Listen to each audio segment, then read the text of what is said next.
政治是这样的概念，自由开放到一个阶段以后，要往回走去做独裁是不可能的。生活水平也是一样哈。美国经济学者马勒苏讲，人生有5大需求吧哈，这种安全需要什么等等哈。那么我们生活水平到一个阶段以后，你虽然再怎么不景气，你还是要有娱乐。哦，我做个简单比喻，2个案例。几年前，台湾在 SARS 期间百业萧条，但是在那段期间，我们 Home Video 的业绩成长30%，电视的收视率普遍都往上拉。为什么？大家不敢出国，大家不敢去人多的地方，那么不景气，减少这个娱乐的支出，但是还是要娱乐啊，怎么办？回归到家庭娱乐来，看看电视，租领带回来看，听听音乐，玩 game，所以呢，这个是第一个。第二个呢，美国其实这几年也很不景气，但大家有个概念，以前世界票房的冠军叫做《铁达尼号》，那在整个 Home Video 的销售也是非常的亮丽的因为这个东西是我代理的，所以我很清楚。那么，但是没有几年又是那个什么《哈利波特》不好意思，《哈利波特》也是刚好我代理的了那《哈利波特》呢，也创造高的这个营业额。这几年又陆续又有出现什么猪之人不好意思，我国语不标准然后第二个。坦白从宽我坦白跟你们讲了，所以就不要笑这么大声，好不好？然后呢，再像什么魔戒3部曲一样屡创这个高峰，所以再说明，其实我们这行业跟景气无关，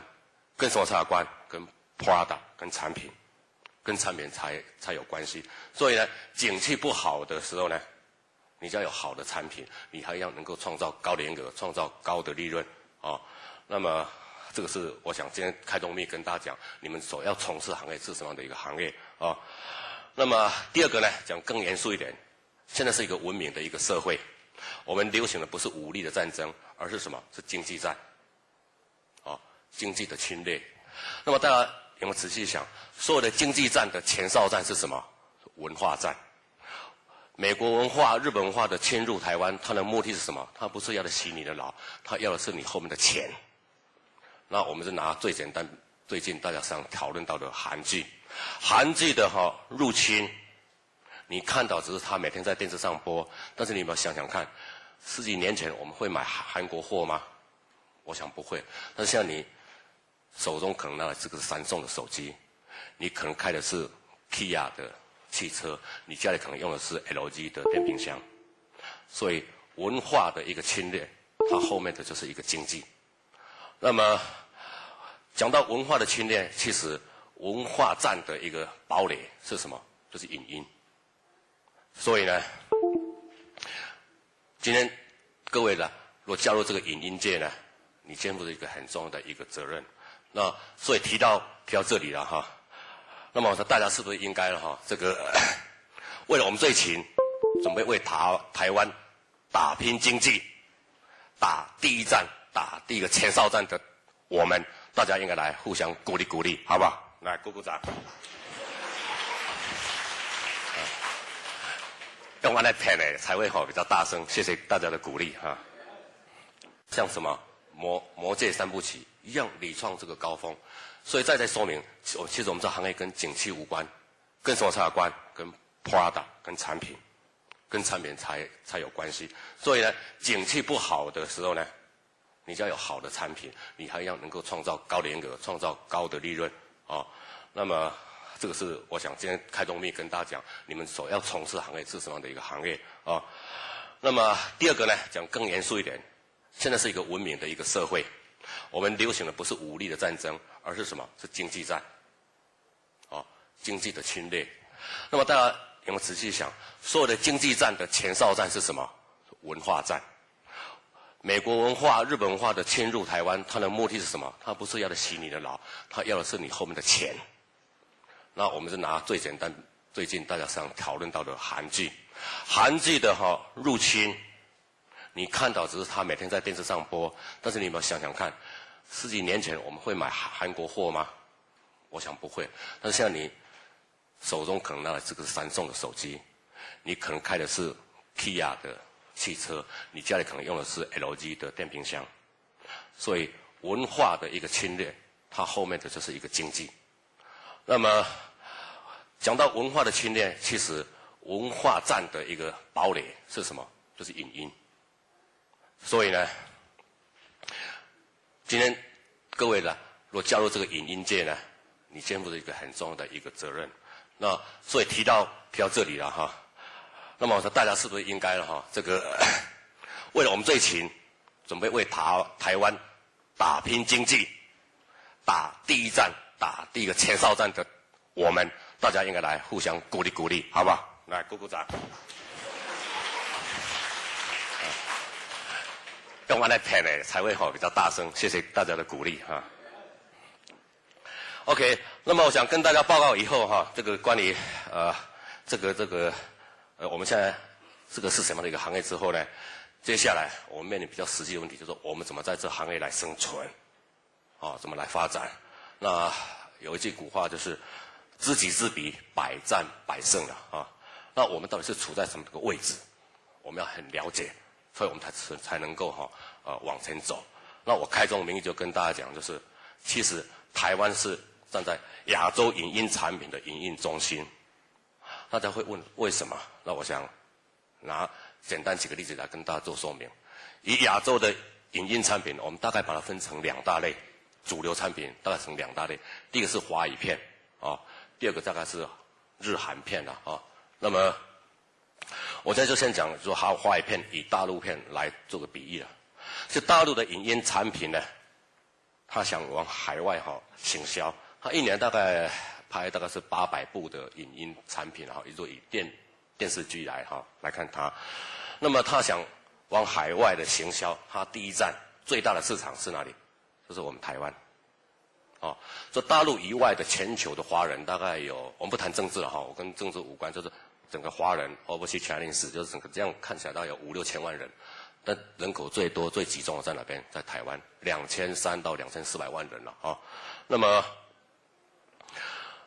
因为这是一个对他来是一个最大的市场，那各位不要忘了，他一年大概拍800部以上，能够卖海外的并不多，所以他们其实在大陆已经厮杀了很严重，他每一个单位都不见得赚钱，所以他能够生存下来，他就必须靠海外。但是海外呢，他依赖台湾，依赖台湾。所以呢，但是呢，很可惜的就是他们呢，我们当然应该讲说，我们很快乐的了他们的制作单位大部分都没有对海外的经验，这是第一个。第二个呢，他们没有这个外销的人才，因为他们的语言能力真的，他们都属于精华派的，不像我们台湾都是精英派的。我们精通英文，他们是精通华语你去到人家总不能去骂人家嘛，说你们都是精华派的什么精华派？精通华语。那我们这边是我们是精英派，我们是精通英文的那所以他们的语言能力不足。当然，他们最近慢慢有一些所谓的海归派，但海归派他们当然都是到他们的 IT 产业，还不到我们这个影音业。所以呢，再加上他们出国并不容易。所以他们的影音的产品大部分都是控制在我们台湾手里我就大概控制1/2了你从以前雍正王朝、康熙帝国、太平天国、秦始皇，到现在怎么升起来的汉武大帝，都是我的了有没有人把那个米考有坦白从宽我价格绝对比盗版还便宜，好不好？真的，我现在一套44集卖199台币你可以去买因为OK 那么这是第一个。第二个，东南亚各国要了解华语片，尤其是娱乐的新闻资料，大部分都是看台湾为什么？因为呢，大陆的娱乐新闻太八股它政治挂帅，香港的娱乐新闻太八卦，台湾的娱乐新闻最起码充其量只是太八婆一点，还可以看了所以他基本上他都是看台湾的那个资料这是第一个。第二个，我们提到比如说像日韩片，因为以上的一个因素啦，那台湾其实是他们日韩片要进入东南亚甚至大陆的一个窗口，一个 window 只要在台湾你播红的，那么东南亚就会跟着红我再做个补充说明，东南亚整个经济很多是控制在华人的手里。那东南亚国家它也有一个限制，就是说什么片的比例，它比如说这个电台70%要播他们本国的，其他才播外国的。但外国的喜欢看外国片的，大部分都是华侨，所以呢，大部分他们是以他为主要诉求的一个对象，所以在购片上他们会作为一个考量。那所以只要台湾播红的，大部分香港、大陆、东亚都会买。我做一个比喻，比如说像大长今，在大陆非常火红。夫妻看这个戏，听说还为了这个抢这个还跳河的其实是谁是罪魁祸首？台湾人，哪一个？八大电视台。因为呢，八大把这个权利透过我卖给这个湖南电广。那么这个权利，韩国片你感觉为什么权利在我们手里？因为我们当初在做商业谈判的时候，台湾是最大块，所以我跟你买台湾，我包括这个哪几个我认为可以获利的，把它权利拿下来所以呢。那日片很多，你去调查日本的卡通、日本的影片，能够整个对东南亚的权利，其实也是控制在我们台湾人的手里。所以台湾虽小，但是我们呢，我们是虽小了有没有得罪我们的总统？没有了就是虽然很小，但是我们辣椒是很辣的所以呢，我们应该要了解我们自己的一个地位，我们的处境在哪边，所以我们才能够发挥我们的能量。但是我报告到这里，我不得不跟大家讲一个很现实的问题，就是说我们既然了解我们的站在这个枢纽地位，但是我们不得不承认，台湾因为我们的自由还有媒体的开放，让我们这个媒体的产业，尤其影音的产业，变成一个什么浅碟型的经济怎么讲呢？当然，这边最重要是一个广电三法，但我们今天不讲太多比较深奥的东西了广电三法当初的修不是很理想，媒体无限制的一直开放以后，你想想看，我这个比喻，这里有没有3台的从业人员？有没有？有没有？台视、中视、民视、华视大家想以前呢，在老3台的时候呢，他们1年的薪水是18个月，还有听说逢单发单双房2，房双就放2个月的薪水。那现在年终奖金听说只有1000块，是刚刚上来讲那个华视公司的因为我问小野的那么为什么会这样子？就是你媒体一开放，以前台湾1年的广告大概有200亿，那你3家再分嘛，躺着干你也都是赚钱嘛。现在大概主要的媒体大概50-60家嘛，台湾的那个广告呢大概300亿，50几家分，你说哪一个会活得好？当然会亏钱嘛。那你没有钱，1分钱1分货，那你现在制作费像以前我们在拍电视剧的时候，大概电视台可以出个150到200万吧。现在谁能够出到这么多公共电视？因为政府补贴钱嘛，所以他还可以出到150到200万。人走了没有？走了那么其他的民营的电视台，它能够出到80、100万，已经算不错了。但你这样怎么能够拍出好的东西？所以把台湾变成一个很浅碟型的一个经济，这是我们比较可悲的地方。但是大家也不要怀忧丧志了因为我们的基本盘面事实上是比外国来的好，也是因为这样的原因，就是说因为整个海外的华人大概有5-6千人，韩国充其量只有4500万人嘛，所以我们基本盘事实上是还不错的。也是因为这样子，所以我今天为什么来跟大家做报告？我们的行销的重要性就在这里。既然看影音的东西，不要只看台湾，而是要放眼亚洲，就正如他上面讲的，将来看能不能行销全世界。但是最起码我们想立足台湾，前进亚洲，这是我们今天来跟各位报告的一个基本概念。所以主题了第一这个，那么再跟各位报告就是说，第3个是华语片的一个市场一个分析。那么分析，我想，很多的学者专家可以讲得更多了我今天在这个方面，我想我不做太多的熬述。我想我的重点是怎么来把影音销售出去那关于华语片的市场分析，我简单跟各位讲，就是其实影音呢的所有产品跟你的当地的文化是 combine 的，是密不可分的。我今天就以华语片，我分3块比较重要，一个是大陆片，一个是香港，一个是台湾。大家有没有隐约去感觉？但我讲是大体上了我没有说一定绝对是这样子。但是大体上呢，大陆片大概是以古装戏为专长为什么？人力便宜嘛像我在拍汉武大帝的时候，临时演员一天10块钱，没有，在秦始皇的时候是10块钱啦，到了现在拍汉武帝的时候是15块了，一天15块人民币，大概45块的台币嘛。台湾的一个临时演员一天1000块，还含累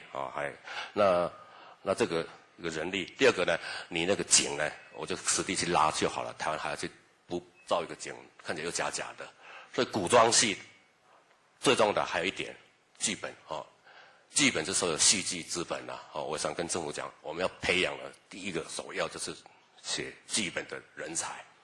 巧妇难无米之炊，你再好的导演，你没有好的剧本，你拍不出一个好的东西。所以我去年我看到很生气，我才跟小友我们几个才把这个最佳导演呢颁给这个霹雳所以颁给那个布袋戏因为我是金钟奖我们的评审委员，那个我感觉真的有些大家有很多成长的一个空间那我不去做太老实，我先把话抓回来，就是说大陆片大概以古装戏为擅长，因为还有一个原因，它的编剧以我们台湾人、香港人，我们编不出像他这种宫廷的那个斗争。他们经过文化大革命，那个斗争是一流的啦。咱台湾人公家很憨厚嘛，你要写这么尖锐的这个斗争，真的写不出来。我不是说绝对都没有啦，可能我们里面就会有人可以写得出来，但是那个奸诈那个叫大陆人比较会因为他要斗争，他生存，他的文化就是这样子。那香港呢是以时装剧，因为它是一个很都会很流行的一个，所以它的港剧是以时装剧来建厂。台湾呢现在用什么可以拿得出来？就看起来假假的那个什么所谓的偶像剧。所以呢，虽然是这样的一个情况，那表示这个行业真的有需要大量的人才，尤其仰赖于在座各位能够真心的投入，因为我们有太多的成长的空间了所以我简单跟各位讲一下两岸3地影音的比较，大体上跟这样做一个说明，也让他了解你进入这个行业怎么先立于不败，才能够往上走这个因为到最后还是在商言商嘛，理论讲这么多，怎么让你这能够赚到钱，改善自己的生活，然后再发扬光大。所以我先把大概这个行业大概我们台湾的位置在哪边，还有我们在什么样目前是比较专长的，跟各位来报告。那接下来就来跟各位讲今天的主题，就是说我们这个影音产品在整个海外的一个通路来跟大家做报告。那有很多人讲说，我又不是将来要去做销售我是做制作的。但是我跟各位报告，就是销售，尤其这个通路，是你将来这个东西能不能有好的回收一个最重要最后的一环。像以前我们《卧虎藏龙》是我们的李先生，我们台湾人拍的，所以为什么拱手让给外国人？第一个当然经费的问题，第二个通路，他没有给哥伦比亚还有全世界的一个通路，就没办法把这个《卧虎藏龙》发扬这么好所以通路其实对我们非常重要。我也想跟政府讲，因为以韩片，你知道当初韩片一集卖给我的台币是美金一集是500块，但他倒贴1000块给我，有这样的生意吗？你们就很奇怪。我后来问他你这个生意到底是怎么做的？你跟我签约上面写你一集付500块美金给我，但是我到一集再补你1000块美金。我当时想不懂为什么要这样，后来我弄懂了，他这1000块美金是给你配成华语，配成这个国语发音，它才能够进入你的市场。那这1000块不是他的制作单位给的，是他的一个振兴院，他的政府他成立一个单位，他补助行销用的。所以像他现在到阿拉伯去也是这样子，这行销是非常的重要的那么我想接下来跟各位来报告，就是说你有这样行销的概念以后，你在制作东西，你就会先想到你的东西出来是不是自家必走想之千金，还是你出来的东西是人家能够接受的，而不是只有你的纸上谈兵所以我想今天跟大家来报告的主要的原因在这里。OK， 接下来一个概述了当然简单讲通路以它每个地方的一个法规了那么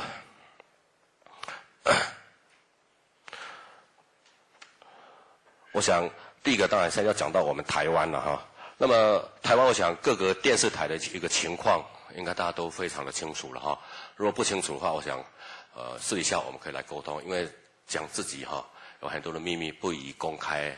来说了但是我讲台湾有什么的有线台有几台，无线台有几台，那它是什么一个长得什么样子我想大家说不定你是里面的员工也说不定，所以我想台湾的电台，我想就不做太多的描述，我是跟各位花点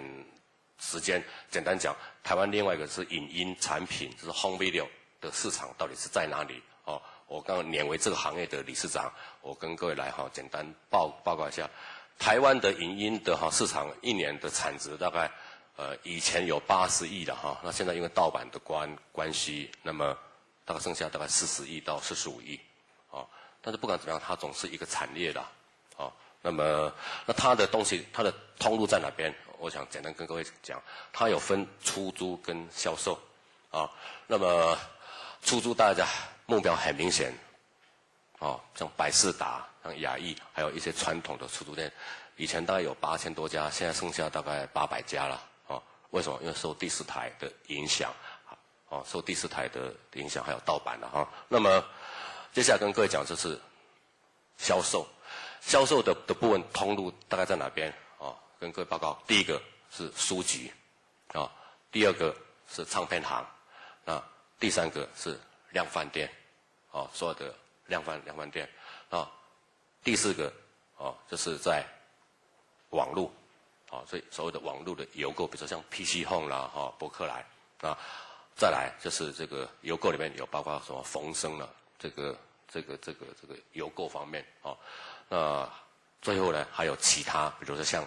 夜市或者像玩具反斗城，这个倒是影音的一个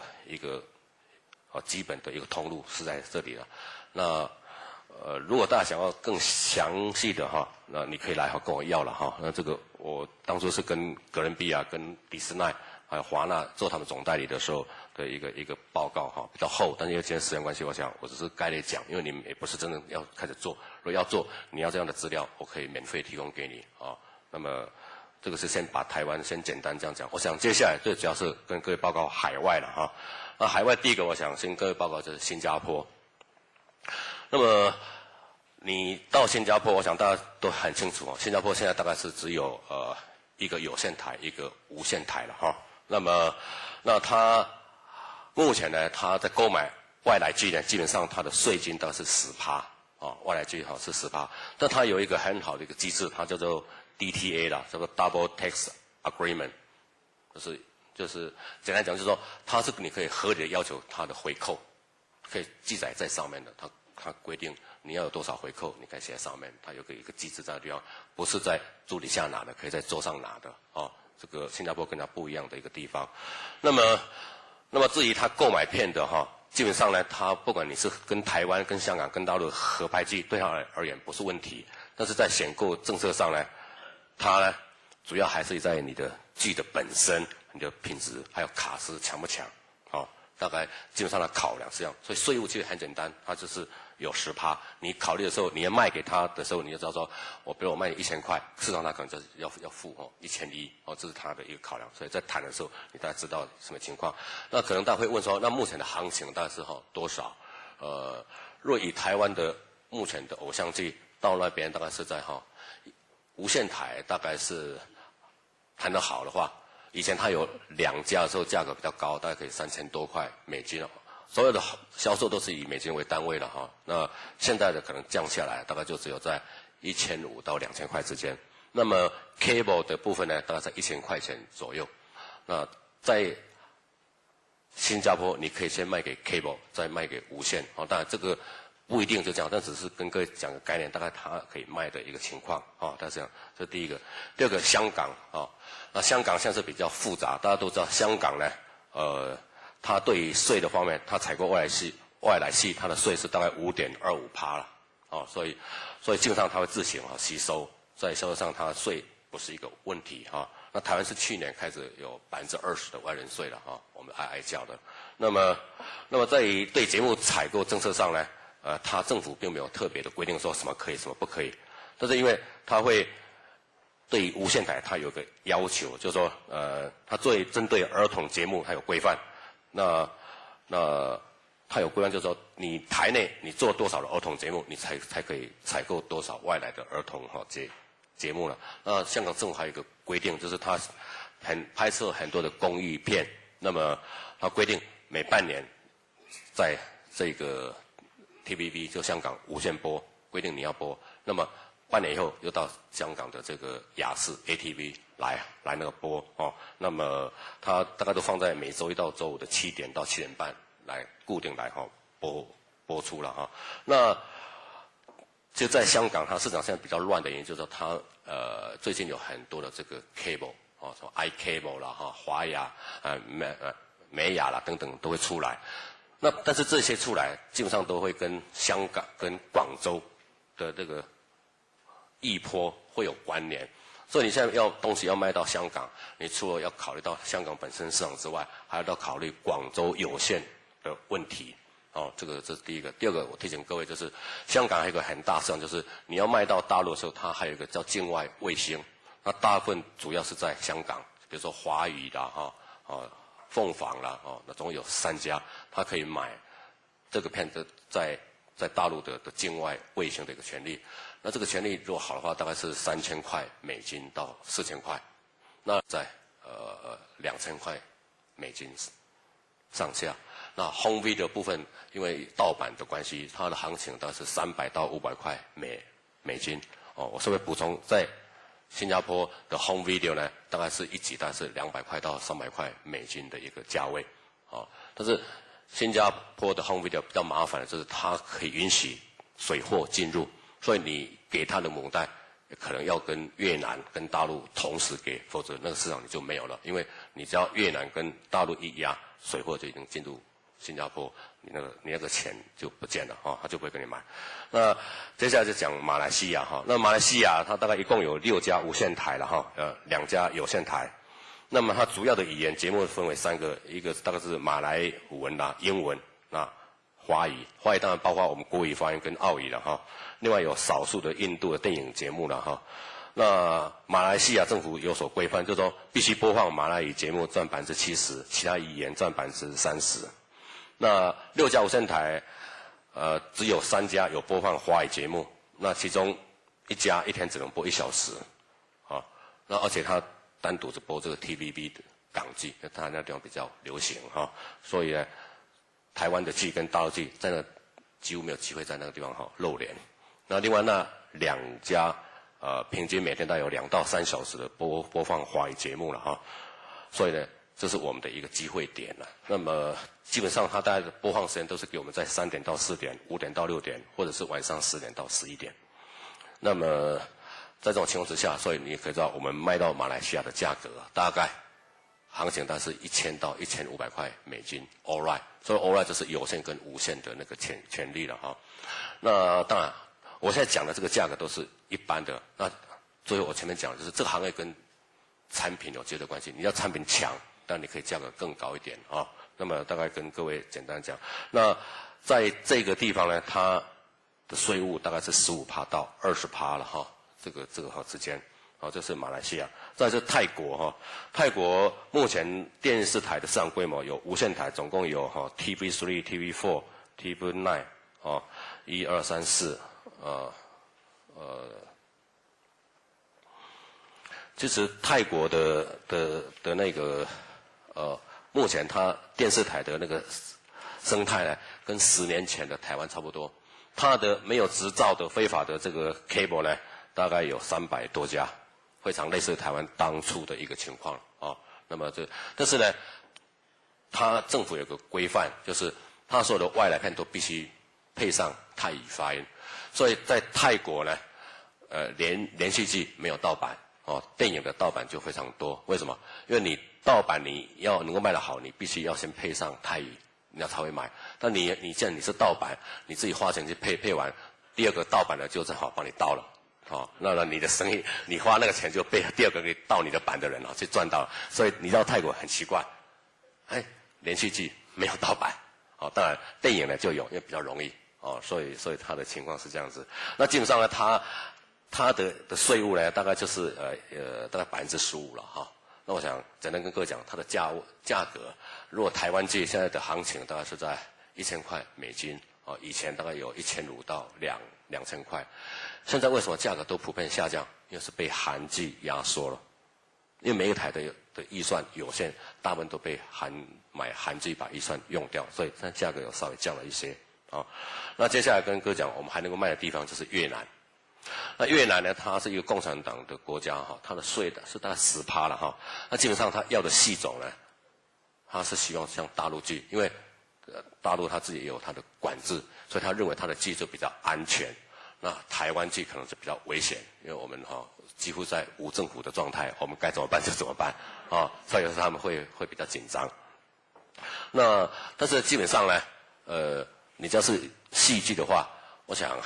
他都会买。他都会买，这里没有越南人吧？我就直话说了，你的越南公务人员一个月的薪水多少？30块美金嘛。他政府规定，河内电视台还有他买一集，其实我们知道他的经费大概是1000块，但他给我们买的500块、600块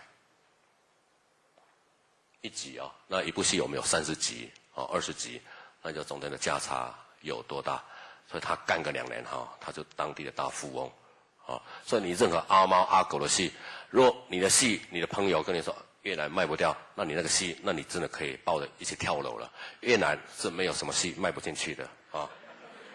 因为他买你的戏，他不是在看你的戏，他是在消化他的预算，好吧？所以越南对我们是一个很容易卖进去的地方。当然他的还是 home video 上面还是盗版比较多了那讲我看以后不能去越南了OK 行，所以台湾剧的空间，大陆剧的空间被压缩，价格也大概在1000块钱左右那再来就是菲律宾，那菲律宾呢，它对购买外来剧呢也没什么样的限制了但是呢，基本上它有税务，有25%，再外加什么12%的加值税，是非常高的了那么，所以他能够出的钱呢，以台湾剧，我最近把琼瑶的几部旧戏卖过去，大概只能卖到1000块美金而已所以大概是你能够回收了，大概是这样子。那么接下来讲是北美，那北美对购买台湾的节目，它事实上它比较没有税务的问题了那么它没有法令的一个规范，是一个比较自由的一个地方。但是呢，北美的市场因为受到这个大陆的影响，最近也非常的不景气。怎么说呢？因为大陆剧时常，你还在演，他就给你撤路，或者你母带那边他就做好，就用水运就送到美国去。美国要打这个官司，大家都认为说美国是个著作权保护的国家，一天到晚用301法案来对付我们。但是他们国内这个盗版也非常的严重，只是他盗版是外来的那个剧呢，盗版的非常的严重，他自己本身大概没有，他还懒得管理这少数民族的这些的东西，可以你来打官司，先缴3万块美金的律师费美国就是律师费非常高那你想想，我去打击这个阿波点，弄老半天，他可能就跑路了，他根本出不起3万块，连基本的律师费都付不起，他跑了。所以变成说我们这边经营很困难，就是说到底要不要打官司，要不要告他，要不要抓，所以造成很大困扰所以因为这样的原因，所以美国的home video市场，尤其外来剧有华语剧这样的地方很难有所突破了那么所以呢，因为在这种情况之下，几年前我们大概可以卖到3000块一集，现在大概降到大概1200到1500最主要是因为在美国上是 home video 大概占1半的收入，电视占1半的收入。我说讲了，我们面对现实，我们不太可能进入美国的主流的媒体，都是这些的地方设计型的电视或者有线这 cable 这方面的所以美国大概跟各位讲，它现在的比较稳的价格大概1200到1500。然后最后讲日本，日本的市场，我可以这样讲，就我花了大概1年半的时间才去把它打开了那么当然也经过一番的这个奋斗去做很久的市场调查。那我想今天不是在这里讲这边的辛酸了，我简单讲，日本对购买海外它一样没有法律的规范，但是它业者之间有个默契。那还有最重要是你的品质日本5大电视台，那么他只简单跟你讲，我一集的制作费是10万块美金起跳，你的一集是多少制作费？台湾是一集顶多100万，你的 quality 你的品质就是比不上，所以你不要来跟我谈，基本上，所以你要想要进入它的主流电视台是比较困难的，你还是要先从它的WOWO啦，或者其他的这个卫星频道进入，但是只要有机会进去，我想只要我们大家的努力，我们品质的一个提升，我们还是会有机会进入主流，就诚如韩片一样了韩片也不是就很少，这个日本也是偶尔只有1、2部，所以我们还是会有机会的那日本现在呢，从以前一集大概是500块到600块美金，现在大概可以到以前最高峰的时候，一集我卖到8000块到1万块美金。那因为品质的不稳定，所以呢，他们本来预计寒流完就会有台风，所以有买股票的这个期货的心理才过来台湾买。那所以看它就出的比较高。那出的比较高，它最大回收是在这个 home video， 所以他们买的是 all right。我一开始也弄不懂，后来我自己很清楚，因为我是宫崎骏台湾的总代理。我在台湾卖了10万片 DVD， 我感觉还不错。我去跟日本开会，他一部呢可以卖400万到500万片，而且价格是我们的2倍，所以他他 home video 的收入是比电视收入来的高太多了。他一部，比如说像《霍尔移动城堡》或者是《神隐少女》，他在日本这个回收5、60亿。我们是想象不出来的。那所以在日本的市场，我们现在目前首先从 home video， 那在 home video 再攻到它的电视台。那现在的价格比较合理的，大概是在3000块钱左右这个一个 price。当然这里面还有包括演员，所以我们有些演员的行销，专门去做广告是非常重要的。但我这边我有这些他们日本统计出来哪几个演员，他们就会买那么这些我们这个资料了。如果大家制作单位对这个有需要的话，我可以提供给你们OK， 关于日本大概简单跟各位来报告到这里。这个茶可以喝吗？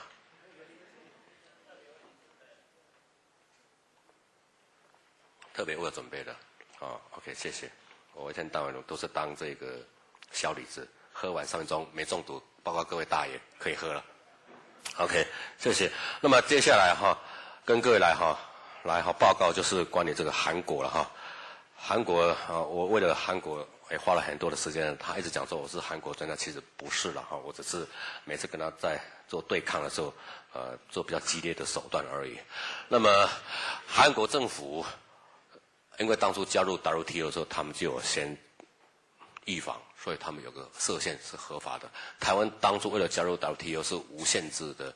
开放，门户大开，我们是不可限制外界来。他们有，大家基本上他不用动用政府的力量，他是用这个什么默契。所以市场我们现在讲到韩片，在台湾我们什么时段都可以播，但是呢，我们的外来剧，尤其台湾剧，在韩国你要10点甚至12点以后才能够播。那么大家都很清楚，时段的一个播出就是你的收入的一个考量。你黄金档的10秒钟的广告跟晚上12点的广告当然不成正比了所以他购买的价格就一直没办法拉高。那尤其你要进入他主流的电视台，也那么不容易，他们有个默契在。那因为他们认为他们主要是要往外走，所以他也不会给你有太大的一个空间，所以你也从他的 cable等等来那做。那么所以现在的一个价格呢，如果能够卖到700块、800块或者1500，已经算不错了。偶尔还可以比较好的剧，卖到3000块，大概目前这个韩国片大概是这样。当然它也有税务的问题，但基本上我们都不去考虑它。那个业者你自己要去吸收。我只是跟各位讲说，他今天如果是出3000块，他可能还要再付600块的税给他们政府，所以他大概要出到多少钱是他的能耐，是他的一个最高的额度了那最后跟各位讲的就是大陆地区的那大陆地区，我想我们有下堂课有那个王维江理事长，他可能会针对做更多的描述。我只概略跟各位报告说，大陆它对于外来剧，它当然有很多的限制比如说它外来剧绝对不可以在黄金档就是它的到晚上的10点钟，外来剧只能在在10点钟以后播。台湾呢，对他也是外来剧，在政治上，我们是他不可分割的一省。讲到钱，我们叫做境外，我们不是他们的家族啊。所以我感觉他还是得了精神分裂症了啊。政治上是他不可分割的一省，经济上我们就属于境外，我就弄不懂为什么会这样子了啊。我头脑比较笨，那么还想不出来为什么。那么我们面对现实，就是说我们现在目前我们还是属于境外，所以境外机呢卖到大陆，你一集大概目前的行情大概5000块到6000块啊的一个价位。那么home video 呢，因为它盗版，台湾的不盗版比例是40%嘛，对不对？大陆是95%啊。我刚开始不知道，我就代理了哥伦比亚、华纳，在跟大陆的那个什么保利集团，听说是高干的哈，什么邓先生的女婿的哈，贺平，我们就开了一个公司，2年吧，赔了4000万，赶快闪人啊！盗版95%啊，所以那个地方，我劝各位不要想去经营它的通路，小小啊没剩给啦 ，Q 掉就好了啊。而且他最麻烦就是他要先跟他谈好，我境外收钱，麻烦你给我美金。他一天到晚跟你签约完说我没有美金，我们外汇管制，你有种自己进来拿钱。那你知道吗？你拿钱你出海关就被扣在那里了啊。所以这个地方特别注意，跟他在谈生意的时候，我境外，然后呢，你把钱汇给我，我才把母带给你，不是一手交钱一手交货，听清楚，先一手给我钱，我再把母带给你，跟大陆做生意一定要记得，台湾跟你倒账台北倒账跑到高雄你就找不到了，大陆他跑到内蒙古跟你讲，我在这里，你有种来找我。太远了啊，所以注意啊。那他有一些税务的问题，但基本上大概是5%到6%，那他们会自行吸收。所以以目前来看，你说在大陆我们可以让我们回收大概在电视的权利大概是5000到6000块美金。那 home video 以前比较好，以前的话还可以卖到一集1万块美金。那现在盗版的关系，所以现在大概只剩下3000块。最高大概是3000块美金了哈，那你再加上那个境外也可以有3000块，其实咸蒙咸，加起来有12000、13000美金的收入，所以这个地方我们也不能够放弃，所以我想简单跟各位讲，有这样的概念。其实我报告这么多这么繁杂，让你们记住只是个金额的目的是说，你将来你在制作的时候，你就会很清楚，我大概在海外能够回收多少，所以我要多少的制作费，那我在台湾本身我能够有多少的预算，那么你就不会亏在商言商。我讲了这么多，其实就是要跟各位来报告，就是这一个的一个概念了哈。我想因为产品就是在电视上的所谓通路，它隐藏是一个什么人际关系，一个 PR。但你一个制作单位，你不可能去做到，为什么？你可以很了解，2年能够拍3部戏的制作单位已经算不错了。那你想看，你今年拍了1部戏，好不容易把我刚刚讲的10几个国家还有台湾的电视台的老板购买弄得很熟了，等到你第2部戏出来的时候，可能你的人际关系全部都变化都不见了江霞走了，夏威来了然后郑优走了，还没走了那赖国洲来了然后海外也是一样。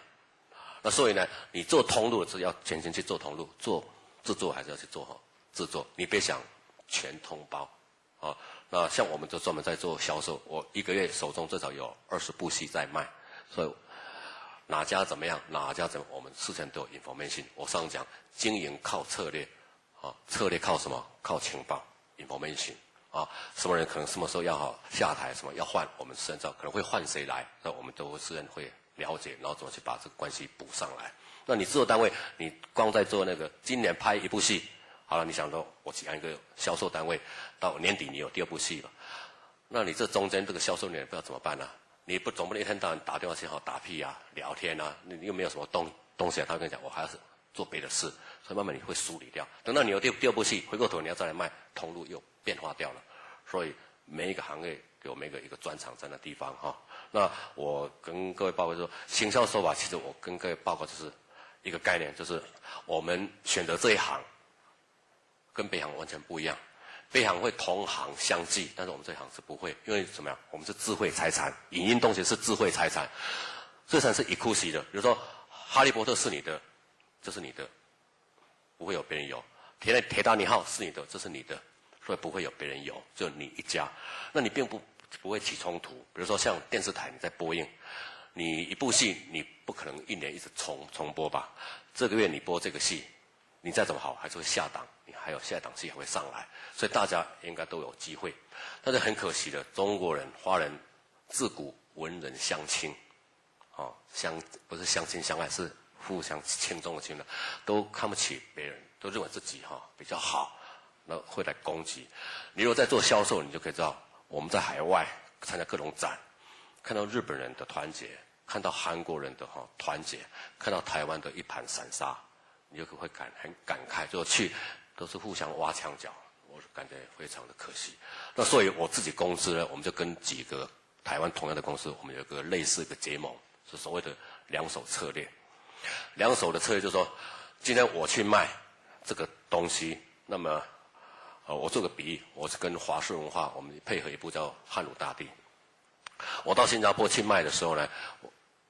第一个我们是叫做大金未至，粮草先至，所以我们这行业一定要跟这个新闻记者要打好人际关系。我们市场要去这地方销售，对我们公司而言，我们很清楚，新加坡的主管是看什么报纸，他是什么，我们都有去拜访过，我们都有做记录回来。所以比如说新加坡看的是大成报或者看的是民生报，那我前3天一定叫这个记者马上写一篇广告这个汉武大帝，他会有个概念。我去的时候呢，我并不去卖汉武大帝，我是卖向左走向右走。卖完他就问我，最近你到了很熟，或者你台湾剧很熟，有哪几部戏比较好？我就跟他讲，好像有部叫汉武大帝不错。那你拿来啊？我说，老哥这不是我的东西啦，我会跟你讲找看是谁想要来跟你联络。其实是我的，但我跟你讲不是我的。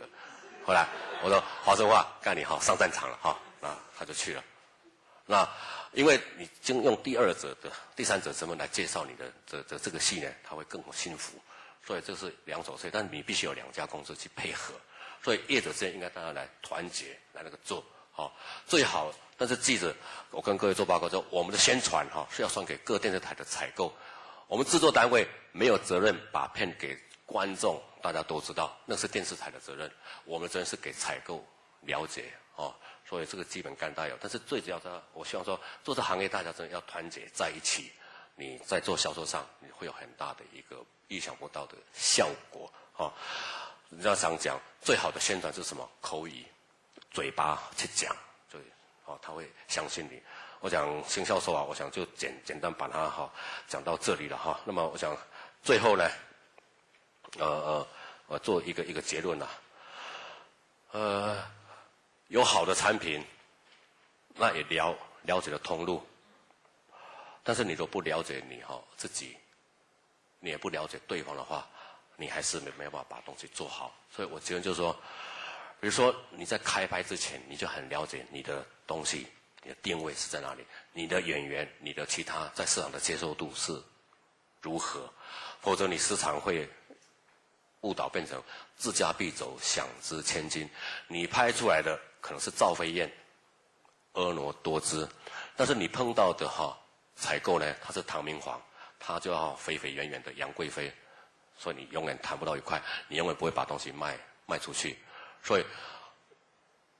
我们做所有的行销，就必须了解自己，同时要了解对方，才能够把这个东西顺顺利利的用最高最好的价格把它行销出去。我想拉拉杂杂跟各位谈了这么多我想就听听就算了。那么我想时间也用得差不多，所以我想今天的报告先到这里。那我想留点时间给大家来诘问。那我尽我所能，我知道的我一定跟各位来做报告，好吗？好，谢谢。刚刚问题最多的那个人的隔壁那个又在发言了。我一开始我就很害怕那个地方没有，是要请教老师，就是说，像比方很多地方它有一些禁忌，比方大陆那边可能你的戏里面有警察或是一些比较暴力色情的，可能就很难卖，或是就是也许不同的地方他们有不同的禁忌，可不可以请老师讲一下？就是说那个剧情里面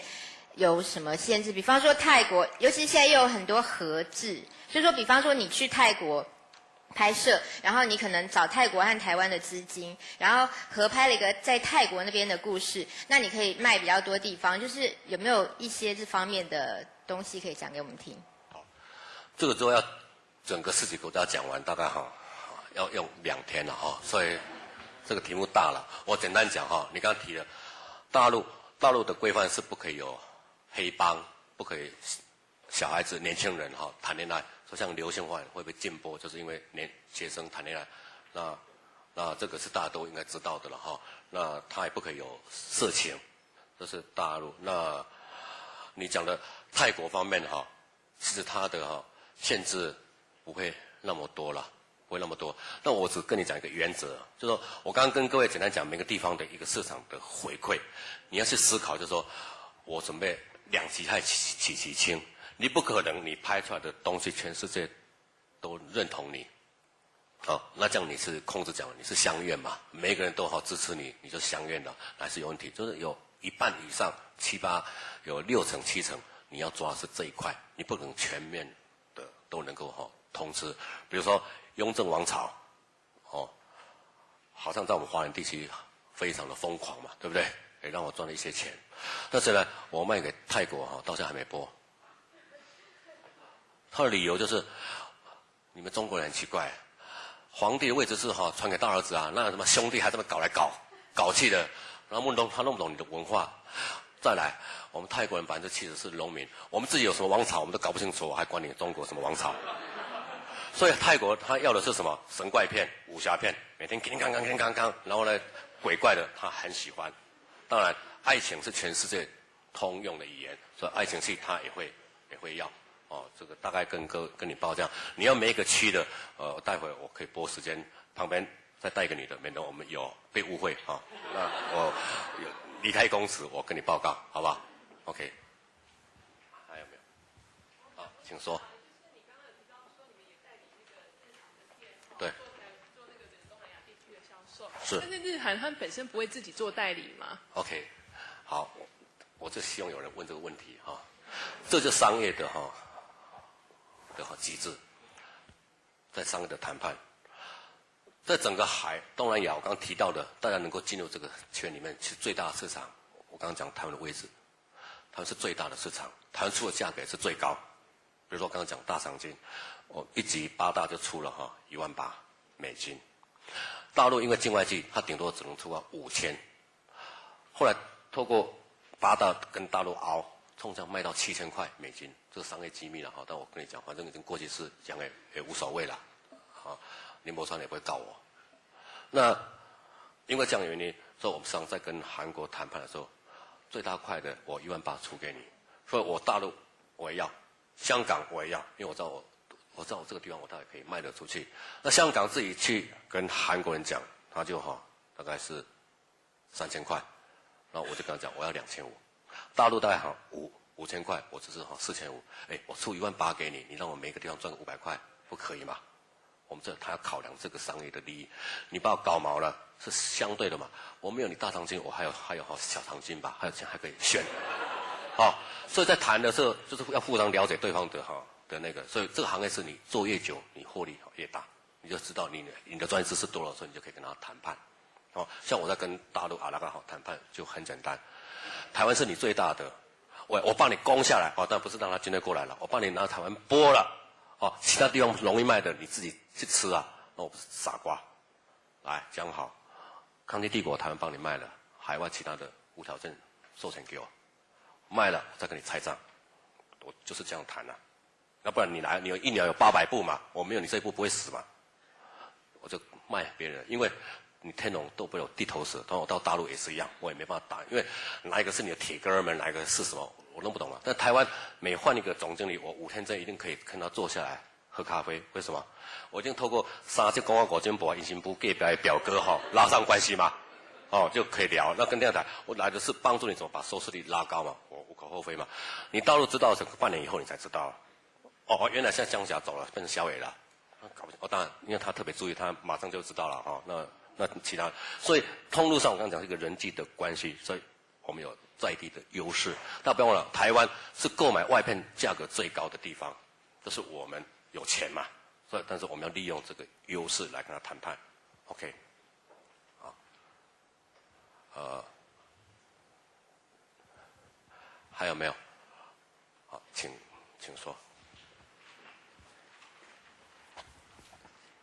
对不起，请问老师说，在市场上有那个像皮克斯动画有1:3:6的这个市场结构，这1就是影片本身的票房收入，那3就是指录影带 DVD， 那6是指加值周边，那这个适用于其他的影音产品的这个市场规则。那另外再问一个问题。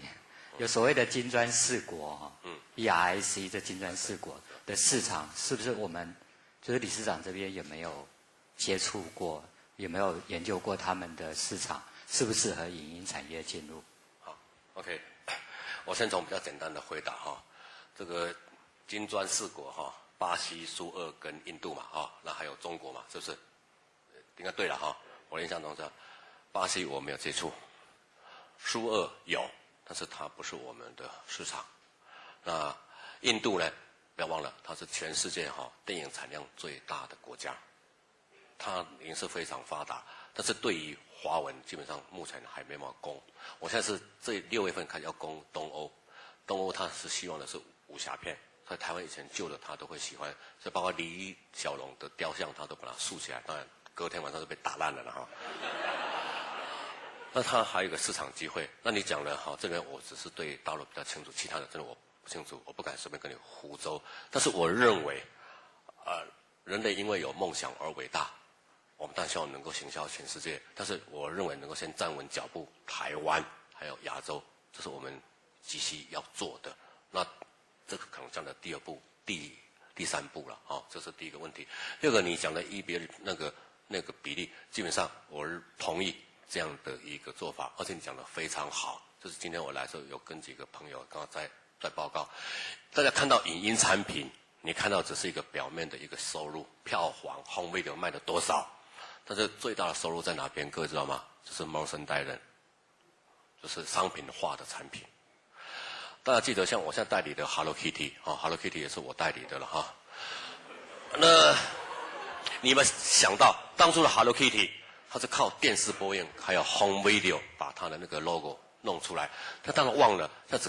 想到 Hello Kitty 授权这个什么皮包、授权书包、授权这个信用卡等等，那个收入已经高于他 home video 收入。所以影音它背后隐藏文化，而且它背后隐藏的最大的商机就是商品化。商品化，你随便讲有500种以上的可以做的，所以我为什么去买了一个最近又去买一个大概300平的办公室，就主要是要去做影音的，做影音产品研发出来的这个商品化的东西，像汤马斯小火车，企鹅家族，这是我代理的，那我准备在做这方面的一个发展。OK， 嗨，请说。大家肚子饿了是他的责任哈。因为我的问题很简短，就是说以你作为一个代理商来讲就是你代理这么多，其实你代理的国家很多，不止台湾。那我蛮好奇说，你台湾的影音产品在你的代理的营业里面呢，它的比例多少？还有营业额收入是占多少 ？OK， 我想知道台湾的竞争力现在如何？台湾现在的竞争力几乎等于0了，这个最简单的但是因为这样子，所以我们大家更有机会。10年河东，10年河西。你想想看，以前我们在老前辈他们在做的产品，台湾以前这个行业多好做，你只要把剧本、把演员的名字签上去，东南亚自动把定金都付来了。曾几何时，我们时光不再，所以大家去审视这个问题。那你讲说我有公社员，我最近呢，可能报纸大家有看到了就是大婶婆，那个就是我弄，但我没想到那湾风波弄得这么大，不是我想得到。我替的外国人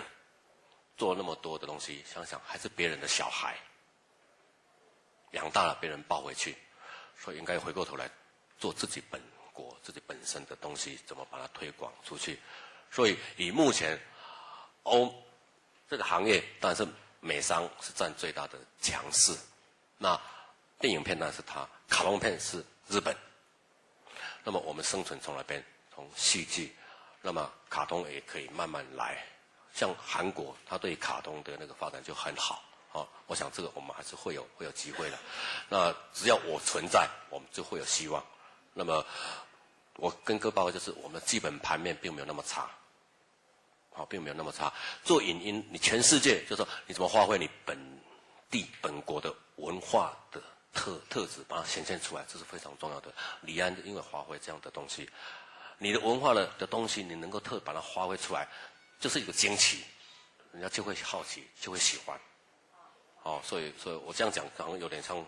教授讲话，但是我跟各位讲说，确实怎么去把你本国或者本地的文化的东西把它发挥出来，那就是你的生存之道。那我也希望我们台湾能够有更多人的重入，能够把台湾的产品做更多，我愿意做更多的一个贡献，好吧 ？OK。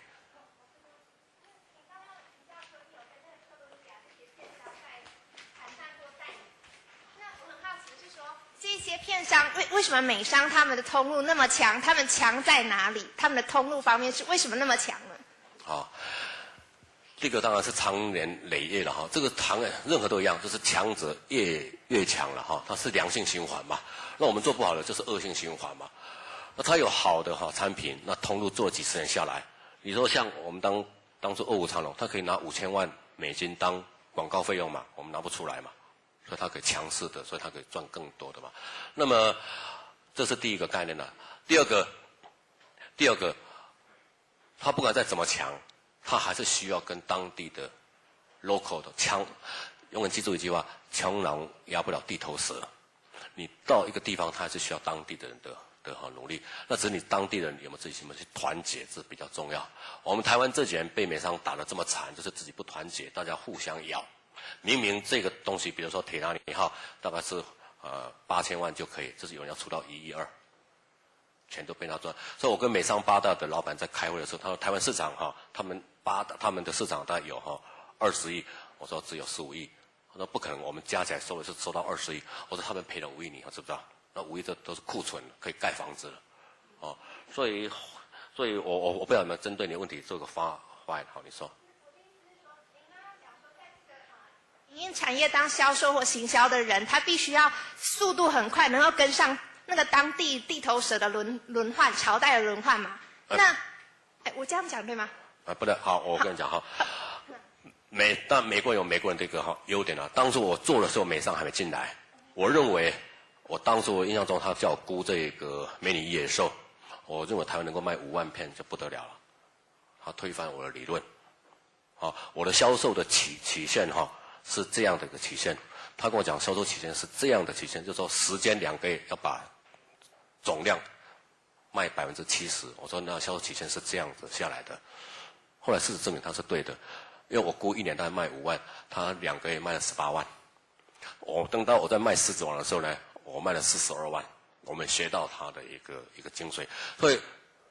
美商有他的优点，他讲究一切都是以数据。包括业务人员你一天的工作量、你的效率都可以用数据表达出来。我这个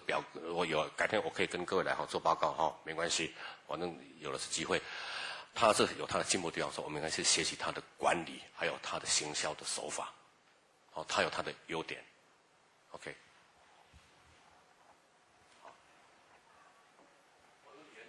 好。唯一盗版哪些方法最有效？好，我回答你了2个方法。台湾有2个人的盗版比较少，一个叫做杨老板的东西，8大的东西盗版很少，因为他的老板叫做杨登魁，你盗啊？自然，杨老板是个很和蔼、很可亲的人。我跟你讲真的啦，我没有诋毁他。你只有到公司看他的员工，如果跟客人讲话大声，他就骂。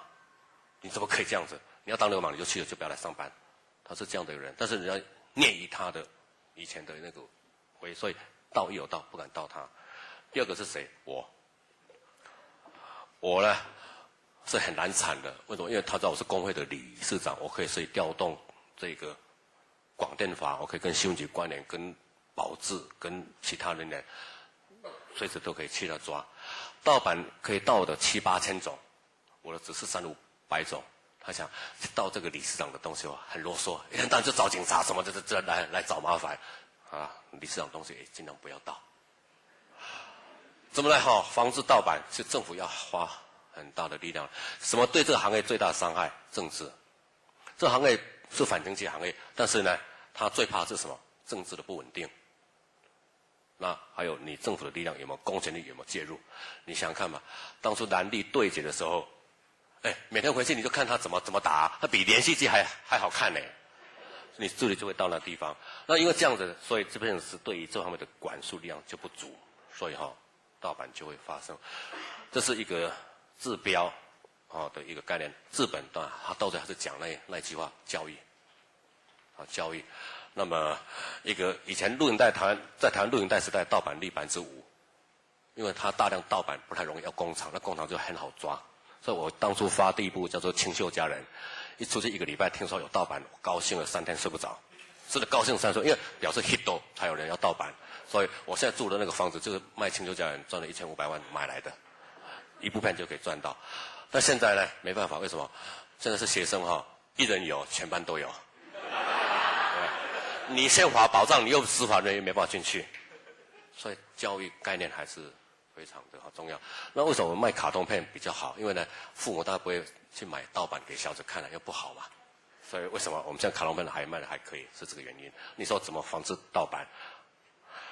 除了像我们这样子的，反过来，我卖这个产品现在比盗版的还便宜。为什么？因为我现在雍正王朝，我卖电视台的时候，我的本钱是差不多1万块嘛，我卖电视台都卖15000，我已经赚了1集5000块美金嘛。那我还有 home video 的权利是0啊。盗版之所以便宜，是因为它没有付权利嘛，所以它便宜。但你不要忘了，盗版压一片大概要台币8块钱，我正版的压片厂没有风险嘛，4块钱，所以我的本钱就比它便宜。你盗版卖30块，我正版卖20块，你总不能这样来打我吧？那这样台湾就无法无天了。所以我知道用这样来抵制它。OK， 所以你在外面看大陆剧卖199的，都是就是我们的 group 下去弄的，44集199块，就是这样，盗版也不可能这么便宜吧 ？OK。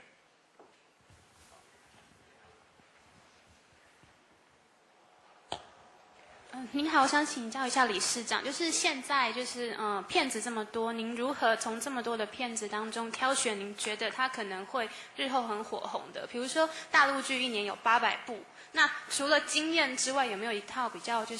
评估的一个方法来衡量说他是不是会卖得好？谢谢。这个我不是股神了所以呢，我当初台开也亏了一些。亏这都是邱福生了就我们几个他们讲说媒体的很多人亏钱，我们是其中一个了。我跟你讲，这个行业专业可以帮助你，但专业会害死你。你说我能不能猜得出来能不能什么都可以？我告诉你个案例，流星花园蔡志平当初拿来给我们的时候，我就把它丢在桌上。人理的两人那么烂，怎么会看？上回因为哥伦比亚开会，全亚洲，他说帮我拜托把它拿到这个其他的国家试看，爱理不理的，有的有带，有的忘了带，丢给人家，也是两三个月没有反应，后来怎么忽然红了，我们也不知道。所以你说我们怎么来？但是我只能跟你讲，我们现在做的时候，我们有市场的一个信息，比如说这个演员现在在这个地方火不火红。这是一个探讨。第二个是他能不能感动你这个剧，所以我们会先看剧本。如果剧本真的没办法感动你，我不会去选择。所以这个还是看剧本，要看演员的做，再看导演他以前导的戏大是什么风格，我会构片的3个主要的考量的因素。当然最后是 price， 我已经知道市场大概能够回收多少。如果市场可以回收1000万，我大概预估是500万。为什么？因为我可能会看走眼，万一我看走眼拦腰500，刚好没有亏，再差一点的亏一点还赔得起。做生意就是想你赔得起的停损点在哪里，定在哪里，那我总有一点毛利吧。所以呢，我大概是会这样估。那如果超过这个，我就不会要。为什么？欢迎你去买。这个行业呢，你不要怕被人家独占，你也不会怕说没有这一村就没有后一站，永远都有。你哈利波特你多强，你天然一号多好，如今安在，过去了嘛。这行业是个引飞型的行业，永远会有机会，不要急。做这个行业的从人比较难做，就是你必须要有一个很流行的一个心，但是你的做法要很保守，你才不会哇，充满了幻想就跌得鼻青脸肿，所以慢慢的来，不必太急。那你刚刚问到说我是不是怎么来选？我基本原则是这样子，好吧 ？OK。但是也不是对啊，但是有一点，这行业10步，你只要选对1步，你就可以赚回来。它是一个高风险，但是也是高毛利的行业。OK。可以吃饭了。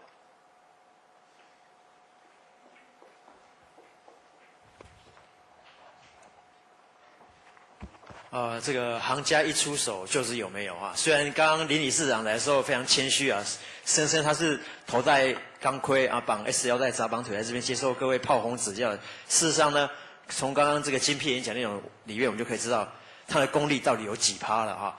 那特别是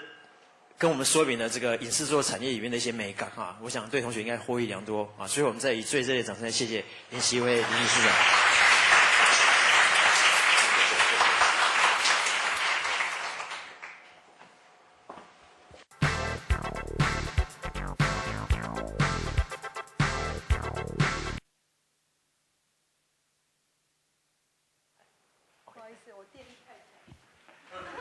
喂，各位同学大家好。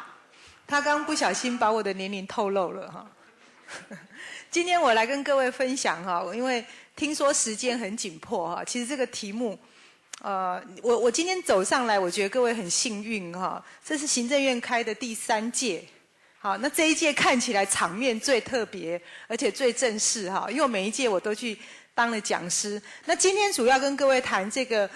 数位化的钥匙开启了多少的商机哈？那事实上，很多人在谈数位产业，可是呢，内容从来没有改变过。好，很多人以为数位化之后，整个数位化内容是不是它有很大的改变？事实上 ，content 这个东西哈，一直以来都存在，只是因为数位化，我们从拍摄的摄影的设备到后期制作，到压缩，到所有通路的发行，它产生了很大的变化。好，所以因为这样的一个情况之下，这个产业就开发了很多的商机。那么刚刚我们这个老师已经跟我介绍了哈，所以我就不再赘述。那么今天主要我跟各位谈几个重点，一个是数位电视跟其他平台发展的现况。第二个呢，我跟各位报告一下数位化对媒体内容它产生的冲击影响。再来就是韩流它为什么可以席卷全亚洲？那再来我们再谈到台湾的现况啊。那留一点时间给各位同学发问。好，那这个公司的介绍我就不再赘述了哈。因为做了很多可能跟各位也有相关的事哈，包括唱歌的啊、写真集啊等等这些相关的事情。那这个我就不再赘述。那我个人我也不再介绍，我直接就跳到数位化对媒体内容的影响。好。各位同学，我们现在谈到就是媒体数位化之后呢，它的普遍现象。首先呢，我们从频道的这个部分来谈哦。那因为频道的数量大幅的增加，过去我们常常在电视我们看电视哈，看到是有线还有无线电视啊。那么这些电视台，那么随着数位化之后呢，有线电视呢，将来它的这个频道可能高达了这个600多个频道以上。那么无线台的这5家之外呢，将来会有个共同平台哦。那么所以整个频道会到达大概30个频道，所以频道的数量呢会大量的增加。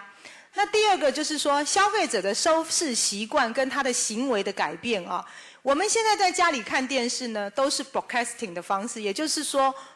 电视台给你怎样的节目，你就看怎样的节目啊。那随着数位化之后呢，你会发现说，将来有这个互动电视，有这个中华电信啊，这个大电视推出的，它那个 MOD 可能他们会做这个 on demand 的方式，或者是 pay per view 或者是你可以朝很多很多的方式，或是一种组装性的，比如说 NVOD。非常接近 video on demand， 可是它比较像那个电影院的播出方式啊，就是说，我现在告诉你这一厅，大概要播哪些节目，那你回家的时候呢，你可以看看，大概3点的时候要看这部电影，那2点半我们就全家大家切水果啊，大家就全部坐在那儿，好像进电影院的方式，就等在那儿看你要看的电影，这个是比较接近 video on demand， 但是还没有实际上做到1对1这样的一个方式啊，那么所以很多这种方式改变了，那我们消费者的收视形态呢，就会从被动的收视转换成主动的一个情况啊。那么这个时候还会产生很多的分级付费。好，我们现在看的几乎都各位看电视都不要花钱嘛哈，那因为你们也被迫看了很多可能喜欢或不喜欢的广告。那么将来数位化之后呢，你可以选择你都不要看广告，你就只看你所喜欢的电视节目。那么再来就是我们谈到对广告它会产生什么样的变化啊？台湾现在目前1年大概有600亿的广告的量，但是呢，现在呢频道的大量增加之后，可能很多电视台会说，哎呀，越来很难经营。那一个方面呢，它是饼变小了。从另外一个角度看呢，它的饼是变大了。好，我们现在在看，比如说我们习惯性现在的无线台跟有线电视在经营的时候呢，尤其是台湾的无线电视台其实很辛苦啊，因为台湾的有线电视的普及率非常的高，所以有线电视呢，它的这个广告的秒数可能一档可能8000块，可是无线台可能要好几万块钱。所以在一个竞争之下呢，无线电视台其实它经营的方式来讲非常的辛苦。那么如果到数位化之后呢，各位想想看，整个电视台的频道一下子变了几百个，然后呢，广告量如果还是600亿的时候，那各位想想看，电视台怎么生存？好，所以这个时候我们就要从另类思考去想一个模式，就是说，我们数位化之后，各位想想看，你的手机可能它也需要 content， 还有你随身携带的 PDA， 甚至于你回家你的电脑，所以每一个人呢，你随身呢都可能有4个载体都需要 content， 但是这4个载体需要的 content 呢 ，content 的长度还有节目的策划、压缩，或者是它销售的方式都不一样所以这个时候，如果当各位在从事这个媒体内容产业的同学呢，你们就要去思考，要打破一些旧思维，可能不能够用原来在电视台经营的方式在看这个市场，否则你会觉得很痛苦，你会觉得说，哎好，电视台好像都在裁员，然后开始很多公司都没有办法经营，然后大家都很辛苦。但是如果你可以趁着数位化这个时代来临的时候，你有一个创新的想法就现在市场很多人在谈叫蓝海策略就是怎么样传统的想法再加上一些创新，你就能够达到一个比较好的一个发展那么广告形态它改变之后呢，它会变成怎样？就是说我们可能选择看这个付费频道的时候，你更不要看这个广告。那可能我们在录很多节目的时候，我们自己把它 delete 掉了我根本不要看广告，所以广告本身会自动被 delete 掉。那再来就是说，所有的这个频道呢，会走向分众市场。分众市场就是开始它是小众化每一个人会很精准的挑选自己喜欢的频道去订阅。那这个时候呢，广告因为它整个产业的发展的改变性之后，那么广告的一个露出，它的方式就会不一样，它可能会变成一种节目类的置入式的一种方式。或者是说，我们透过一种互动的一种模式，来让观众产生兴趣投票，或者是去整合出一种新的节目架构出来这个也是一种新形态的一种改变。那么对内容频道商，它会有什么样的改变呢？它收入来源会改变。比方说，各位现在每一个月你可能付600块，好，你们家有线电视系统台钱收掉了。那么过去系统台收这个钱的时候呢，有一部分的费用它是缴给频道商啊，比方说 TVBS 可能一户是38块啊，3例是多少钱？它是根据这样去算。那如果这一区的系统台它有40万用户，那固定就是要缴给电视这个频道商1年多少钱？哦，所以台湾通常每一年在换约的时候，各位都看到，哇，这个新闻都报道得很厉害哈。每次换约的时候，大家就在那个互相的拉锯，就是看看谁可以频道挤前面一点啊，或者是拿到的户数的这个单价能够高一点。但是数位化之后呢，我刚刚跟各位谈到，广告的形态也改变了，节目的一种输出的方式也改变了。所以电视台可能就没有过去这样的优势，说我怎么样我就可以固定跟这一些系统台收到一定的费用。这个时候呢，电视台就要去思考。现在很多人在谈到说，比方说像日本好了，他们就是制播分离。制作公司是归制作公司，电视台其实是一个播出的平台。那么如果说台湾将来数位化之后，那台湾的电视台到底要扮演怎样的角色？它是像现在一样是制作跟播出是相同的，还是说它开始要把 production 的部分另外筹组一个新公司来纯粹做制作，来开放变成说电视台也变成是一个 content provider， 然后它的节目将来能够国际化的行销，所以这一点上呢，收入来源就改变了啊。那么很多的这种互动服务都会增加出来，比方说。过去我们可能只靠节目赚钱，现在很可能呢，后续会有一些电子商务互动形态都会出现啊。那么定频的观念被改变了，很多人就会想说，我们在家看电视啊，我按12可能是民视，我按54可能是3立。那过去有定频的观念，是因为要收视率调查，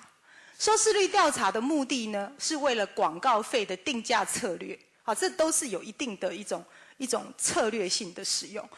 可是数位化之后呢，各位想想看，根本没有定频。为什么？因为现在可能频道一次有600个，所以将来我们在看这个数位电视的时候，它可能就像我们现在网络一样，有个 portal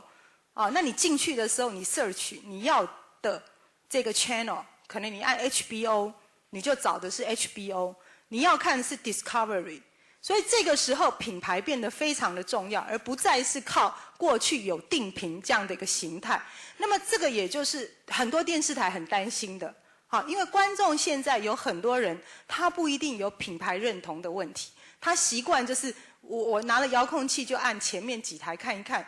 那跑到最后面的那些电视台，其实它被点选的时间几率比较低。可是如果数位化之后呢，你要经营 channel 的人，你的品牌价值就变很重要。如果你没有给消费者这种认同的一种感受的时候呢，事实上你在经营会碰到很大的问题。那接着我们再来谈，就是说对做这个 content 的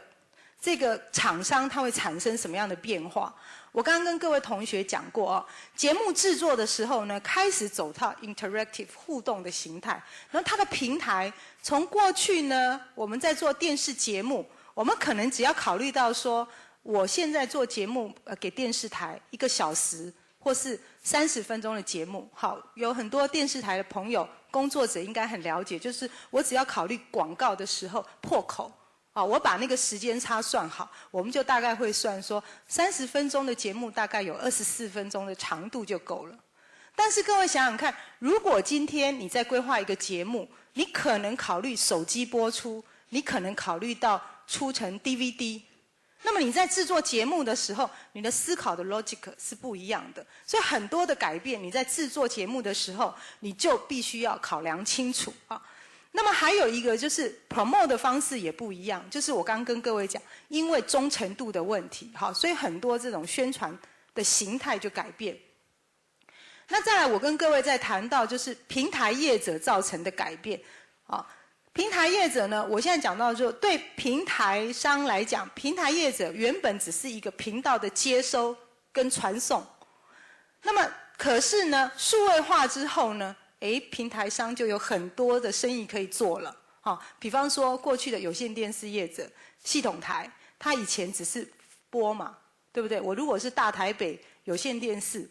反正我有50万用户，然后 TVBS 3立，我1年跟他们换约，我就跟你们下游这些用户收1个月600块，对不对？可是户数在我手上啊。那么我有40万用户，可是我其实不太有话讲，为什么？因为每1年换约的时候，频道上要很多钱，那系统台就会说一样是600块，我也要有一些钱，所以两边都会拉锯战嘛。但是现在数位化之后，有线电视业者可能会想到说，为什么我的户数又要拱手让给人家？其实通路是很有价值的。好，所以有很多有线电视业者，可能他就会开始去思考说，那我自己来安装 set-top box。给我所有的 end user， 那客户在我手上啊，换成你电视台来上架，我跟你拿上架费，好，所以这个时候我跟各位讲，就是说数位化现在很好玩，就是这个叫兵家必争之地啊，连中华电信都是一样，中华电信可能想说，我几百万用户都在我手里啊，那电视台可能想说，我原来就有客户啊，所以事实上现在是一个怎么讲，就是电视。还有电信业一个相争的一个局面啊，那到底谁会拔得头筹？其实不一定。那另外一端就是第三势力，也就是说，过去这个系统台本身呢，在可能中彰地区有一些第三势力的有线电视业者，他们也集结成一股力量，因为他们有客户在手上。所以他们开始就会去思考说，那如果我把 box 都装到用户，那各位想想看，生意有多少可以做？比如说，将来电子商务，银行也可以透过这个部分来付款，好，或者是我有电子选单，那我的 banner 就很有价值，很多人要来上广告。好像现在雅虎在台湾有800万，800万的 end user 一个 banner 要多少钱？好，所以它可以产生很多很多的商机。可是同样的呢，有很多的经营者他也碰到很大的问题，就是说他过去很传统的一种经营的方式，现在因为数位化，那他很多的经验或者是他的很多的资源可能没有到位，好，所以这个时候是最混乱的一个状态。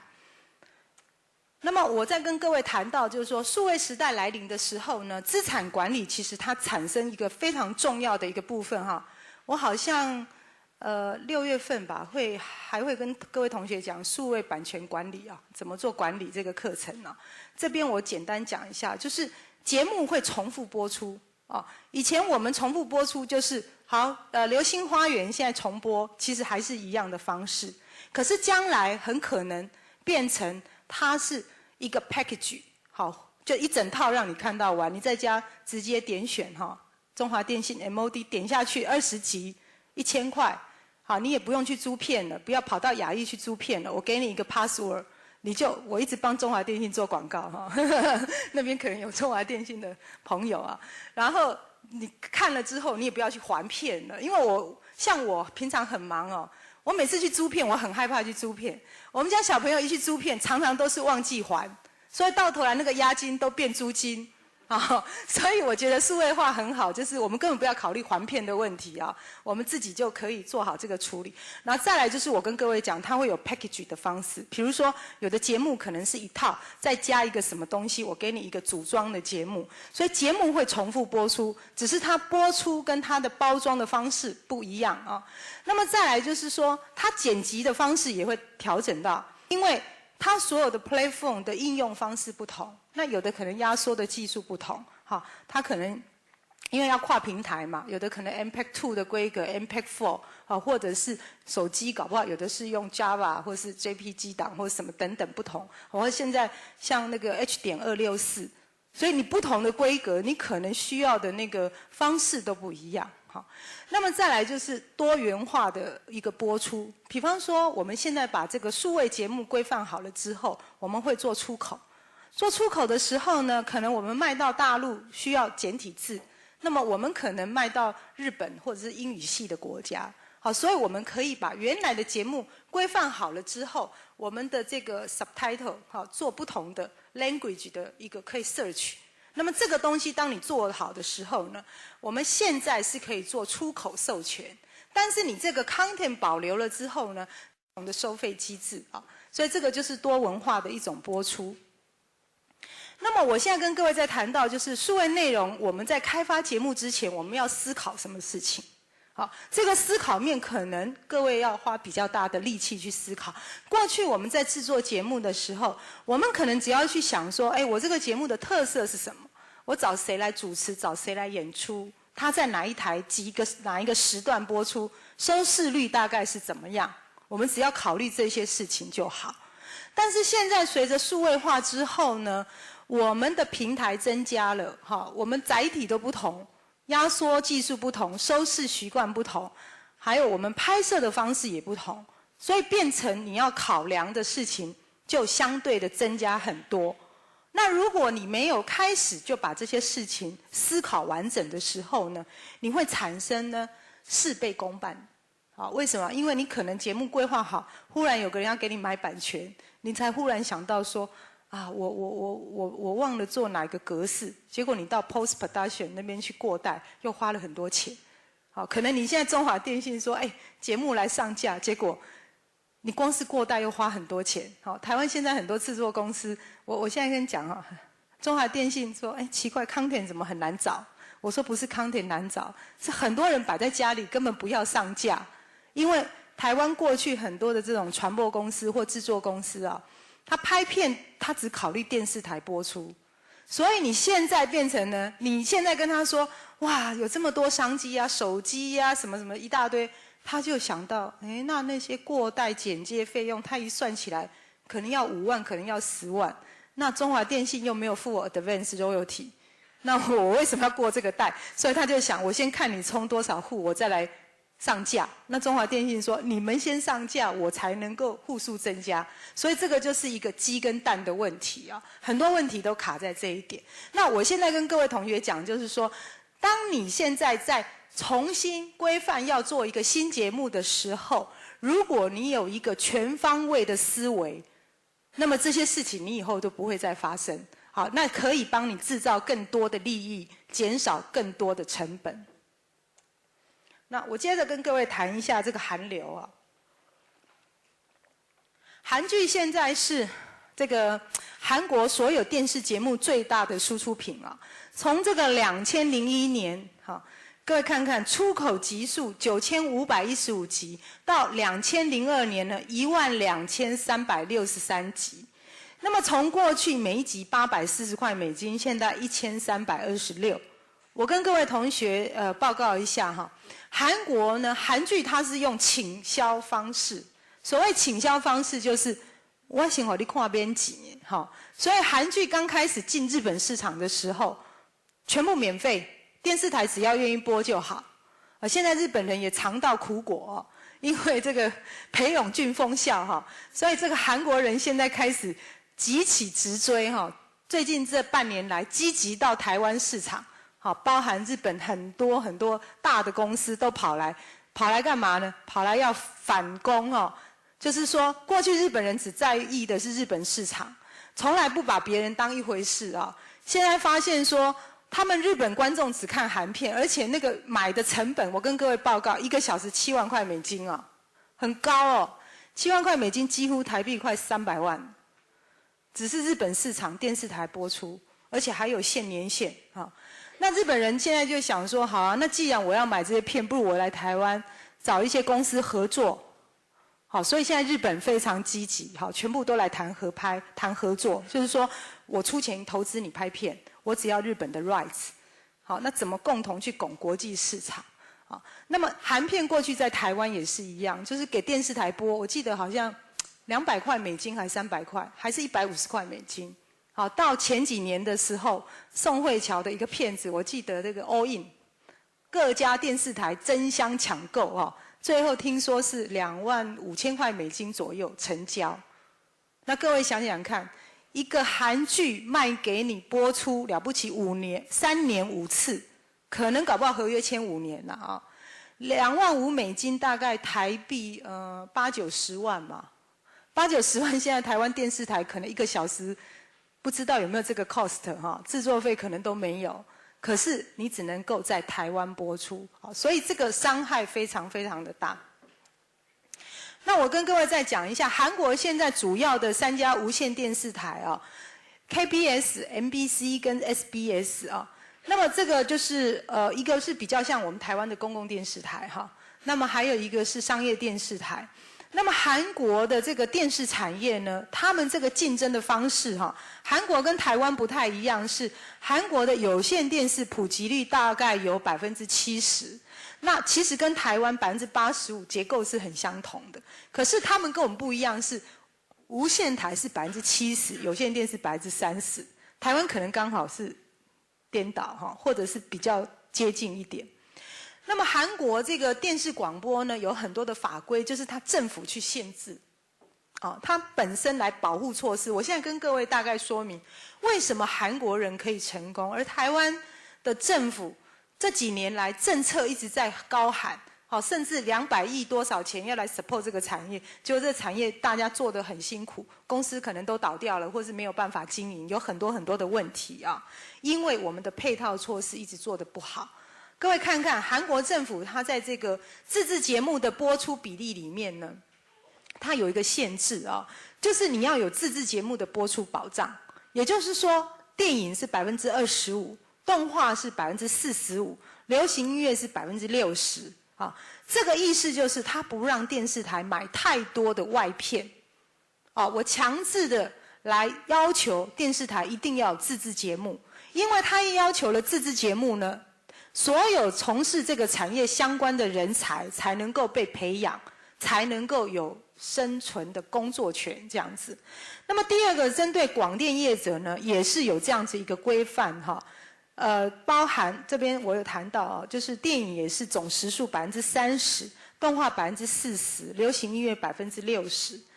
那第二个重点是，他们做了一个多国文化的保护策略。什么叫多国文化？比方说，各位同学，我们在台湾已经很习惯看好莱坞的电影。台湾其实是一个被美国文化倾销的很厉害了。我们小孩子可能吃麦当劳，看好莱坞的电影。那事实上呢，除了好莱坞之外呢，比方像我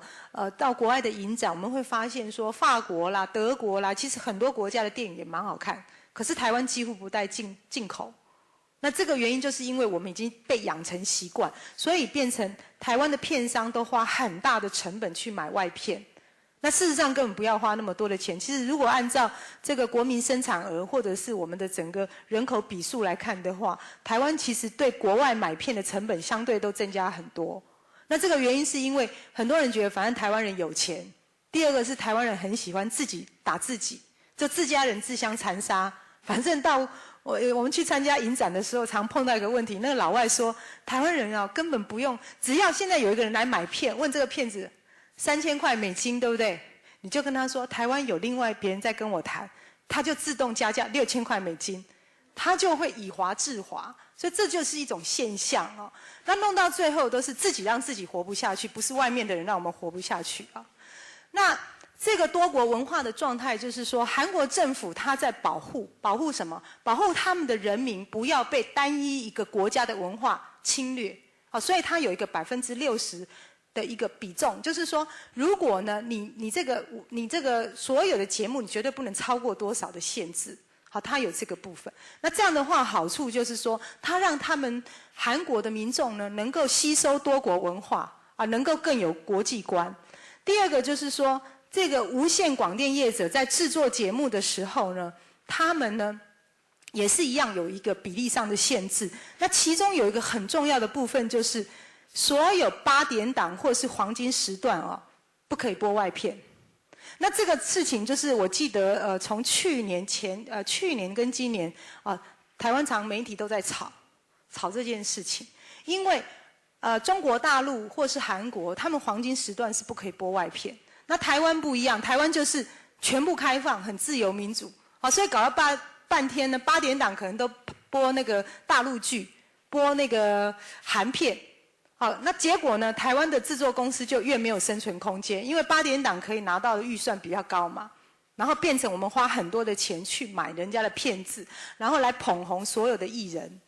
所以早期的时候，各位可能也不知道谁叫周迅，或者是谁叫黄磊。好，到现在呢，好，那我一部戏在你台湾播出之后，下次台湾的制作人要找赵薇、找黄磊，通通拿不出钱来请他们来拍片，好，这个就是变成一一种侵略的一种方式。那么再来就是韩国政府很鼓励拍片哈，比方说他们有很多的减税政策啊。你过去呢，韩国呢从亚洲金融风暴之后呢，他们事实上他们整个的状态比台湾更惨，但是他的政府呢选对了2个很重要的产业发展，一个是动画，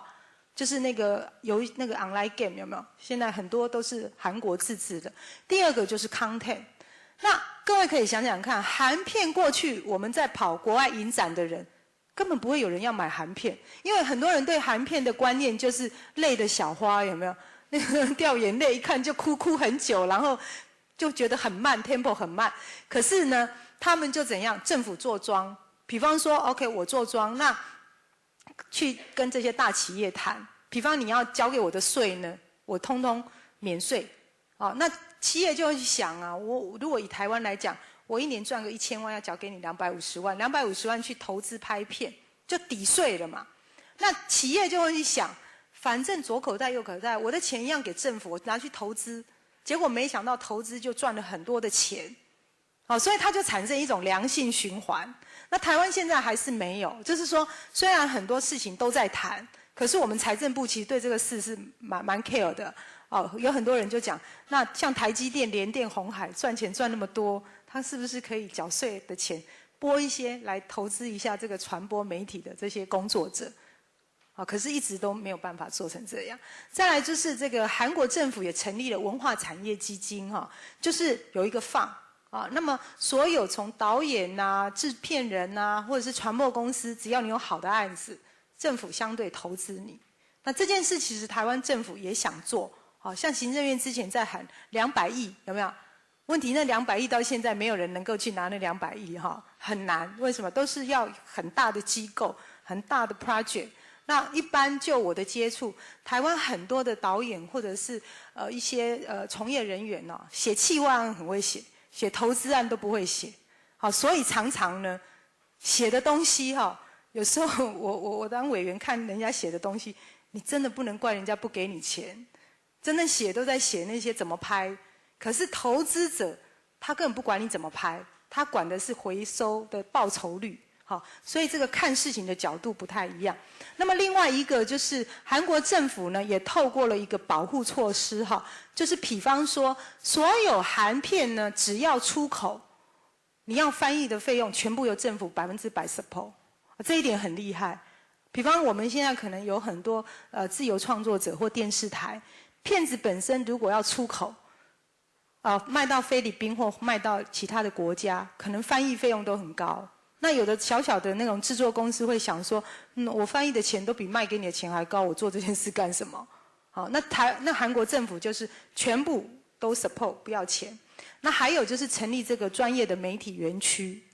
好。然后就像好莱坞有没有？各位去片场，环球影城或是什么这样子一种做法。那中国大陆现在也做得非常好，好像有很多大的电影或者是电视剧，你到哪一省的哪个区，比方说你们现在的场景可能需要有2000万人民币或3000万人民币，当地的政府相对就帮你出1半的钱。好，出完之后片子拍完，他就赚了一个观光景点。好，所以想起来，他其实。台湾其实之前高雄也很想做这件事哈，就是谢长廷那时候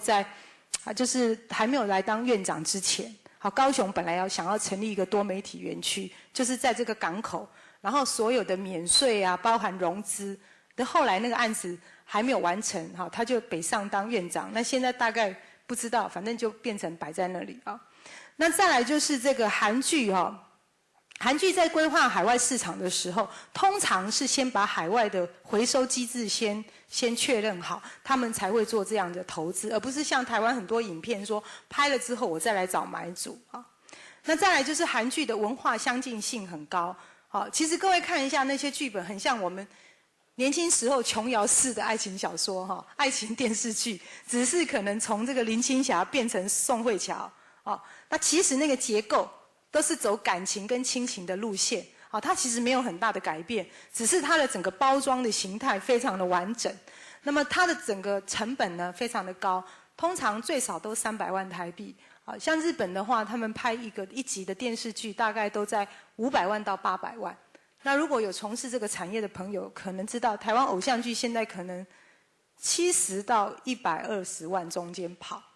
好，所以很多人会说，哎，台湾做不出好的节目，其实是因为我们的整体的配套是跟人家不一样的。好，如果说在同样的基准点，我相信台湾应该会做得比他们更好。好，然后再来就是俊男美女的整体包装哈。那我们来谈台湾的状态啊。台湾现在的状态就是频道很多，所以大家恶性竞争，竞争到最后呢，电视台几乎不太做节目，通通都是谈话性节目。好，因为谈话性节目呢成本最低，可是同样的谈话性节目是最没有利用价值。好，所以等到数位化之后，其实不会有观众一直要重复去看大家在评比说啊扁怎样或是什么搜狗礼券，不会有人要付20块昂顶面去看这种事情。好，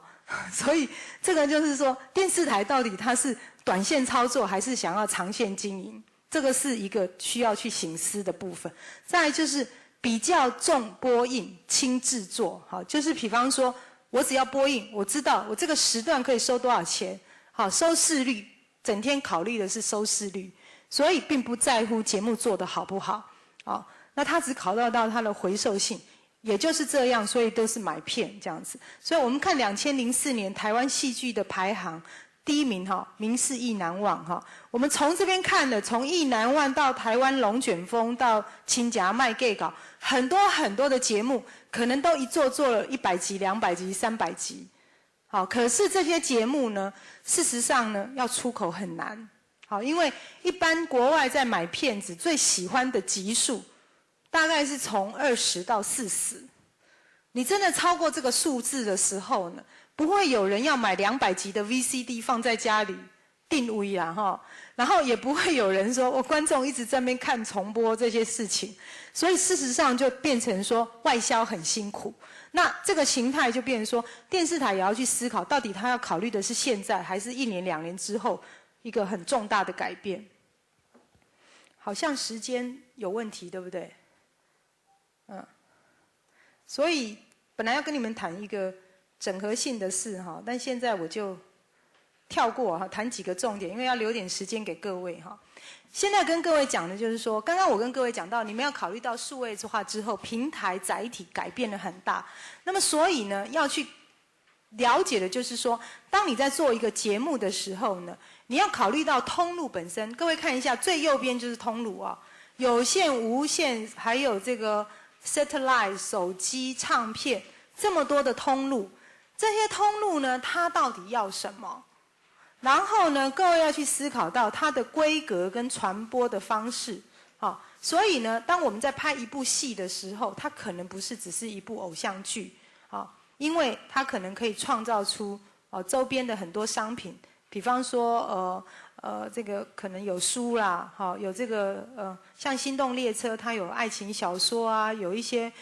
光碟啊、悠游卡啦，还有文具用品，这个都是所有的周边商品。那么当时制作的时候呢，有很多的公司共同来策略性的 sponsor， 包含中华电信、台北捷运、Motorola、联强、神脑、台北智慧卡公司。那么很多的人共同来参与这个案子，都是从剧本初步开始的时候就全面的 sponsor。那这个好处就是说，所有的品牌做到 co-branding， 好，异业结合。因为如果你要去做一件事，你可能每个企业都要花很大的代价。但是如果产业之间透过一种策略联盟的方式，每一个人都可以用最少的成本得到最大的效益。那像这个影片已经卖了13个地方啊，13个国家。那么也就是说 ，Motorola 可能因为赞助这部影片，它在全亚洲13个国家，全部在大众媒体都看得到 Motorola 这个品牌。好，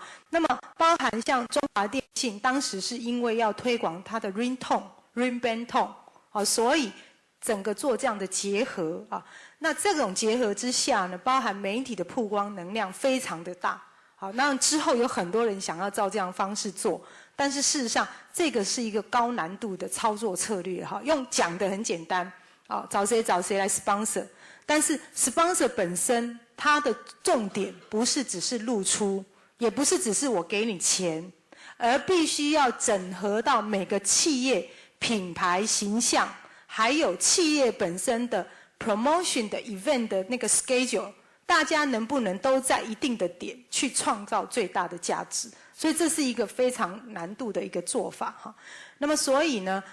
我简单跟各位讲一下，就是说我们在思考节目创意的时候，在这个制作跟行销整体性的一种考量上呢，需要有一个全盘性的思考。那么今天因为时间刚刚跟我讲说，其实时间已经到了啦，好，所以呢就叫我说要给各位留一点时间。听说我们同学每一个人都是很多问题要问的，啊，那我给各位大概 demo 一个很简单的东西哈。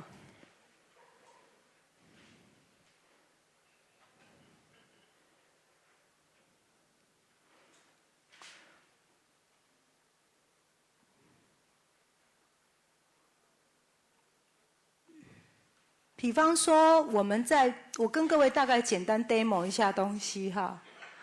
看一下就好，1分钟哈。要不要打个赌啊？看谁车先到就跟谁回家。哦，这个你就看到台北捷运哈。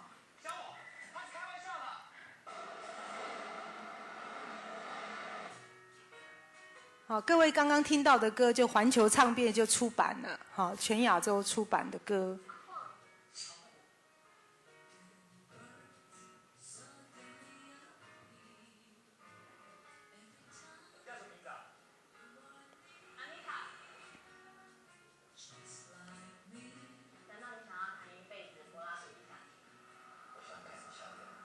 那当时许慧欣就是 Motorola 的代言人哦，所以可能很多人看到所有公车广告都是 Yvonne，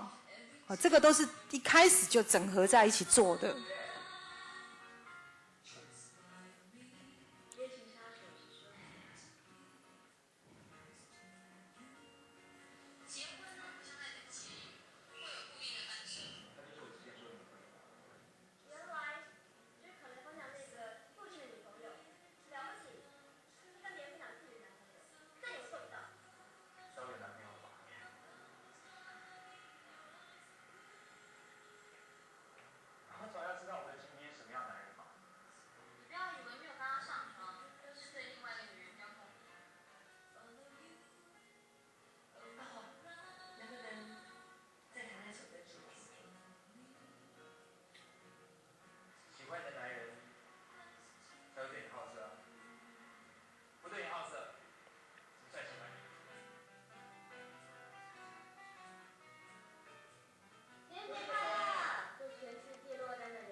我再给你看一下电子书吧，大概就这样子。好，各位，我们之前出版过郭敬淳的写真集嘛，可能也许有人买过哈。那这个以前出的是书，就一本书啊，我记得是卖590块啊哈。还有保护层是另外有，那出了 VCD 跟 DVD， 那么这些 content 呢，各位看，这个就是可以再发展成电子书。将来呢，包含这个 MP4 新的接收器都可以有这个平面或是影音的东西，哈，那它就变成另外一种形态的商品。所以这个就是很多人为什么在讲 content is king， 好，也就是我们在谈两兆双星，为什么 digital content 是其中的一个 star， 那未来的商机有多少？那么主要今天跟各位同学分享一下经验哈，谢谢各位。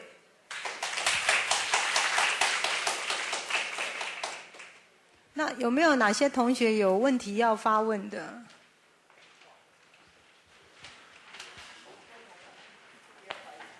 啊，同学来，那个玉兴是吧？对对对。老师你好，刚刚你有说那个韩国的片子一开始都用倾销免费送给你看这样子，那他怎么样从免费送给人家看转型到大家争着要来跟他买，中间操作的手法你可以大概解释一下哈？对对对对，这个其实哈，好像我现在免费给你们那个叫做这个网络，我给你们免费的空间哈。那各位现在都习惯了嘛？我可能就告诉你说，150 mega 一个月多少钱？你要不要买？因为你已经变成一个习惯了。好，那韩剧就是这样。刚开始的时候，它其实日本的无线台还没有播，是从有线电视。好，那电视台呢，通常啊都是怎样？编辑的行力最好嘛，反正你免费给我，那我看节目品质也不错啊，那我就找一个冷门时段播一播啊，就发现说好像也不错，因为所有的广告费都是净摊的嘛，我没有什么成本嘛，对不对？然后播了之后发现，哎，好像还不错，然后就一直播，他就会买新的片子。不信你试试看，你现在拍一部戏剧，你拿给3家电视台，你说不要钱给你播，啊，大家争相嘛，争相播，而且告诉你要哪个时段。好，都是这样，因为他不要钱嘛，不要钱最大啦，所以呢，他把这个东西播了之后，因为受欢迎，受欢迎之后呢，好，你就已经好像上了瘾，对不对？因为观众在看节目的时候，忽然觉得哇，谁喜欢这个 Rain 啊，喜欢谁之后，就会打电话，电视台就发现，哎，很受观众喜欢嘛，所以下一次他就告诉你说，哎，这个片子几千块，然后到最后。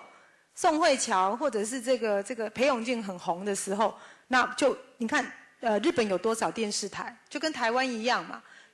无线台跟有线电视，他就说这个节目来大家标，看谁标价最高，我就卖给谁，所以就会越炒作。其实影片都是这样，他就每一台不是，他一定是去谈，他谈了之后就是。觉得可以就好，好像说他也不一定，他谈一台愿意播，那我就给那一台。比方我现在跟华视谈，华视说好免费，你就给华视播了嘛，对不对？那等到你将来这个节目受欢迎了之后，可能你就会发个 email 或者是样片带寄给电视台，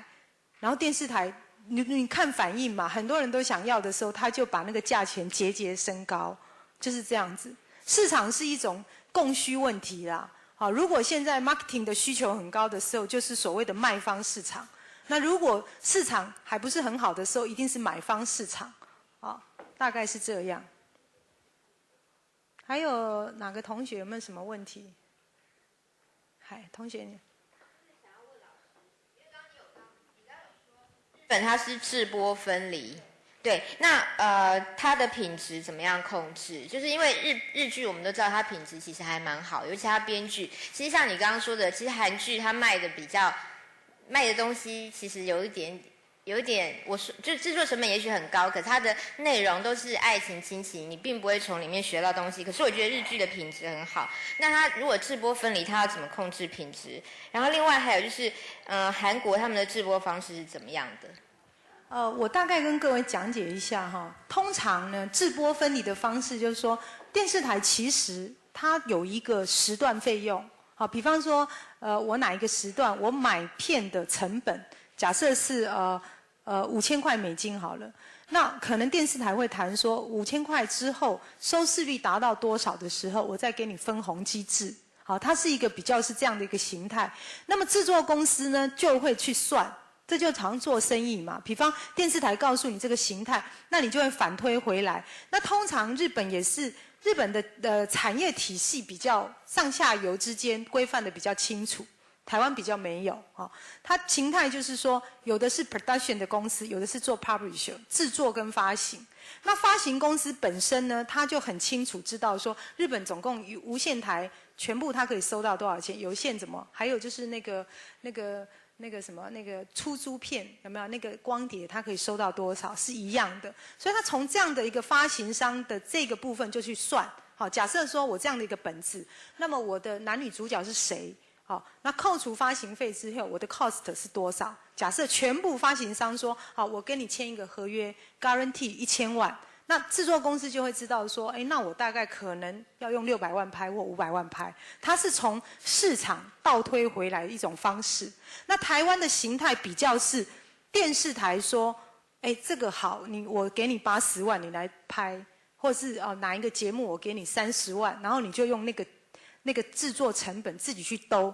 可是台湾很多制作公司通常他并没有国际经验，他也不晓得这些东西怎么卖，他其实只是会拍。就是所谓这个手工业哈，台湾的产业比较是手工业者了，它比较不是一个工厂量化的概念在经营传播娱乐产业这样子。那你刚刚问到第二个问题，就是说韩国的方式哈，韩片的方式比较像是这个好莱坞或日本他们的走法都是这样，不太会像台湾的形态说什么剧本都要写到一个程度。什么5集几集之后再来提案，再来看要不要拍。韩片通常他们跟日本都不是这样。第一个，他们讲究的是公司的品牌，就是你这个经营者的 credit。比方说你过去的成功案例，你制作节目的水准在哪里。第二个，他们比较在乎的是你这个 producer 本身有没有国际观。比方你很会拍片，你在台湾很有名，可是你只很 local 的。他不一定要跟你合作，因为他觉得你的 sense 只是很 local。好，他们要的是比较国际观的一种人才哈。那这个好处在哪里呢？就是说，当他在规范这个节目的时候呢，通常会比较了解每一个国家的风情的民俗的一些想法。好，比方说，有的国家他可能很忌讳同性恋的题材，可是有的国家可能会有政治的某些禁忌。好，或者是有的国家可能会很在乎的是裸露的方式，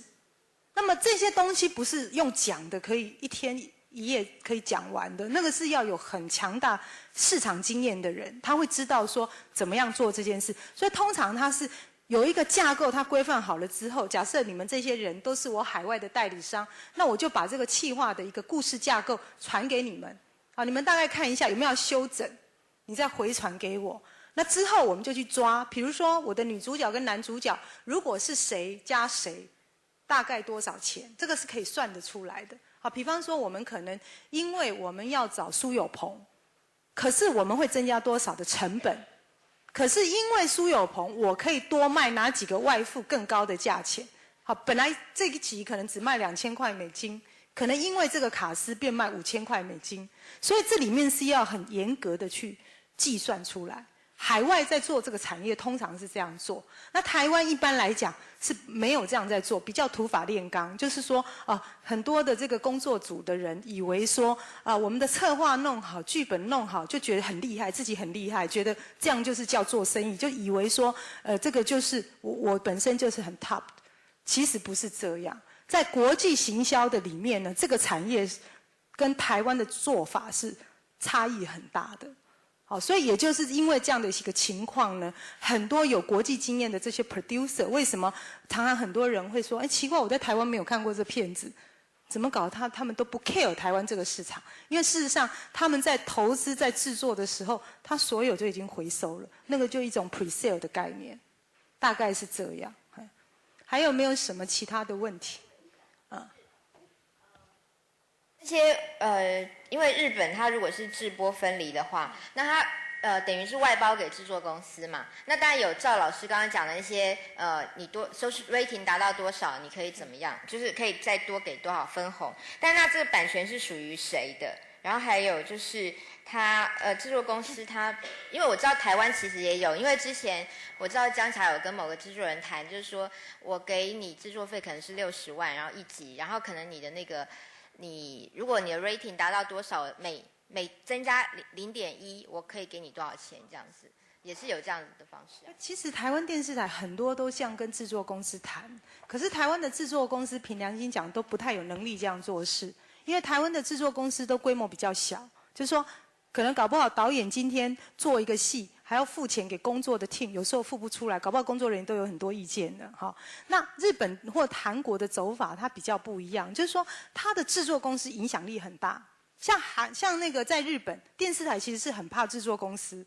我现在制作公司不跟你合作 ，Jenny 死，我所有艺人全部封杀不上你电视台，电视台怕死了。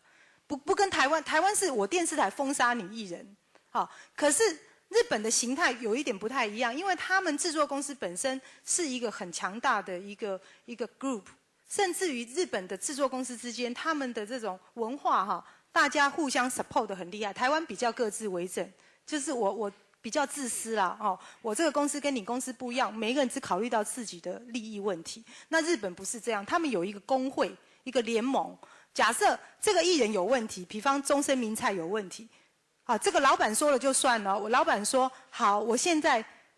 封杀这个艺人，我告诉你，没有一家制作公司敢跟他签约或是干嘛。通常是这样，除非当然偶尔会有例外，但是通常他们是这样。为什么？因为他们的文化养成就是一种团队力量，比较是这样的一个 teamwork 的方式。所以因为这种方式之下，他们就会形成一种很大的势力。啊，你就会看到说，有时候电视台真的跟制作公司有很大冲击的时候，有没有？电视台有时候很拽啊，他甚至于上次那个木村拓哉好像拍片拍到哪里的时候，那个制作公司的老板说叫他不要演，我告诉他剧本后面他们就不动，电视台吓死了，就他们有这样的一个势力。那台湾的形态其实是比较不一样，这样子。那版权通常就是我刚刚讲，就是说这种情况是很弹性的。比方说，有的钱是制作公司自己，比如说我是木村拓哉或是那个谁的制作公司，那我们家的艺人我一算，我外付就可以收多少钱，所以有时候是制作公司自己投资，好，我就找人来拍片就好，发行商谈好，这是一种方式。第二个方式就是说，有时候电视台看好，他说那这样好，我跟你对等投资，好。所以呢，这里面的 rights 是有很多种可能。一种就是因为你投资，所以100%你拥有。但是如果也可能同样一个片子有很多人投资，好像我们现在比如说日本或新加坡有的在谈的方式都是跨国性投资，就是说可能有3个国家、5个国家，比如说一个本子，日本人说，哎，我投20%，日本市场我回收；大陆的人说啊，我投70%，所以其实它是一个资金结构在运作的方式。那也就是说，台湾的传媒事业如果要走到一个国际性的一个方法，我们所有的工作者的那个观念都必须要调整，因为它变成是一种以资本市。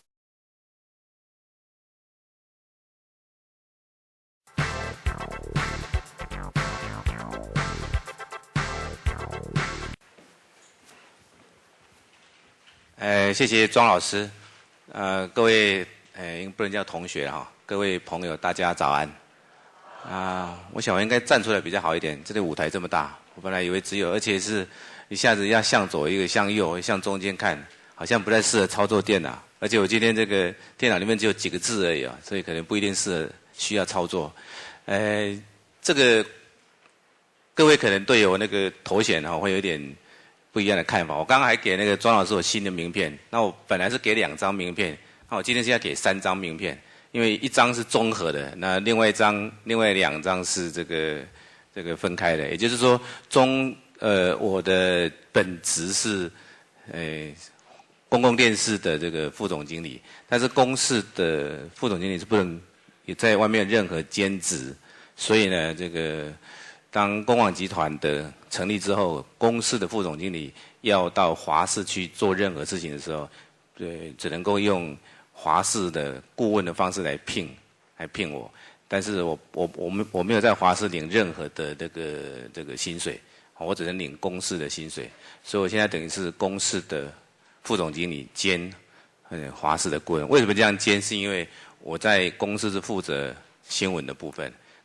到了华视呢，也是要去负责新闻的部分。但是我如果在华视没有任何的职务，我就没有办法去处理华视的新闻，所以我等于是公司的副总经理兼华视的顾问。可是我领的是这个公司的薪水，就好像是因为到现在其实还是很多人搞不清楚，所以我都用很多例子来举。比如说我用的车子是这个公司的车子，可是我的司机呢是华视的司机，所以然后我这个领的那个薪水是公司的薪水，可是呢，我要在华视这个服务。那我经常跟他们讲说，我是公视副总住在华视，但是我是还要回到公视的办公室去办公，有很多不同的方式啦。所以我昨天晚上还在跟几个朋友在吃饭的时候，那名片我第1张完之后，他说你不是在华视我说没有，我在第一张给你，另外还有公司的副总经理。然后我几个朋友说要送，那次说送花给我，送到哪里给我？我说最好不要送花了，但如果送哪里我也不知道，因为你送到公司，可能公司的那个收人还不知道我在办公室在哪里，你送到华视，他们也不知道我在哪里，所以华视很多那个很多人还不知道我人在华视。那有一天我在飞机上碰到一个朋友，他说：“那我现在到底到哪里找你啊？”好像公司、华视都不是。我说没有，你都不用到那里找我，你到我家找我就好了，因为只有我家可以找得到我，其他地方也找不到我。那事实上也是的，因为我们最近这个公广集团刚刚成立，有从今年的4月1号开始有公视，应该是叫公视基金会啊，然后到华视，未来明年的1月份之后还有3个频道要进来，一个就是原住民的原住民频道。还有客家频道，现在这2个频道都是东森集团在经营。到了明年1月1号以后，都归华视，都归公视的基金会，也就是公广集团一起来经营。另外一个频道是现在华视本来就正在经营的那个侨委会的一个频道，叫宏观频道。那个频道是主要是对外，对那个台湾以外的地区去这个可以看得到了。所以总共有3个频道，到明年1月1号以后。就开始，属于公广集团，所以到了明年1月1号之后，我们要多增加3个频道。我大概没有机会去兼这3个频道的任何职务了，所以我大概不需要到5张名片，可能用1张名片就可以了。但是我们公广集团在今年的7月也会有一个正式对宣布的一个，应该叫挂牌的一个记者会啊，我们有个挂牌，挂有公广集团的牌。那到时候名片啊，我们都还要再重新再设计。那包括这2天很多这个公司跟华视的记者出去跑新闻，都会碰到同样的问题。那你们到底属于谁？我们现在这1个多月来，大家都还在想说，到底是我属于你，还是你属于我？这个还搞不清楚。那我们也经常举一个例子，就是公司跟华视的合作在一起，就好像是兄弟了。那个兄弟本来是失散多年的兄弟，现在把他回来。有可能是姐妹，也可能是夫妻，所以呢，这是一个很有趣的开始，一个很有趣的开始的，而且我们也做了很多事，到目前为止可能在要做台湾媒体里面从来没有做过的一件事，也就是把2个不同的公司全部把它整合在一起，还不是并在一起哦，这2个公司还独立存在哦，还不是并在一起。所以呢，将来是会有几个公司不知道，但起码对台湾的媒体来讲，是一个新的开始。所以我们在里面会有很多的这个事情会发生。那前阵子梁叔兄跟我说要来讲这个事情，讲这个跟大家来聊聊的时候，我实在想不出什么样的题目比较适合。后来我就说，那我们就讲讲公广集团的故事，大家一起来交换一下意见。那因为今天时间也有限。所以呢，我想我就这个留大概起码半小时以上的时间，请各位来表示一下意见啊。我们也希望，我想我讲的比较少一点比较好，因为老实说，各位在座的可能都是媒体界的先进，然后也很多是媒体界的老朋友，所以我想也听听你们对公广集团的一些看法，因为我们的很多做法在外面都会引起很多不同的这个回响，包括说大家经常会在报纸上看到。有关这个小野总经理跟这个江总的故事，然后今天我还在报纸上看到一个有关我们的故事。我们昨天有记者来打电话跟我问这个事情的时候，我说，因为他说那个消息可能是比较负面的，我说负面也是对我们来讲是个宣传，因为看你报道的是负面的消息，可是看的人不见得那是负面的。那我今天看了那个报纸之后，我说我还在打电话谢谢我们那位记者，因为他把我照片登得很大很大。这个还要感谢他，因为我们上次有一个记者会，就是我跟高武松副总我们2个人一起主持的，也是为了解释整个那个公广集团5月份的新的改版。报纸登出来之后，我就接到很多从来没有，已经高中毕业之后就没有联络的同学打电话来了，还有从美国打电话来的这个他第一句问我说：“你那个头发是真的还是假的？”因为那个报纸拍很远，看起来比较黑的样子然后我说头发是真的啦，然后他说那再问下一个问题就是那个头发黑的，那个头发是在哪里长的啦？一直说你如果是假头发，你告诉我在哪里？真头发的话，为什么还是这个头发那么长哈？这个，然后有一个美国的朋友，也就是我们那个李四端的太太，她在网络上看到，她打电话跟李四端讲，说李四端是我的学长，大我一届，也是老朋友。你叫陈仁清把那个发型改一改，发型改一改。他说，因为我的发型从高中、大学都是这个样子，因为我完全没有，应该说完全没有任何发型。啊，更好玩的是，我上礼拜回高雄，我剪头发都是在同一个地方剪了10多年了。那个小姐跟我说，你要不要换一下发型啊？因为她帮我剪了10多年了。她说她也在报纸上看到我的发型，她也觉得跟她剪的发型怎么不太一样啊。我说其实我们在这个很多形象上面会经常不断的被塑造，但是会有很多好处啦。虽然我们很多报纸上的消息对我们来讲，或者也许对各位看起来不见得是好，可是我真的是因此这个失散了很多好朋友都回来了，老朋友。我那天到台北来，也隔几天也刚好碰到我们那个高中的同学会，啊，我没有去参加，因为刚好有事情，是我来的隔2天刚好高中同学会。为什么？因为很多同学本来是失联的，然后看到我出现之后就打电话给我，啊，刚好那天我是师大附中315班的，我不晓得这边有没有师大附中毕业的哈。我希望你的数字是4或者5以后。327啊，327同一届啊，327差一届是不是？哈，我还好不是差10届。这师大附中毕业都知道，你讲师大附中哪一班？315班，师大附中是用那个累积上去的，用那个数字一直累积上去的，所以现在应该到900多班了吧？每1000多班的是，岁月如梭，真的是很快。我想我不要站这边好了，因为这边太亮太热了，我一直流汗，还是走下来比较好一点。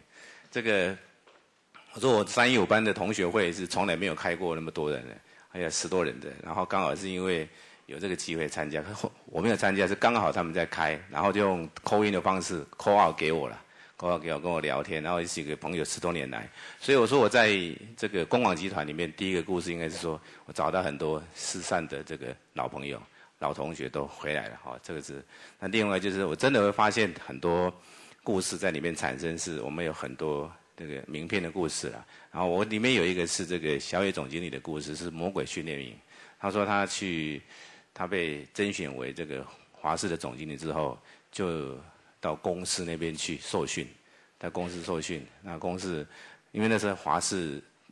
我们在还没有在10月1号之前，我们都不好意思。不方便到华视里面去上班或者去做什么事，所以有1个月的时间呢，都是在公司那边大家讨论华视的事，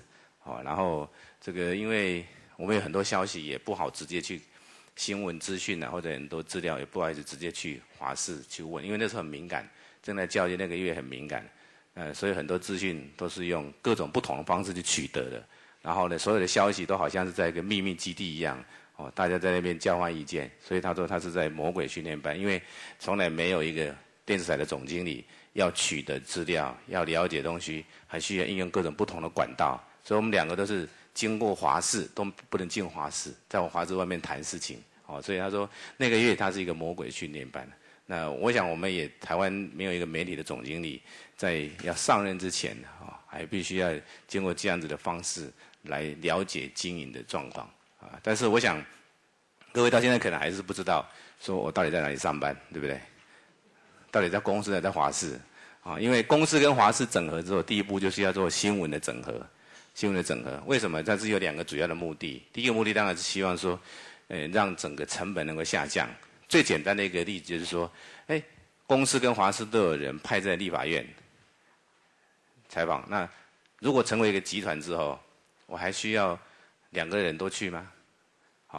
就像这些出国，不管是阿扁总统出国，或者是这个谢院长谢长廷出国，马英九马主席出国，我们在合作上，在过去可能就是都各派一组人出去。那在这个时候合作，我们就可以变成是，派一组人，然后是供应2个公司新闻的消息。那也可以一个文字一个摄影，公视的文字、华视的摄影一起出去。就是在新闻的资源的整合上面，新闻的成本的降低上面是一个很重要的。所以有的第一个新闻整合，第一个就是说希望让那个成本降低，第二是让效率提高。因为我们大家也知道，电视台有很多的报道被人家批评，被人家批评说我们散射性也好啦，或者是对这个一些不实的消息或者口水战很多，所以公广集团另外负一个任务，就希望说能够在现有的商业电视台之外，能够让台湾的媒体、商业媒体，或者是政府媒体也好，或者是这个公共媒体也好，能够有一个这个新的空间，也就是说让大家对电视台的一些报道、一些新闻、一些新闻节目有一些新的方向，或者能找到一个比较让大家可以接受的一个商业跟公共机制。所以这是我们第二个目的，希望能够让新闻的整合能够发挥到这一点。可是这个不是那么容易啦，因为到现在为止，我们都还在为了这个华视是这个到底是商业跟公共哪一个比较需要这个为重还在大家讨论了半天。因为这根据立法院的这个无线电视公管释出条例，公视是这个跟华视都是属于这个条例里面规范的。可是公视的补助，公视的经费呢有3/4来自于政府的补助，那华视呢到目前为止没有任何1毛钱是来自于政府的补助，所以华视还要负责这个自己的盈亏，所以等于华视还是在一个商业媒体的这个设计，那公视是一个这个公共服务的一个媒体，所以当一个集团里面有2个媒体是在不同的这个机制设计之下，就会有一些很奇怪的事情会发生。我们最近一直在讨论的，我想各位在网络上搞不好还看过类似最近的相关的一些消息在流传，说这种现在被很多学者批评了，当然也有人支持了，就是业务配合、业配啦，就是那个制度性行销，到底应不应该继续在公广集团里面这个发生？就是这些像的消息、这样的新闻，适不适合在公广集团里面产生，就会有2派的意见会出来。当然这个站在一个公广集团的最高的价值、公共精神的精神上，是不可以有政商势力来介入任何一个这个公广集团的新闻，所以应该排除任何制度性行销的东西，因为那是政府或者是某些企业界在影响新闻的一个方式。但是站在华视的经营阶层，某些经营阶层的一些主管来讲，那个我昨天才问了一个数字，大概华视文化每一年有1-2亿的收入是来自于制度性行销的这些，那华视文化的大部分的这个收入也是来自于这一块。那如果这一块突然间没有了，你可以想见，这个可能就立刻面临经营上的问题，然后也可能立刻面临人员的，就可能有2/3人是没事做，必须要面临自己的工作权的问题。所以呢，一个商业媒体在这个时候到底要不要立刻来这个处理这个制度性行销的问题？那公广集团最高价值当然就必须要排除政商的介入，但是政商的介入排除之后，可能让华视里面的某些单位或者某些收入立刻没有。那我们那天有一个数字，当然有时候各位如果有看到消息也知道，就董事会开完之后有公布了一个数字，就是华视大概去年一整年里面有11亿多的亏损，11亿多的亏损。那这11亿多的亏损可以换算成每个月可能6-7千万以上的这个亏损，甚至于是超过1亿的亏损。那每天是几百万的亏损，每天是口袋里面。所以我正在讲话的时候，我们已经有钱一直掉出去了，掉500、1000、1万一直掉出去了。我讲一句话可能掉1万块钱出去了。在这种情况之下，这个一个经营阶层，他怎么样子去这个把一下子1亿多的砍掉，1亿多的收入就不要，或者你还不能马上找到新的收入。所以我想这个像这样类似这样的事情会不断在公广集团里面发生，但是我都把它视为是一个良性的。为什么？因为这是一个新的尝试，那在台湾过去没有的。那怎么样子让公广集团一个公共的有公共价值的精神跟公共服务的精神的这些公司存在，然后能够让一个华视这样一个商业媒体对也能够存在。也就是说，简单说，我们要在华视做的是符合公共精神又有收视率的节目出来，这多难啊！好，符合公共价值精神有收视率的节目出来，因为还要自负盈亏，又不能违反这个公共价值的精神。好，然后呢，公共电视比较符合这个，现在做的已经做得相当好了啦。啊，但是大家也希望说公共电视让更多人看到，收视率也要稍微好一点，对不对？所以呢，我们要负责让过去收视率比较差的公视收视率好一点，然后要让华视维持高的收视率，然后能够让节目也做得好一点。哦，所以其实对大家来讲，很多人说是一个不可能的任务啦。然后有一个老师跟我说：“你根本皮皮抓，就是说看到头皮发麻，有那么多的任务要去完成。”但是我都觉得那个过程是非常重要的。其实已经很多的同学打电话来，就跟我问了很多这个公广集团的一些事情。我说你们慢慢观察，1年2年之后再来慢慢观察之后，会发现它其实有很多的事情正在发生。那这些任何发生的事情，都是你们写作很好的题材。但是这里面其实没有对错，我们其实只是那个目标清楚，希望把这个立法院也好，行政院也好，或者这个社会也好，他们赋予我们公广集团的责任的工作，把它做出来，把它做好一点，这样而已。然后能够看能不能够开辟一个比较新的一个空间，好，比较新的空间。这个是我想我今天来主要目的是跟大家，大概了解讨论一下，大概目前为止我们所面临知道的状况。那我再举另外一个例子，就这次刚刚讲的是自助性行销会经过讨论。第二个例子是，因为我们最近要把那个华视公视新闻部的搬到华视来上班，搬到华视来上班。我想这也是过去所没有的，也就是要把一个100多人的，公视是有136个人，啊，华视是新闻部总共269个人，是要把这些人300-400人放在同一个地方办公。那这时候公视同仁就会面临一种心情，就是我要换到另外一个地方去上班。那他们就在猜测那边会对我怎么样，啊，然后华视的同仁就想说，我原来是这一块在上班，你过来了，那你来你会怎样？好，你到底要怎样？好，就是互相会在那边这个隔空做很多的想象。然后我第一次请公视的同仁到华视来开会的时候，一个人坐1排、2排，啊，发现左边这一排公视的每个人脸色都很凝重，像一副这个小媳妇一样啊，到那边都不敢讲话，不想讲话。然后华视的同仁坐在那边也是一副非常奇怪，说你们来干嘛哈？这样两边坐在那边哈，这个我是那天没有把那个照片拍起来哈，变成留下记录，不然我说那个1年之后来看，你会发现，我说就像是这个你原来你跟爸爸妈妈是住在一起，你是唯一的掌上明珠也好了哈，啊一个人一家3口在那边吃晚饭，突然间第2天你的父母告诉你说，明天开始有另外一个小孩子也会来跟你一起吃饭，所以以后我们一家4口在那边吃饭，你会想。那我原来吃肉的这一块可能被吃掉一半了，我原来很喜欢喝什么汤的，现在有人来跟我抢了，哈，那种心情是一定不一样的。我说那连续剧都是这样拍的啦，就是两个人在这个突然间这个很陌生的环境里面，2个同时在的时候，然后这个一个是熟悉，一个是不熟悉的，那只有在一个情况之下会好转。电视剧就这样拍嘛，就是2个人多出去的时候。有人在欺负这对兄弟，打一架完之后回来，回来就好了。原来2个人是同一个战线的，所以我就说，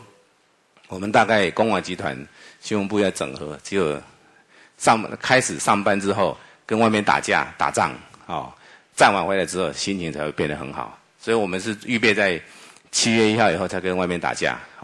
我想7月1号打完架之后，可能8月、9月之后就会好一点了。可是在这个过程当中，要把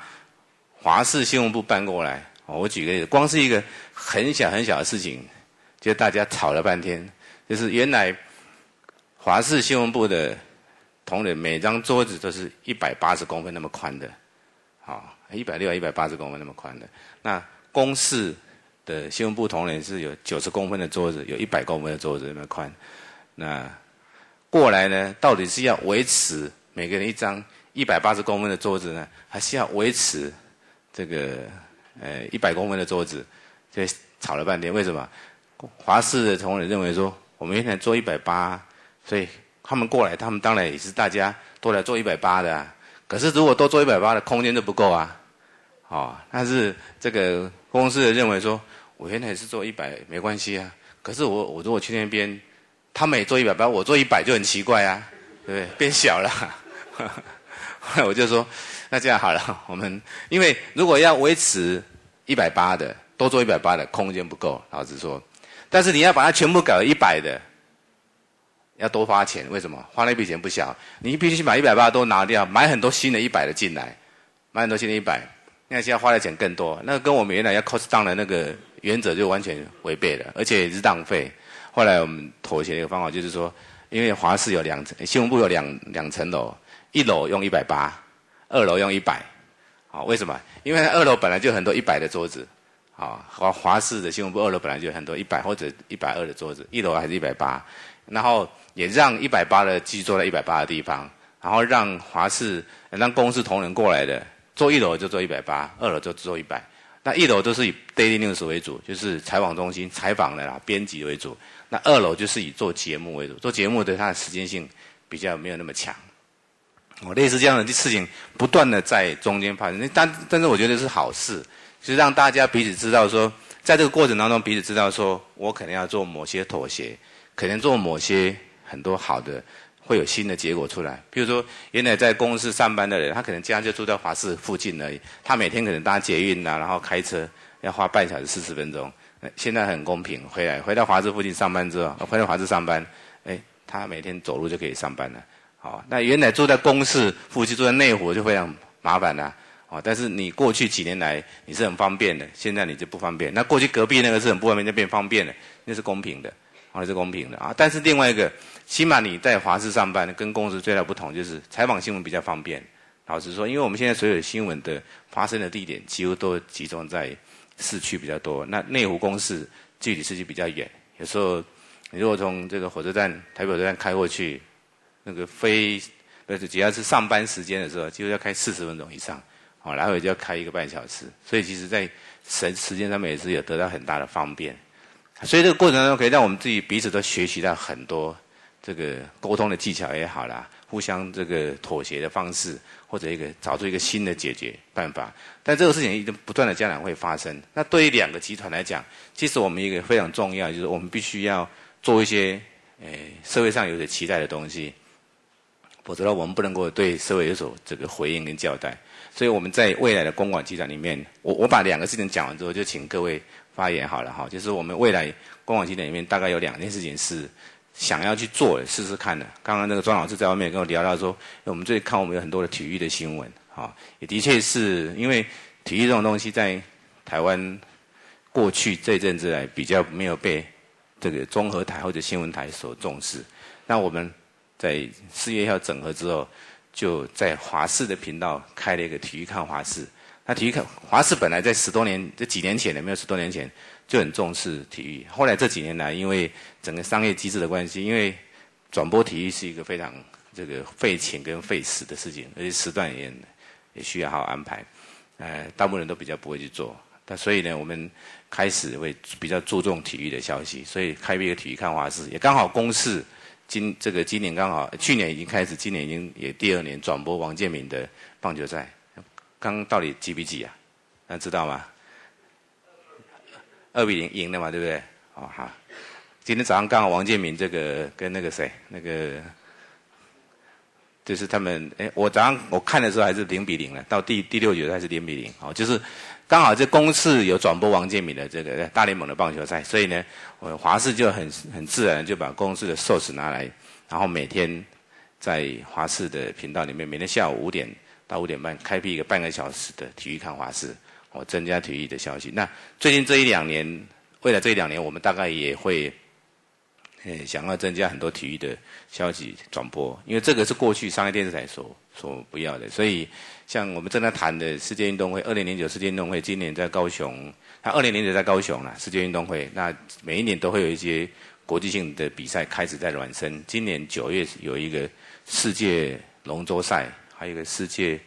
滑冰比赛，在高雄正在商量要不要转播。然后还有年底12月的那个亚运。亚运在这个，我们要准备正在研究怎么做转播。那明年的一些国内的比赛，这个过去也没有在转播了，我们也考虑是不是要做转播。譬如说全国青少棒比赛，我们大家以前都印象很深刻，也许年轻一点的可能已经印象不深刻了半夜起来看那个我们的少棒赛，在美国或者在威廉波特吧，在打球了。那台湾的棒球这几年来，青少棒也比较不受重视，我们也考虑要不要去做这些的转播。所以未来在体育活动方面，我们会比较多一点时间来转播。第二个就是说，台湾的很多媒体最近我想大家都很知道，很多口水战，所以很多新闻、很多消息资讯不完整的，甚至错误的。所以我们最近也准备想要开辟做一个调查性报道的节目，因为我想这很多的读新闻的老师或者学生都知道说，其实媒体的最重要的责任还是要去找到真相也要去想办法去这个监督政府监督整个正在发生的事情。所以呢，这种调查性报道的节目，台湾过去也有啦就是但是比较少，所以我们要花很多时间来做这个譬如说像最近那个南回铁路那个翻车这样一直在看，每天在看连续剧一样李双全到哪里，大家跟他演到哪里。我觉得他有点像演员的他有很多动作有点像演员的。然后在他家一天到晚都有媒体在拍他他比任何人。我昨天看有8个警察在陪他。那台湾的媒体界，台湾的过去还没有成为嫌犯之前的人有可以8个警察这样保护他，这样看着他一起像环游台湾一样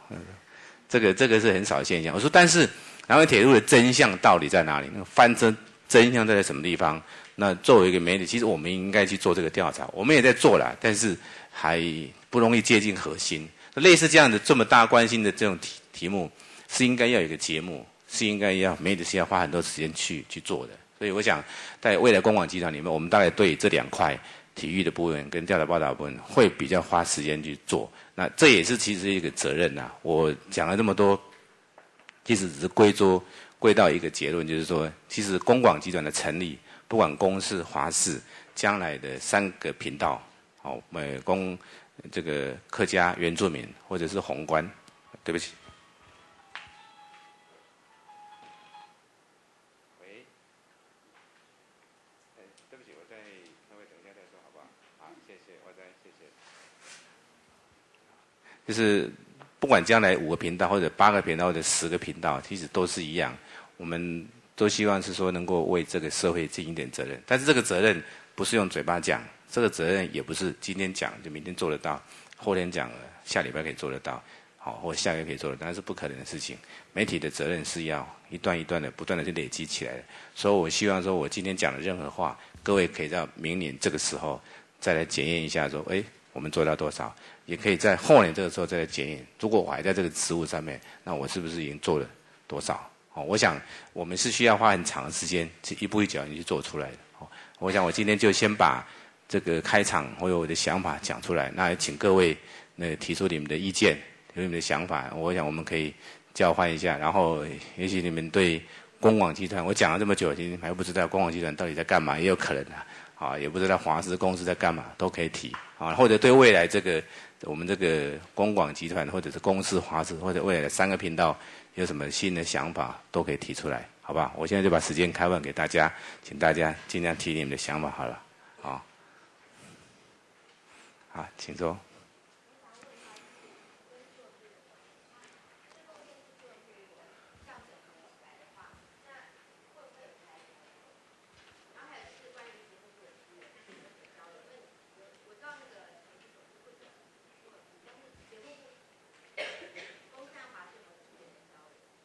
好，请坐。这个裁员的问题裁员跟减薪一样都是到目前为止这个任何企业界碰到最难处理的问题啦。但是到目前为止啦，在我们的规划里面啊，我们没有任何裁员的计划在里面啦。到目前为止，这个新闻部的2个新闻部整合没有任何裁员的计划在里面，这是第一个。那第二个，至于那个节目的合作，现在正在谈，把公视原来的这个节目看能不能到华视来播出，这个正在谈。新闻也有在，因为新闻也有新闻节目，也有在考虑。像我最近就正在考虑要不要把那个华视的国际新闻那个节目，跟未来7月份之后有没有可能华视播完之后公视播？因为公视的强项是国际新闻，那我们希望说让公视的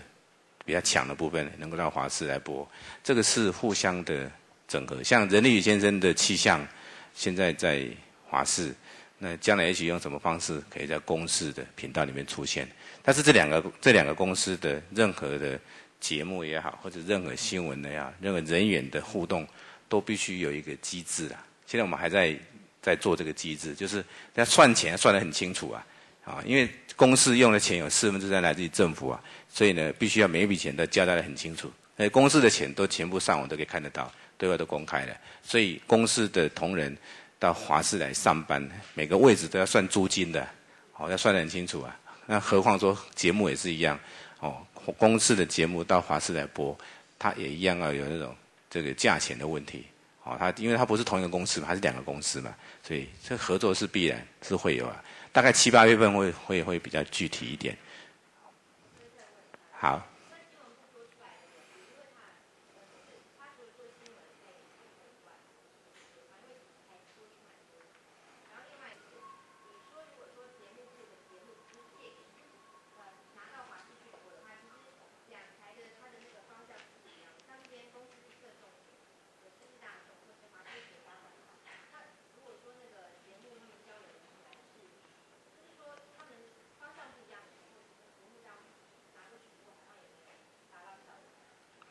好，这个第一个，我想，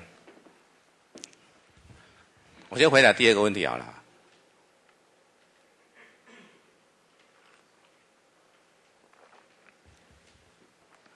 因为所谓的节目交换是要看说适不适合在华视或者哪一个频道播出啦。在公视的任何节目，也不一定，并不完全说都不能够在华视播出。就像暑假期间，公视有几个节目是做那个学生的节目嘛，什么叫什么我们这一班之类的，我们一样也可以考虑把它送到华视频道来播出啊。那华视频道虽然是一个全家合家观赏的节目，那公视是一个知识阶层比较适合看的节目，但是中间还是有可以互相交流的啊。所以我想那是要看节目的属性，不完全是不可以啊。国际新闻也是一样啊，国际新闻看你怎么做嘛。那至于说那个新闻部的问题，我想新闻部大概有很多的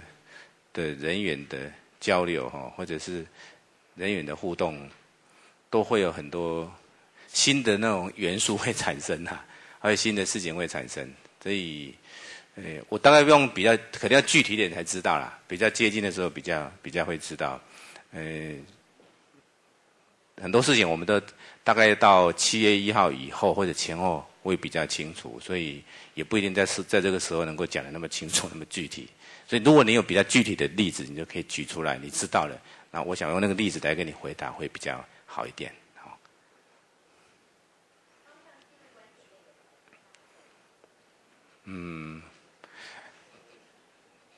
记录观点那个小组，他们还是维持在这个公视华视合并之后的个别的公司里面啊，但是我们会有一个大新闻部，的公视华视这种大新闻部，那个大新闻部是虚拟的啦，虚拟的，因为公广集团下面有个大新闻部，大新闻部下面会有一个纪录片观点的那个组织出来，那个组织的人员还是维持现在公视的现有的人员，只是说他在这个公广集团下面，他还是属于这个公广集团下面，可是组织还是独立的，不会影响。其实基本上是没有任何影响，唯一的差别是说，多了一个公广集团的大新闻部，他的可能管他的人，主管可能会多增加1、2个主管来跟他协调，这样而已。其实是这个组织很细啦，所以我没办法讲那么清楚。而且还没有经过董事会通过。我只能讲说，它现有在公司的组织的内部的体制是没有变的。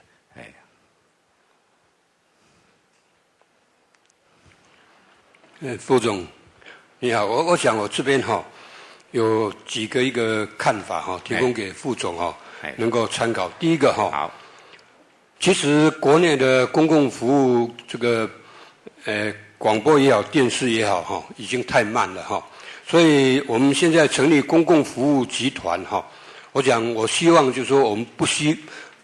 不要成为为政治来服务这个部分。第二个就是假如说公共集团还是以商业营运的模式来运转的话，我讲这样的话以后会很糟糕跟这个商业的一个竞争，我讲这样的话绝对做不好。应该用社会资源的一个整合方式来营运。另外就是那个公管集团应该能够以这个道德重建价值观重建的一个方向来出发。老实讲，现在的所谓四维八德大概没有人去遵守了因为整个一个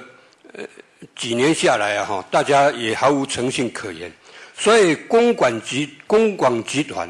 应该在节目的一个制播上以食衣住行娱乐很明显的来做一个区隔，就是说让所有的一个民众，我假如说以各种一个方式，像现在很多的这个名牌的影响，我讲会给后代到底会带来什么一个情况这些的部分应该是比较明确的把节目做一个划分。另外就是养的部分，像老年人口也好或青少年也好，我讲这个部分公广集团应该要花更多的一个力量在这个地方。另外单亲家庭的部分，还有新台湾之子，这些部分都是影响未来可能很严重的一个族群。所以在公管集团的这个以后节目制播上面，是不是能够多朝着比较明确的一个族群来做规划节目？谢谢。好，谢谢你。我想您提到那个政商的部分其实我刚刚也提过，就是说公共服务的精神里面有一个很大的一块是要排除政商势力的介入，不当的介入啦。其实你要说他政商不介入是不可能的。我想就是政商势力的不当的介入未来的这个公广集团的这个相关的新闻或者节目里面其实这是我们一个目的，也是要符合这个立法院通过那一条无线电视公股4条里面的精神那个精神所以这个部分我们会去做啦，所以我一到新闻部之后，我就跟他们说，因为我有一次去中部开会。我去新闻部完之后，隔一个礼拜去中部开会，然后中部的记者就跟我反映说，他们过去几年来，已经变成是不能够进台中市政府顺利的采访，就是台中市政府会把他们视为是另外一边的人另外一边的人。那我就跟他们说，我们希望将来的整个公广集团的新闻的走向是中立、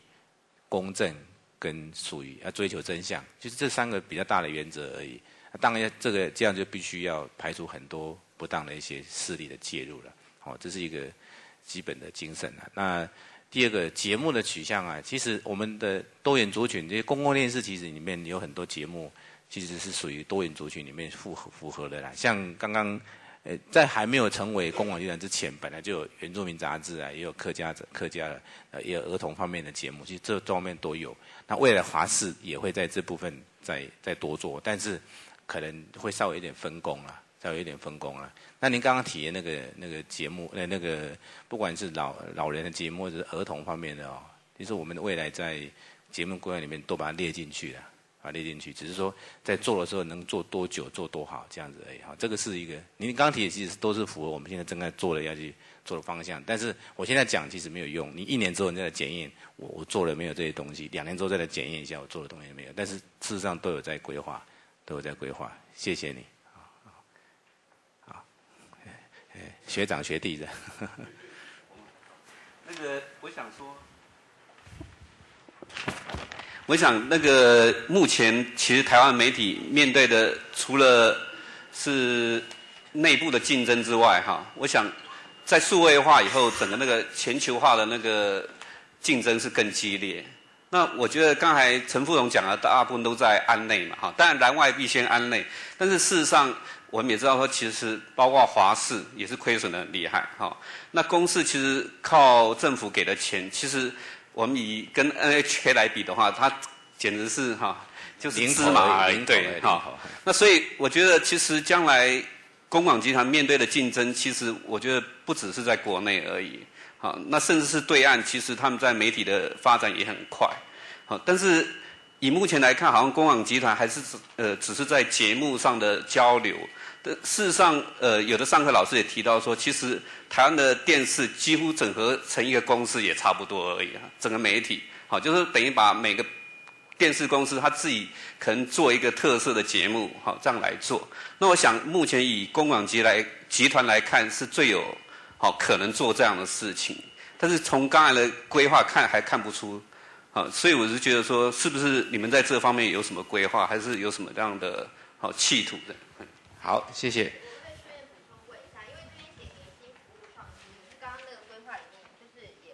刚刚讲的看不太到这样子。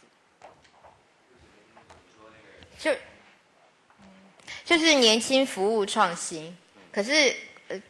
就是没有听到这方面的一些规划。就是我们台湾好像很爱喊口号，可是实际执行面没有看到这样子，就是不知道是怎么做。好，这个我想我一并回答了哈，因为大部分的这个，尤其是国际性的，或者是成为一个，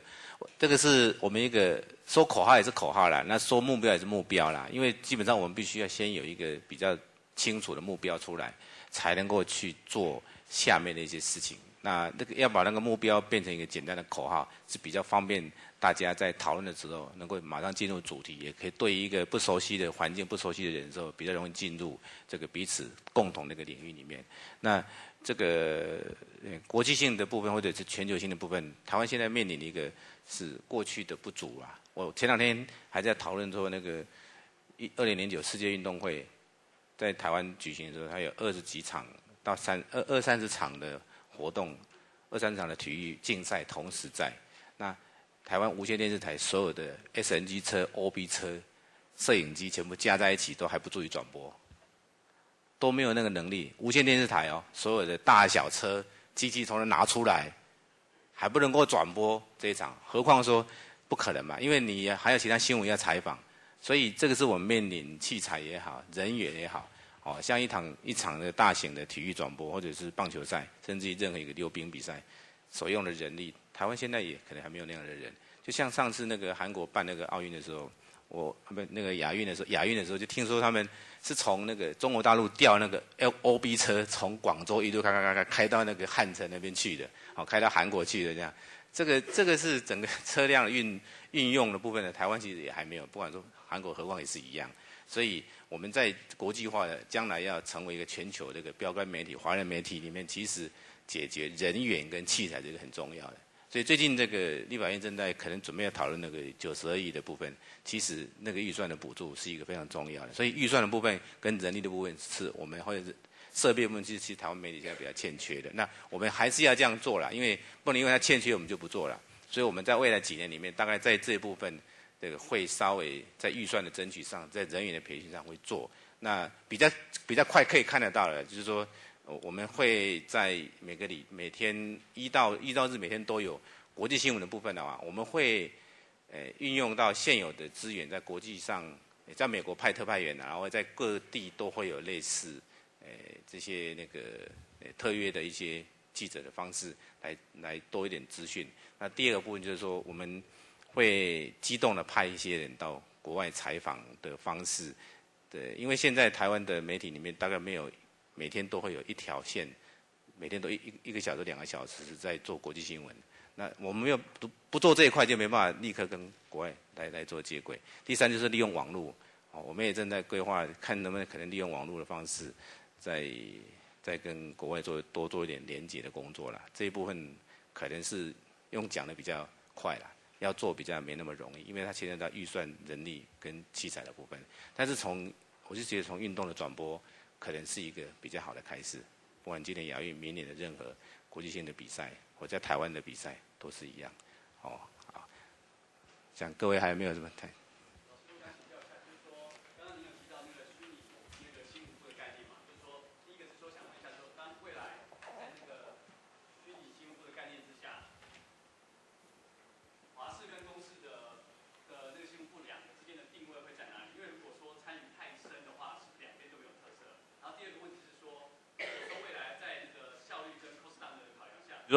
比如说那个立法院我派一组记者，但是如果发生重大新闻的时候，我要先给华视还是先给公视呢？谢谢。好。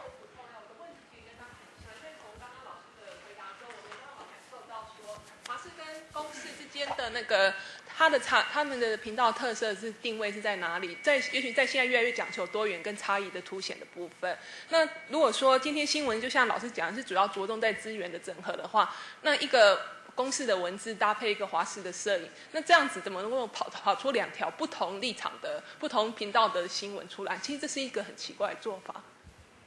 好，我想我们用一个简单的那个想法去想一下，你不要把它想得太复杂。你今天看公视新闻，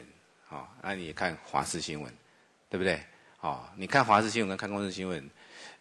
以现在还没有整合之前的话，华视是有一批人在做华视新闻嘛，对不对？那公视有一批人做公视新闻嘛，所以你会认为是2批人，两个频道在做嘛，对不对？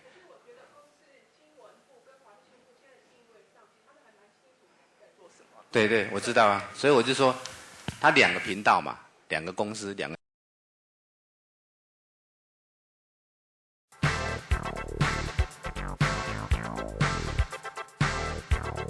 很高兴在这边，跟在数位，应该说数位创意方面啊，将来想，也许你们现在已经在这个领域里面工作，或者说将来会投入这个领域的这个朋友们，大家分享一些我们在艺术界运用数位创意啊的一些状况。这声音好大，回音太重了，可不可以稍微回音小一点？嘿，谢谢。因为其实啊，在我们我自己呢，大概简单的介绍一下，我大部分从过去做果陀剧场哈，然后后来做台北艺术节、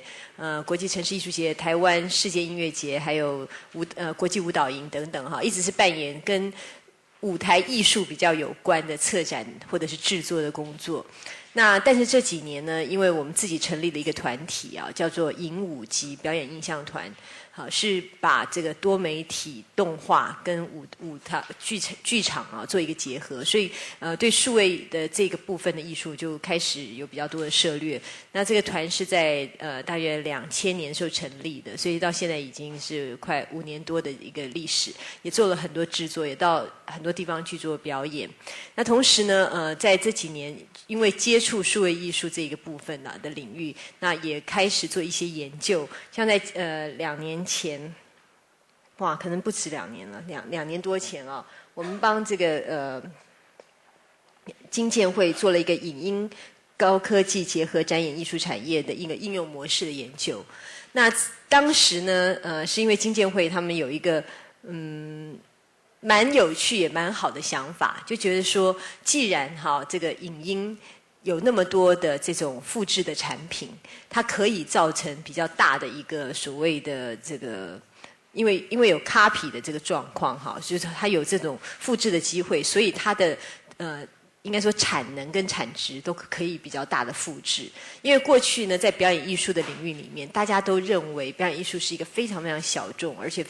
它的市场范围很小。你一次决定演5场，每一场1000个位置就是5000张票，你卖的再好，5000张票卖完就没有了。所以一直都是一个产能好像很低的一个领域。所以经建会就想说，那是不是呢？现在都在谈文化创意产业的这个阶段呢，可以把这个表演艺术跟这个数位的这种复制的这种制作的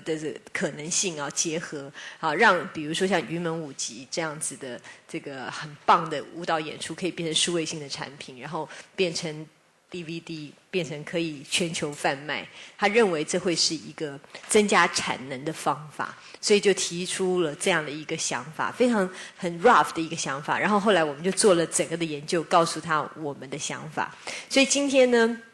我的这个整个基本上这个今天的这个谈话也是从我们当时做的一个研究里面做出发，那跟大家分享一下数位艺术在整个未来环境里面，我们看到它的一些新的可能性。好，所以我今天一开始的时候呢，就想要把我们数位艺术现在的应用模式，把它先归纳成3种模式哈。第一个是单向的传播模式。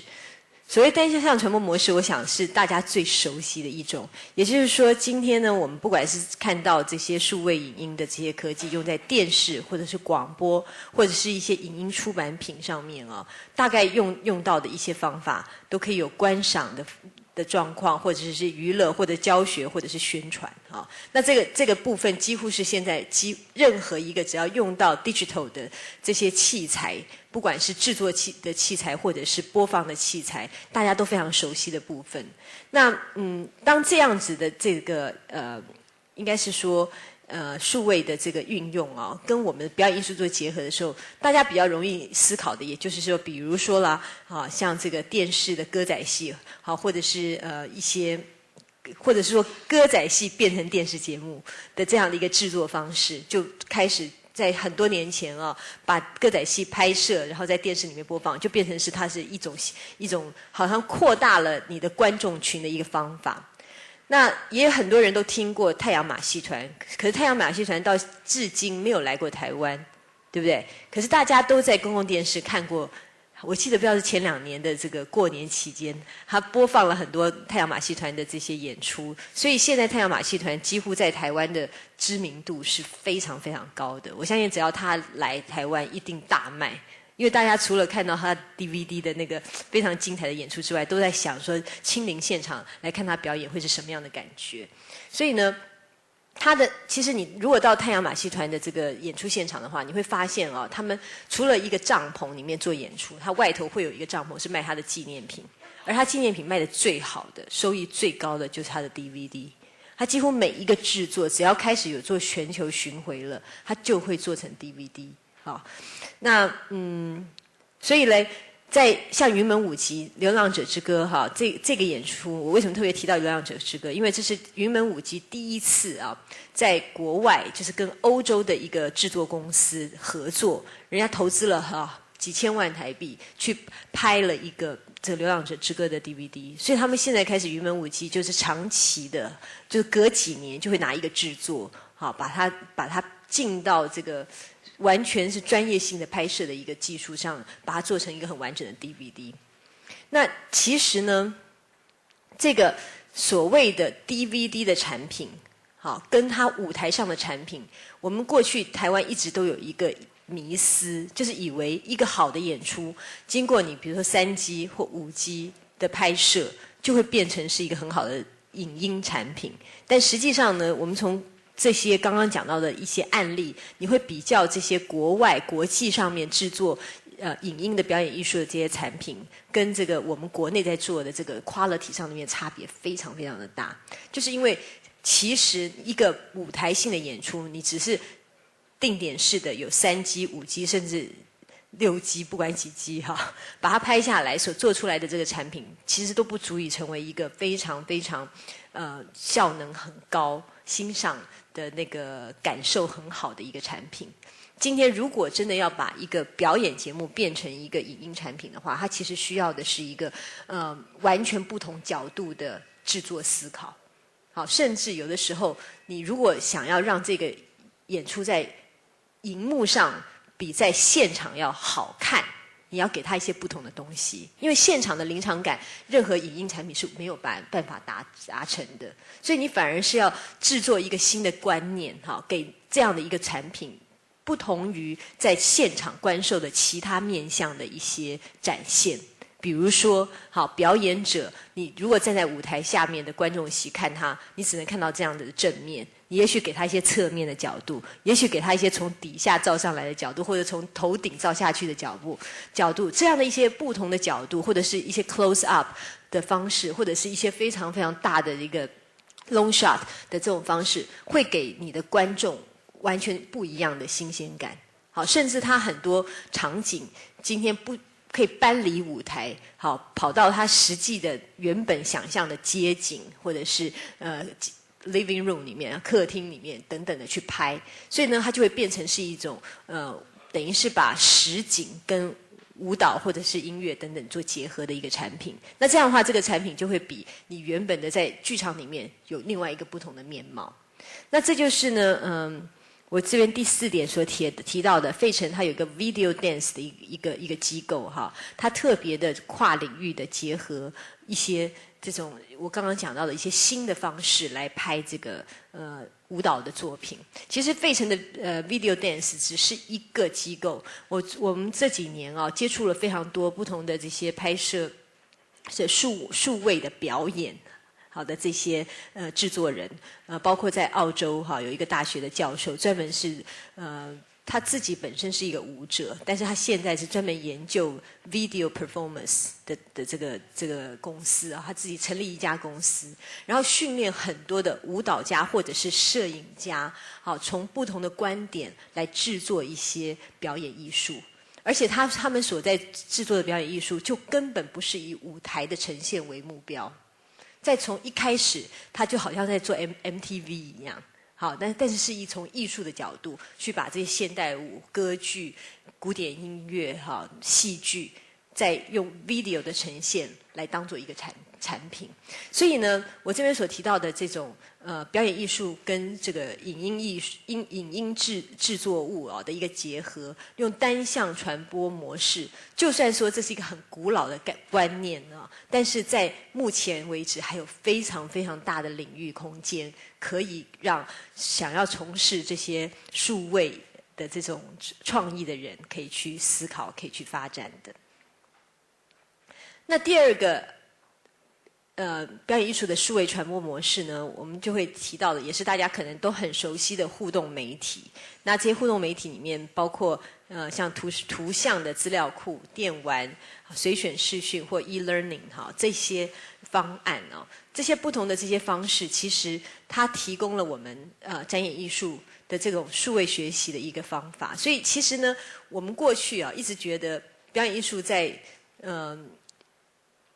就是要把它做到 outreach， 就是让更多的人可以接触、可以学习一直都很局限。因为从传统的表演艺术的学习里面，不管你是学钢琴、学小提琴、学舞蹈、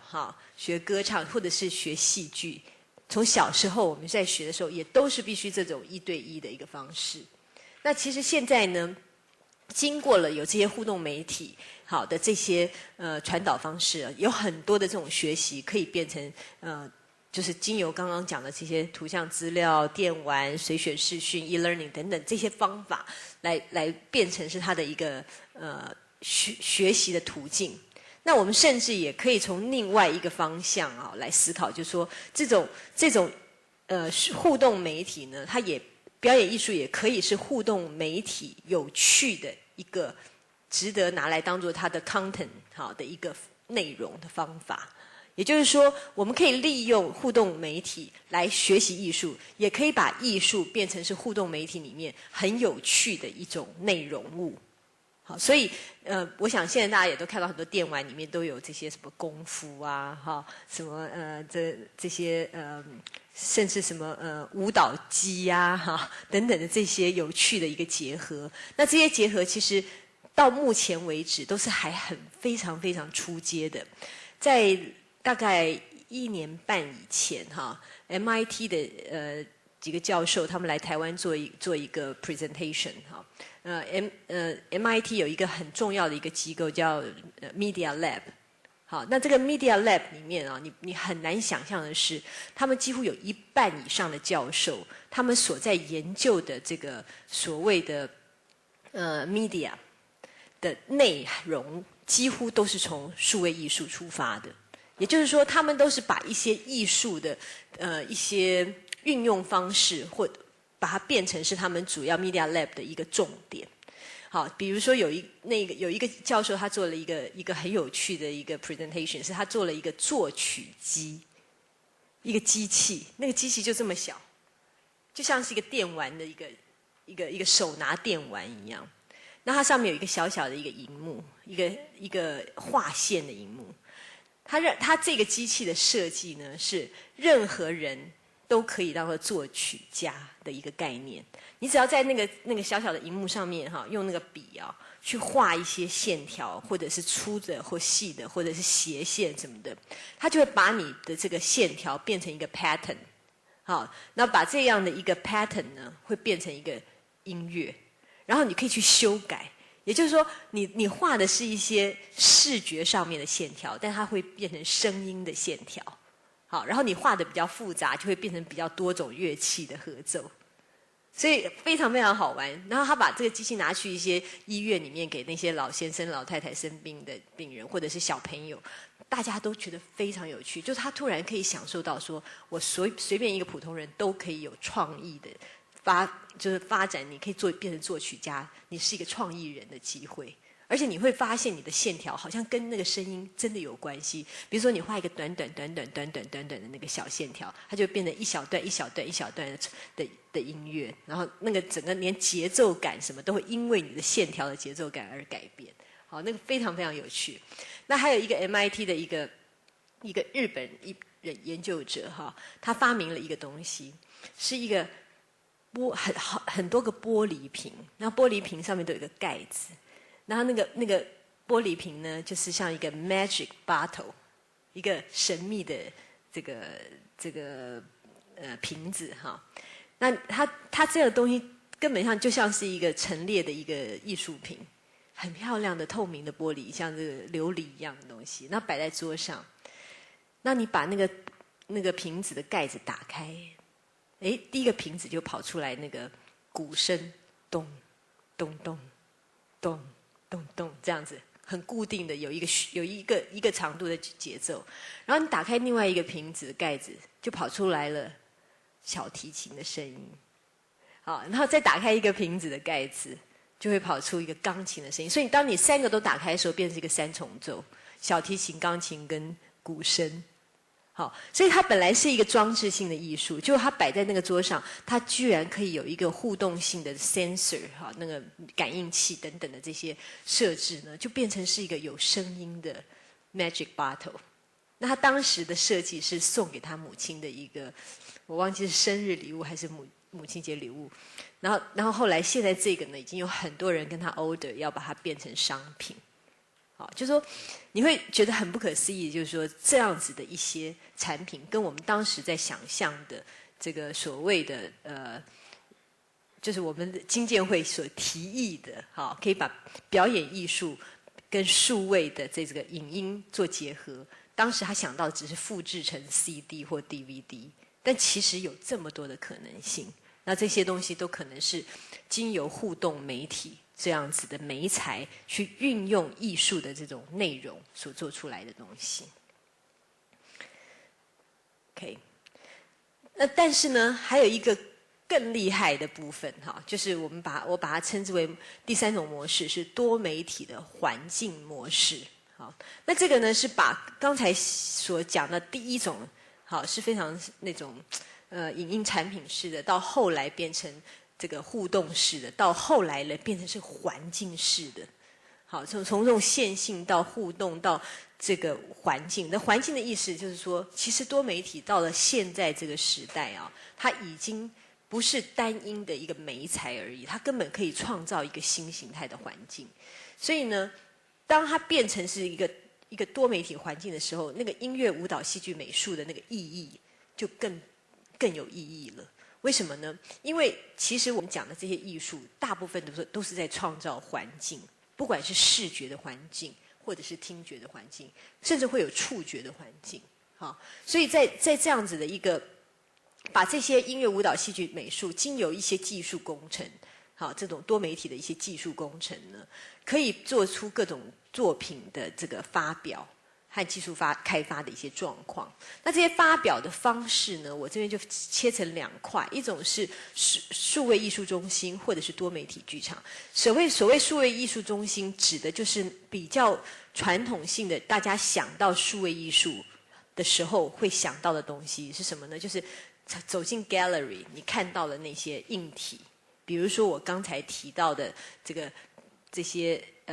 magic bottle 这样子的东西，它就是一个数位的展览品。好，所以数位艺术中心大部分在国际上有好几个地方都有很棒的数位艺术中心，他们都是专门把数位艺术当作 visual art， 就是所谓视觉艺术，当作美术的、雕刻的、这样子的展品来做陈列的。那我们把它称之为数位艺术中心。那另外一种呢，就是把它当作是剧场里面的表演，多媒体剧场。好，这个多媒体剧场的这种表演艺术，因为我们一般呢在谈艺术的时候都分成两个大方向，一个是 visual arts， 一个是 performing arts。就是 visual arts 是视觉艺术，那 performing arts 就是表演艺术，所以比较偏向于这静态的这种艺术陈列物呢，都是摆在数位媒体中心里。如果是比较动态的展览的话，是摆在多媒体剧场里面。然后呢，经由这2种场地，好，我们就可以呢做展演艺术的一个观摩，也可以呢让观众呢可以欣赏那个美学的美感，好，有给他美感的教育，同时呢也让新创作让跟产业界能够有一个互动，可以做大量的运用的机会。就像我刚刚提到的 Media Lab 所做出来的一些东西，它居然可以将来变成大量复制性的商品，好，但是这个商品不局限于影音产品。好，那另外一个作品发表的一个方式呢，就是进入了主题乐园。好，主题乐园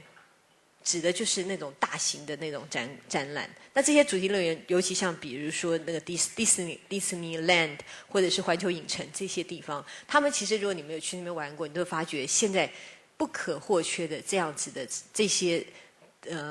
大型的主题乐园，都会非常非常高能量的去利用这些数位艺术的这些创意跟技术。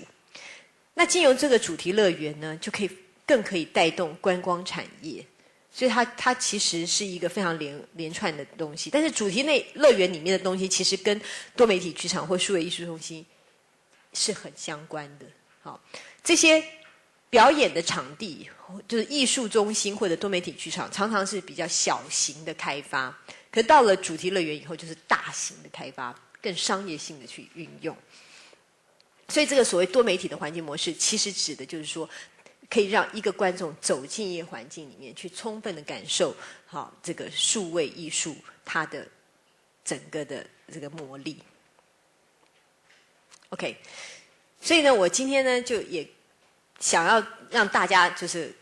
看一看哈，目前在国际上面有一些什么比较重要的这个数位的这个艺术的运用的一些方式。那就在这边先介绍2个数位艺术中心，都是目前呢国际上非常非常重要的数位艺术中心。第一个呢就是德国新媒体艺术中心 ZKM 哈，它这个是一个非常非常大型的数位艺术中心，它里面有媒体博物馆，有当代艺术馆，有视听中心和图书馆，还有图像媒体的研究所，还有音乐与音响的研究所，还有媒体剧场。好，其实你会发现，虽然我把它定位成是一个媒体的艺术中心了，数位艺术中心了，但是其实呢，它还是会把类似表演艺术、声音、动作的东西摆进去。因为其实现阶段呢，几乎所有的人都很清楚一件事情，没有一件事情是不跨领域的。好，所有东西都是在跨领域的合作，才有可能有未来。好，你看到这边的一些有趣的这个照片啊，像最左边的这一张图呢，它其实就是一个所谓的多媒体的环境剧场。你其实这里面你有看到灯，哈，有看到这个地板什么，你走进去都很多东西可以玩的。你可以直接用你的脚在这个地板上画图啊等等。然后第2张中间这张图呢，这其实就是一个人站在一个荧幕前面，经过这个感应器，他的身体的这个 shadow， 他的影子会影响到这个墙面上，你看到一些气泡，对不对？一些气泡的位置，所以它就让你去感受到，就是你的身体的韵律可以影响到影像的播放。好，然后第三章里面哈，这个有电视，还有一个鱼缸哈，鱼缸里面有鱼，然后呢，你会发现就是说你在这里跟鱼缸的鱼玩呢，会影响到你电视上面的画面，好，就做了很多连结性的这个方式。好，那这个也是非常非常精彩啊！它这个环境里面呢基本上很多的这种不管是雷射或者是投影哈，跟你走进来的这个人的状况全部是连接起来的，所以你走进这个整个房间里面，你根本就变成是多媒体里面的一个分子而已。好，你不只是去观赏者，你也是参与者。那还有另外一个非常非常有名的，就是奥地利的 Linz L-I-N-Z 哈电子艺术中心。这个 Linz 呢，它其实造成它非常非常有名的是它的这3个事情哈。第一件事情就是 Ars Electronica Festival， 它是每年9月份好在奥地利的 Linz 是一个城市哈，奥地利一个城市 Linz。他有办一个电子艺术节，这只是1个礼拜的活动，但是几乎是全世界的这个多媒体或者是数位艺术的大拜拜。好，全世界的人，因为他们大概就是也是在这个艺术节里面呢，颁发这 Ars Electronica Prize， 就是他的电子艺术大奖。那这个从每年9月份的这个活动里，你会看到现在的这个所谓数位艺术的运用到了什么程度，艺术家有什么样 crazy idea， 好，会在这个地方做呈现，所以会有非常多小小大大的这些呈现，都有些很多作品，就像我讲的那个 Magic Bottle 啊，那个玻璃瓶也是在这里得奖的一个作品。好，虽然是那个 MIT 的 Media Lab 所做的，可是也是拿来这边做这个展览。所以当他到现场，他得奖的时候，他现场只需要1张桌子的大小就可以做这样的一个呈现。但是也有人做那种很大型的一整个房间的作品。所以在这个礼拜去那个地方，你必须要在1-2个月前就要订好饭店，好，否则是根本订不到饭店，找不到地方住的。那它还有一个叫 Museum of the Future 未来美术馆啊。那这个 Museum of the Future 呢，其实很多的作品都是在它的电子艺术节、电子艺术大奖里面的作品，它就把它摆在这个美术馆里面，就得奖作品就会摆在这个美术馆里。在去年在台中的国美馆，好，有把Linz 他们艺术节里面的有一个25周年展，就是把Linz他在前年是25周年的过去每一年的得奖作品的好像第1名，好，有的是把作品运来台湾做展览，有一些是用 video 的方式，好让大家来观赏。那去年我去看的时候，他一直到8月31号展览，好像2个月。我就看的时候真的很有意思，他有一个房间哦，在做一个很好玩的事情，就是他用一面墙隔起来，变成是2个房间。假设这2个房间是2个不同的城市的房间，然后他在做什么呢？那一个房间里面有1张床，那个床，他就用一个数位的一个模式哈，让你躺上床去的时候呢，你就会看到另外一个房间的状况。好，你就看到另外一个房间也有一个人躺上床，而且呢，那个人躺上去之后，他的影像躺在床上的影像就会投影在你的床的旁边。所以呢，假设你跟你的先生分居2地，好，然后你们就可以，虽然一个在北京，一个在台北，可以同睡1张床，而且还可以讲话。还有那个麦克风和 speaker， 可以把两个人的谈话这样弄，就是你很有感觉的是他就在你旁边啊。这也是那个电子艺术大奖里面得奖作品。也许你看听起来好像这个 idea 很简单，其实啊，要用这种网络的 internet 的方式啊，做到一个即时传导，说起来理论都不难，但是其实还有很多很多 debug 的一些过程，就是你要让它做得非常准确真实，而且 size 啊什么各方面都要测量得刚刚好，也不是那么容易了哈。所以很多很多的想法，你会觉得艺术家真的是很异想天开，但是因为那个异想天开，就有很多的技术人员要费很多力气才能够解决。OK， 然后呢，再跟大家介绍一些多媒体剧场的这些作品哈。那这个部分呢，就是我这几年一直在努力的部分。那为什么呢？因为我是真的觉得啦，我们剧场界，我们过去在做表演的时候，就一直发现哦，剧场越来越难做。为什么呢？我们都是真人哈，然后真的观众一起共襄盛举，关在同一个房子里，然后所以表演的成本非常的高，可是观众的人数非常的有限。我们一直跟一个很重要的另外一种娱乐艺术在抗衡，那就是电影。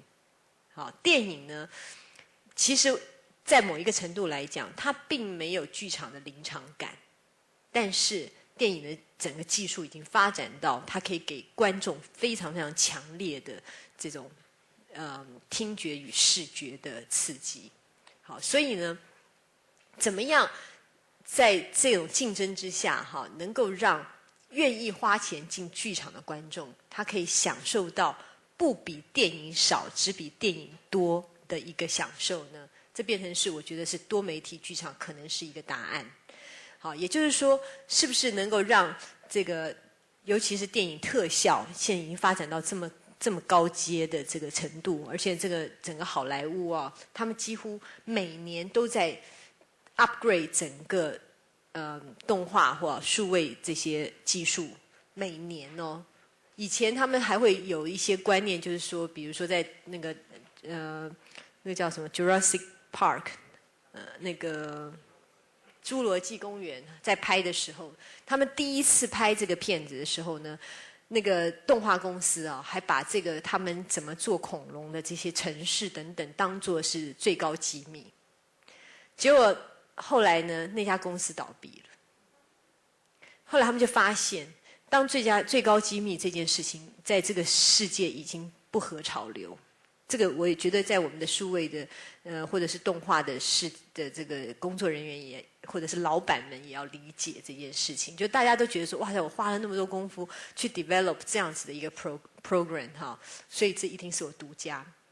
但是呢，现在好莱坞他们几乎是每一部片子在片子拍完上市前，好，这些 programming 等等是机密，等到演出了就完全 release 开来。为什么？只有你把它放出来之后，大家都运用了这个东西，你整个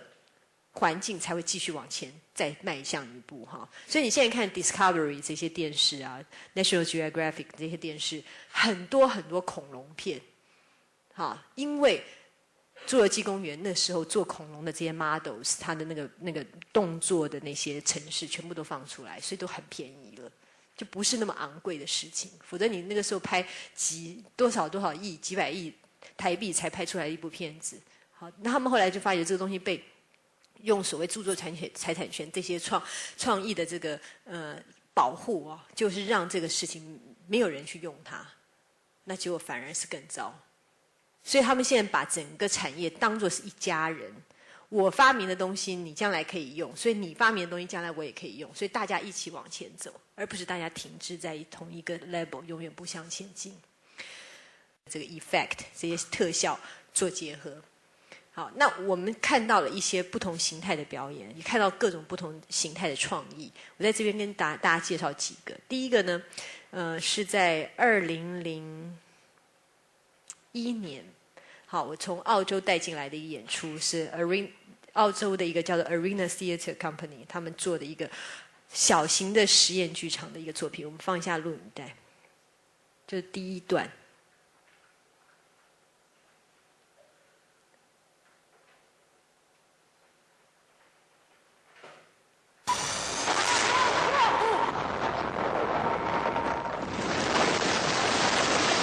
要关一下灯，你们看不见。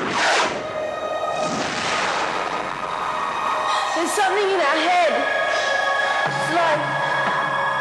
a key or a switch or something. .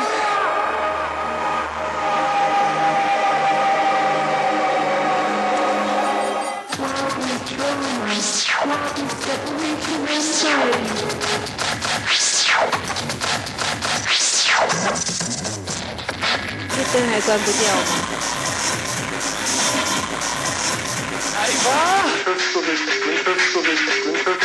？What's happened to Mom?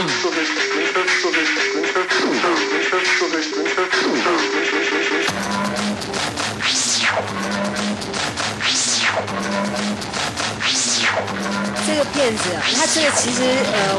我们在台北是用实验剧场演的啊，只有100多个观众。然后呢，它的荧幕啊有2个荧幕是在一个圆形的轨道上面，而且那个荧幕是可以旋转，它可以变成在舞台的最正后方，它也可以2个拆开来，这样顺时针、逆时针在旋转。然后表演者只有3个，他们就在舞台上面表演。不是对不起，4个哈，3个大人。这个小孩其实是一个大人，他是一个侏儒。那他扮演一个8岁的小女孩。Aren't going home, Mr. Tapp. They're in the system now. You know, a lot of people say that I look like my mother. 这个男的哈是他们的等于是一个实体的管理人。这3个小孩呢，一个14岁，一个17岁，一个18岁，是同一个家庭的小孩。然后他们这个整个 idea 非常有趣的是什么呢？就是它有点像是一个科幻的一个剧本。他说这3个小孩在那个社会里，未来的社会里，他们的父母都不在，那他们是怎么样被管理？是摆到一个类似像集中营一样，但是他们头脑里都会被植入一个晶片。所以你看到影像上的东西都是晶片里发给这些小孩子的讯息。好，那这晶片是干嘛呢？就是在管理他们的人。所以刚刚有一个女生在那个荧幕上，一个嘴巴在讲话的那个女生，就是管理他们的那个，好像在他们脑部的声音一样。就这个女的。Every day, I am the mothership. 他说 I am the mothership， 就是我其实是你们的母亲，我代表你们的母亲。好，先等一下。先等一下，好吧？好，所以刚才这个片子呢，有趣在什么地方呢？它就是因为平常我们在做电影的时候，很容易就可以做到说场景的置换，然后你在舞台上是不能做到的。好，然后呢，像这种刚刚那种头脑里的事情，你就没有办法在 live performance 里面去演，所以它其实某一个限度上也会局限了剧本创作人的一些可用的方法和写剧本的脚本的方法。可是这个戏就把这2个事情完全结合了，它里面有很多他们小时候的事情，好，就用影像的方式去呈现，还有一些环境的事情，它也可以用这影像来呈现。好，还有他们害怕的噩梦，也可以用影像来呈现。但是你又会看到这4个演员的真正的那个在戏剧场里面的那种非常真实的感情，因为当他们要表现的时候，所以它就是一个非常成功的把表演艺术跟电影艺术做结合的一个作品。然后呢，第2个作品呢，我要跟大家介绍的是 Dave， 就是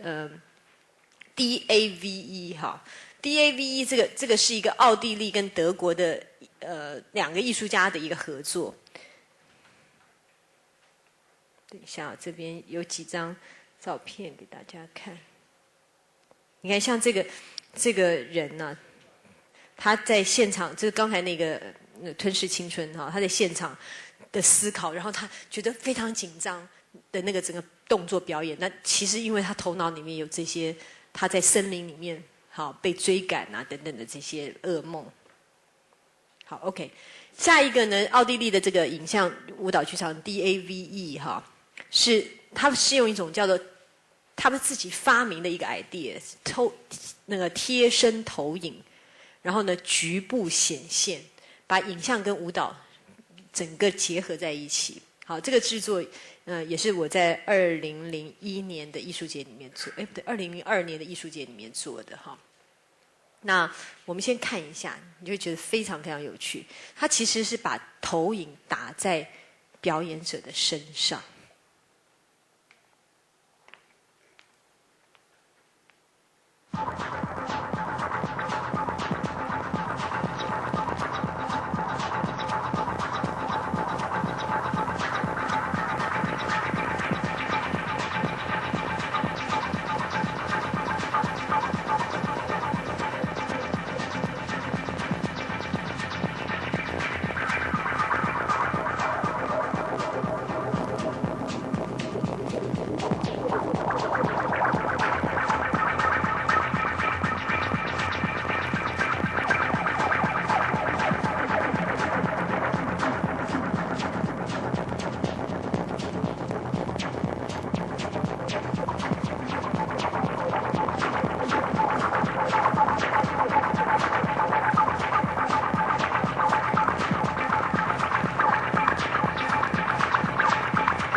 身材都在改变。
其实你分不清什么是真的，是什么是投影。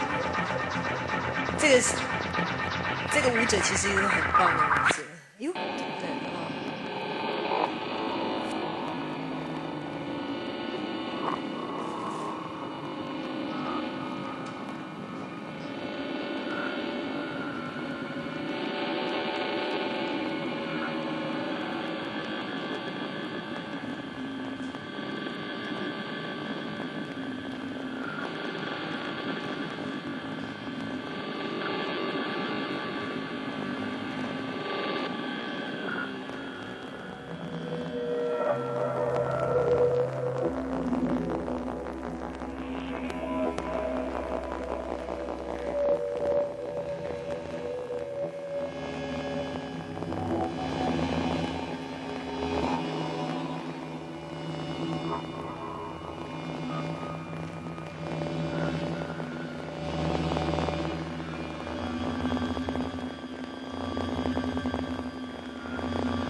把皮剥开，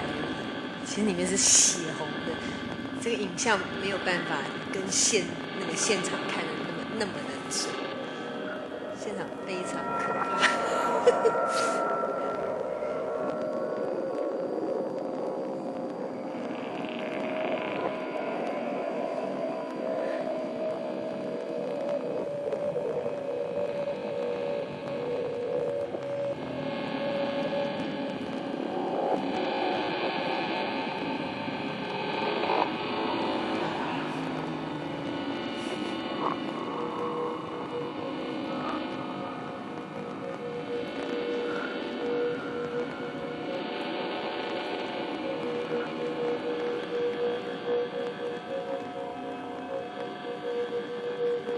那个现场还有男的，后来慢慢变成女的，胸部都长出来了。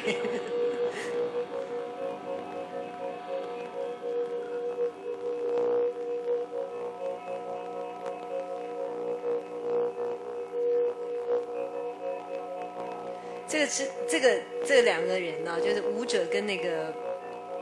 影像声音的这个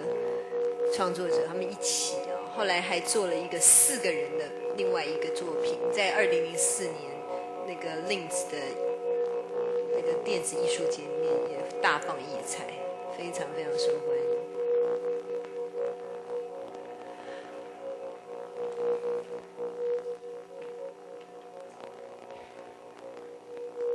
好，我们可以再回到那个 PowerPoint，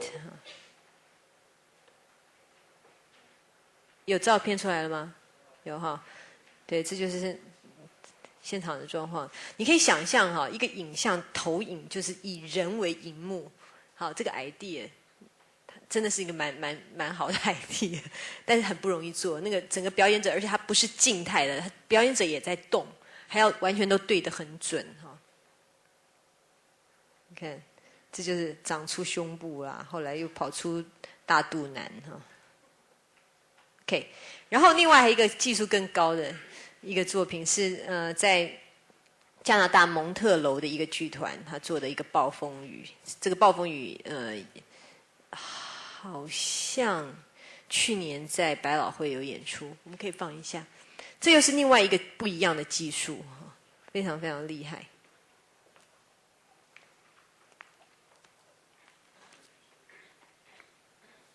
Tremblez les âmes! Vous n'entendez donc pas les cris des naufragés comme des épées qui nous frappent dans plein cœur? 你现在这样看，因为我们已经看到的是影像，不是看到 live 啊。你如果是看 live 的话，你会发现很好玩的是，它实际上的演员就是下面蹲坐着的这一位，其他呢全部是鬼魅的影子，而且在现场看的时候，这些鬼魅的影子啊，是像立体，好是真的很像，就在你，好像这些影子不是投影在哪一个东西上面，而是在这个表演者的身边，所以这表演者还可以去跟这个影子握手，真的很像鬼片。他们把它称为4D， 没有不用戴眼镜。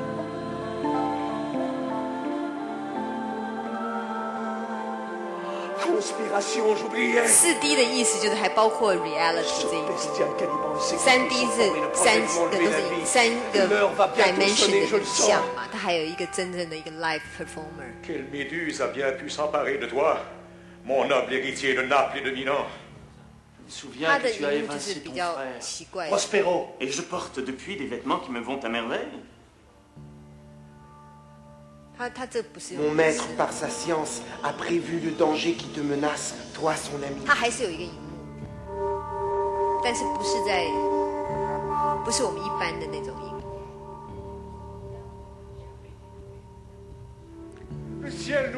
有另外一种材质，然后有点像玻璃一样。Tiens-toi d'abord! Je veux honorer ta riche et longue vie. Ah! C'est un poisson! Ça sent le poisson! Ça pue le poisson qui stagne et qui moisit! Ouvre la gueule! Bois! Bois pour t'apaiser! Allez, le bon monstre, parle-nous! Comment va mon maître? Ah! 但你又看不到那个影。Je vais te mettre face à lui pendant qu'il dormira. Il se couche toujours en plein après-midi. 这个节目我一直不敢带，是因为语言太多了，而且又是法文。Le ciel, la terre, et tous les éléments se sont concertés pour faire retentir le nom de Prospera. Et de son résultat, une rumeur grave qui récitait mon crime. Voici le douleur. Tous mes ennemis sont entre mes 这 mains. 个两个导演现在在美国，在美洲已经很有名，他们也帮那个太阳马戏团做了一个新制作，就是把影像的东西结合进去。Je ne veux pas susciter votre colère. Mais sans vos esprits pour gouverner, et sans ma science pour éblouir, quel sera mon destin?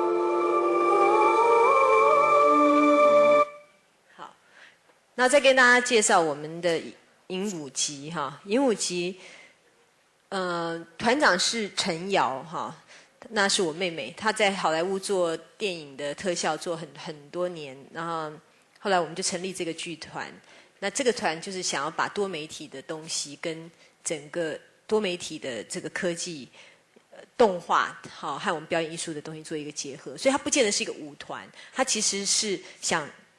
是以影像为主角来结合不同形态的表演艺术。那但是这个 At Moon 呢，却是一个动画跟舞蹈的一个结合的一个创作。那从音乐到脚本到影像到表演，全部都是原创的。所以我们来看一下，这是我们2003年的作品。那去年还有去上海演出啊，反正每一次演都有重新做，所以这个袋子这些剪接已经算是比较旧的一个部分，不是最新的版本。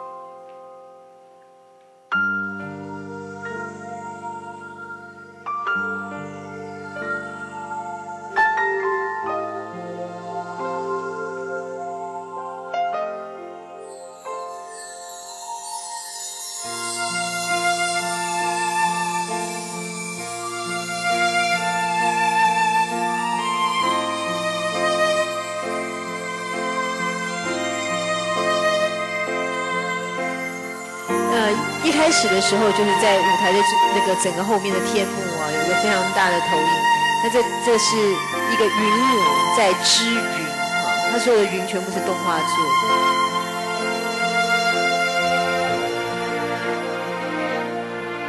就是织出来的云像鱼一样的游走，像有些时候做成小狗，然后人，它就好像是造物之神。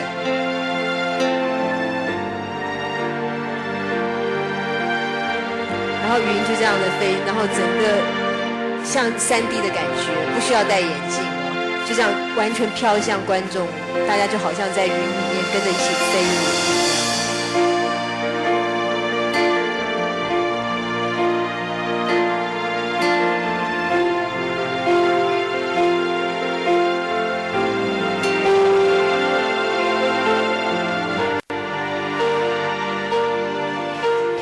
真的是要现场可以感受到那个立体的那种感觉。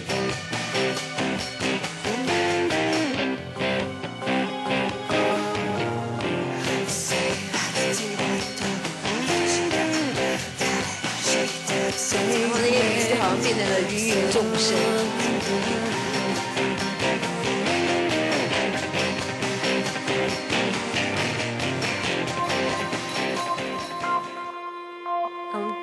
这个整个是动画做出来一棵树哦，它跟舞者一起跳舞，后来那个整个树就长满了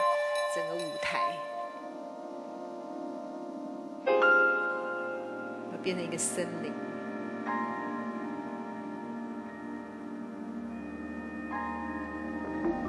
所以整个变成舞台上面的整个环境布景都是动态的，树都是一直在动，还会有鸟飞过去。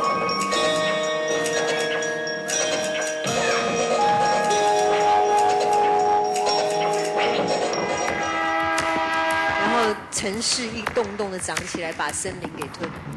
掩盖掉。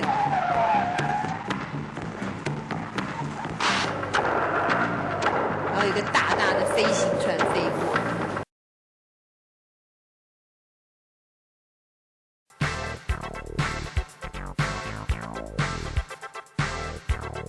社会价值、原创性的想法的产生。好，然后呢，第三个，研究奖励计划委员会支持发展于科学或艺术领域的，这个少写了一个，这打错字啊，应该是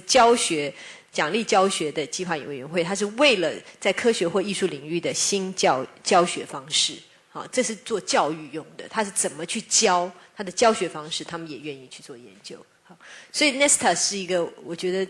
我一直在很多地方都跟大家讲，要效法一下这样子的一个机构，可是我们还没有看到台湾有这样的机构可以产生。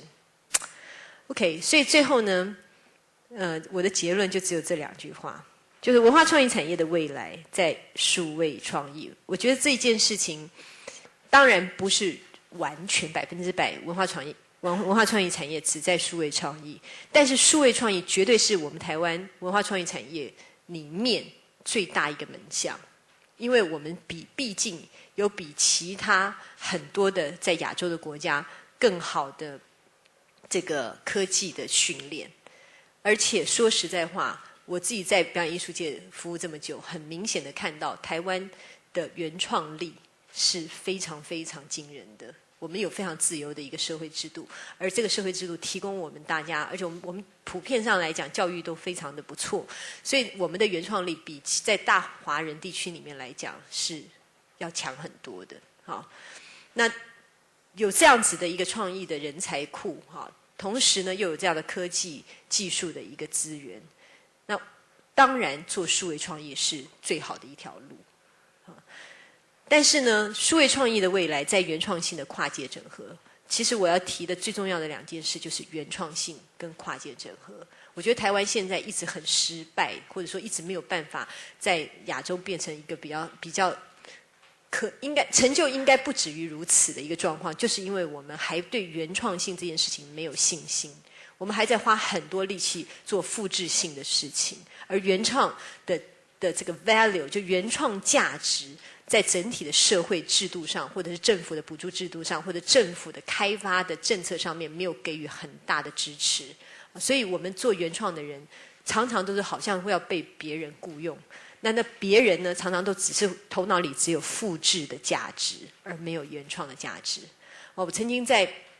做一些研究和这个会议的时候呢，跟这些经建会啊、文建会这些人开会，常常你会发现啊，或者工业局的人。都会有一种观念，就是因为我们过去的科技产业是在复制的结果下得到利润的，所以他们常常就是找那些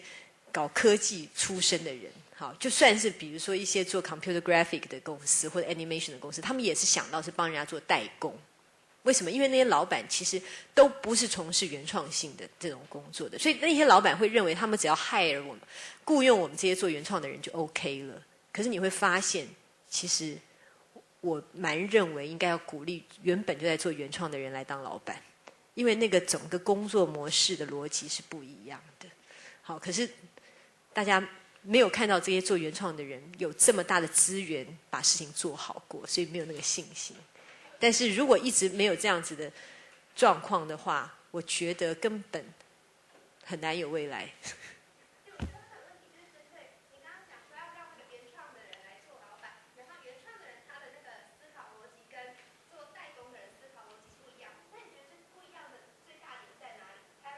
不是，其实，在整个的工作方法，你现在看看这些很多动画公司啊，也许现在也有现场也有做过动画的公司的老板哈，凡是做的大的，过去都是在做代工，所以他提供给他的原创 team 的时间永远是不够的。你看，就连我们在跟新闻局来探讨台湾的动画电影好了。你如果跟他讲说这部电影你要给我5年的时间完成，他们就不会投资了。大部分有钱的人都不敢投资3年到5年的计划，他们要的是1年或2年的计划。可是你光是Disney 在做动画也都是5年一部片子，对不对？那你没有一个这样子的准备，怎么可能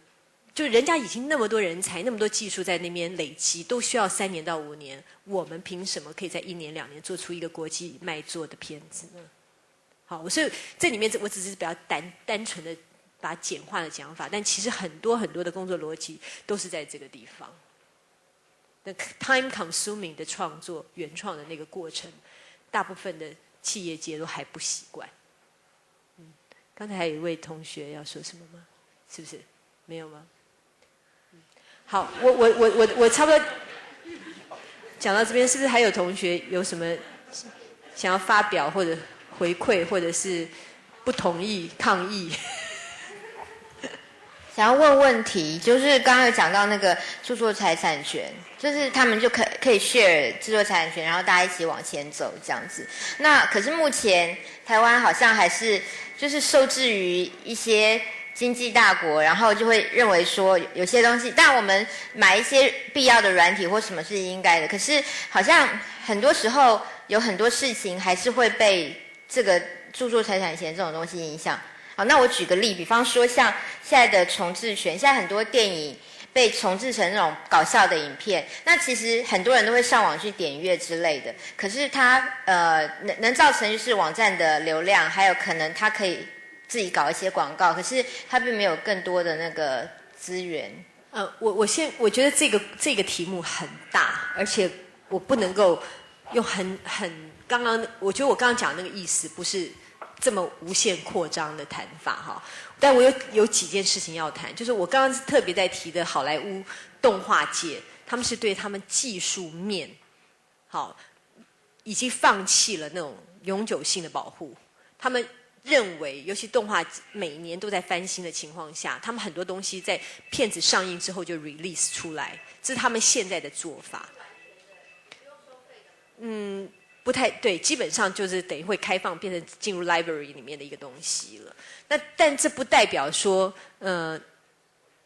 比如说像这个你刚刚讲说一个片子或小说的重制，它不需要付版权，它还是一样会有这个，就是那个叫做软体那不是技术面了，那个比较是创意面的原创面的那个部分，你的故事是从哪里引发而来的，他们还是一样会尊重这个原著作的这个权利。但是我觉得台湾现在要谈的事情是，到底在同业中，大家的那种是恶性竞争，还是良性的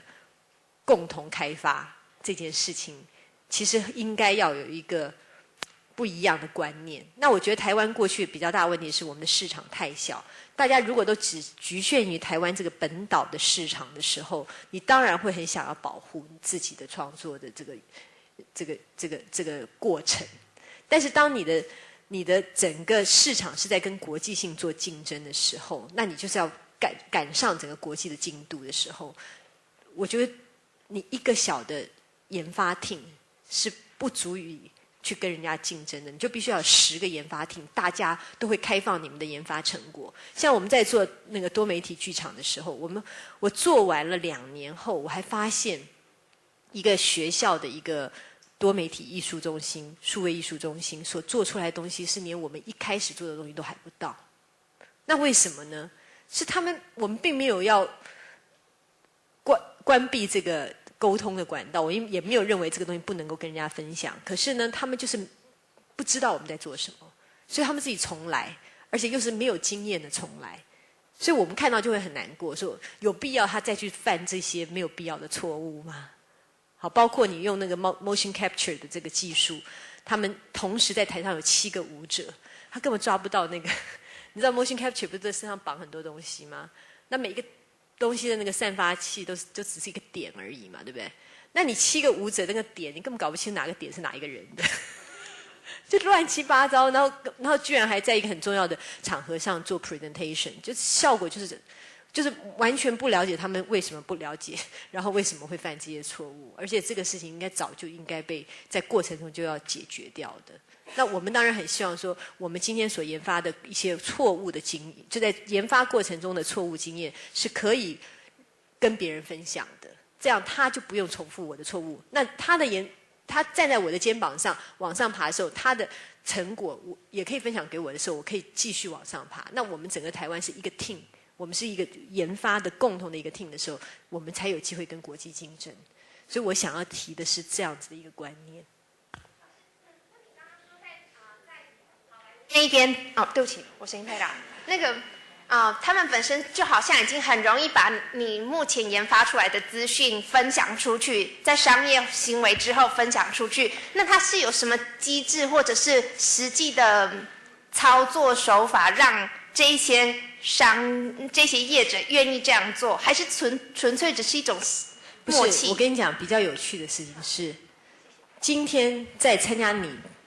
侏罗纪公园的这些工作技术动画师和 programmer， 他做完会去做别的案子啊。那以前会规定说你不能够带走，那他不知道怎么办，因为他在过程中他已经有这样的思考了，对不对？所以这些人其实就是他们的资产。其实你不是真的去 release 什么，只是这些人他带着这些技术去了另外一个地方，就会慢慢散布这些累积起来的成果。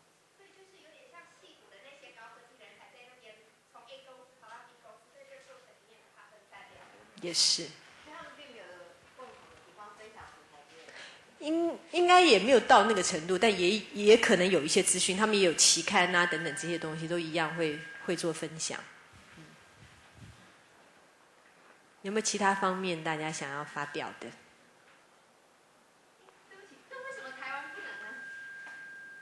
就是说我们的那不是方法，那是一个 mentality， 是一个态度。我觉得这也是我们一方面中国人有一种文人相亲，一方面我们的市场竞争的狭隘性造成的。那这些东西都需要我们大家，就是今天你没有在当老板的时候，也许觉得还 OK， 当你当老板的时候，你还能不能这样想？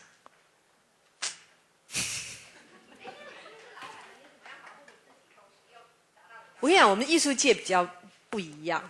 你想想看哈，在广告界，你如果做好一个广告片或者是一个 DM， 你上面会写出是谁做的吗？不会。可是我们艺术界的任何一个作品都有节目单，上面都把所有参与的人全部列出来。然后我们的这些人，常常这些创作者都是 freelancer， 他都是在不同的单位里面跑来跑去的。所以我们这个行业里面，从过去就没有说原创要去注册立案，说是我的版权的这种习惯。我们就是一个，其实台湾的表演艺术界啊，是在我们的各个行业里面呢、最有习惯做原创的一群人，只是我们资源都很小。那也是因为我们过去资源很小，市场很小，也不会有什么黑道啊什么的入侵，所以我们到现在还保有某一个程度的这种非常单纯的一个创造空间，甚至发表空间。我们不像电影界。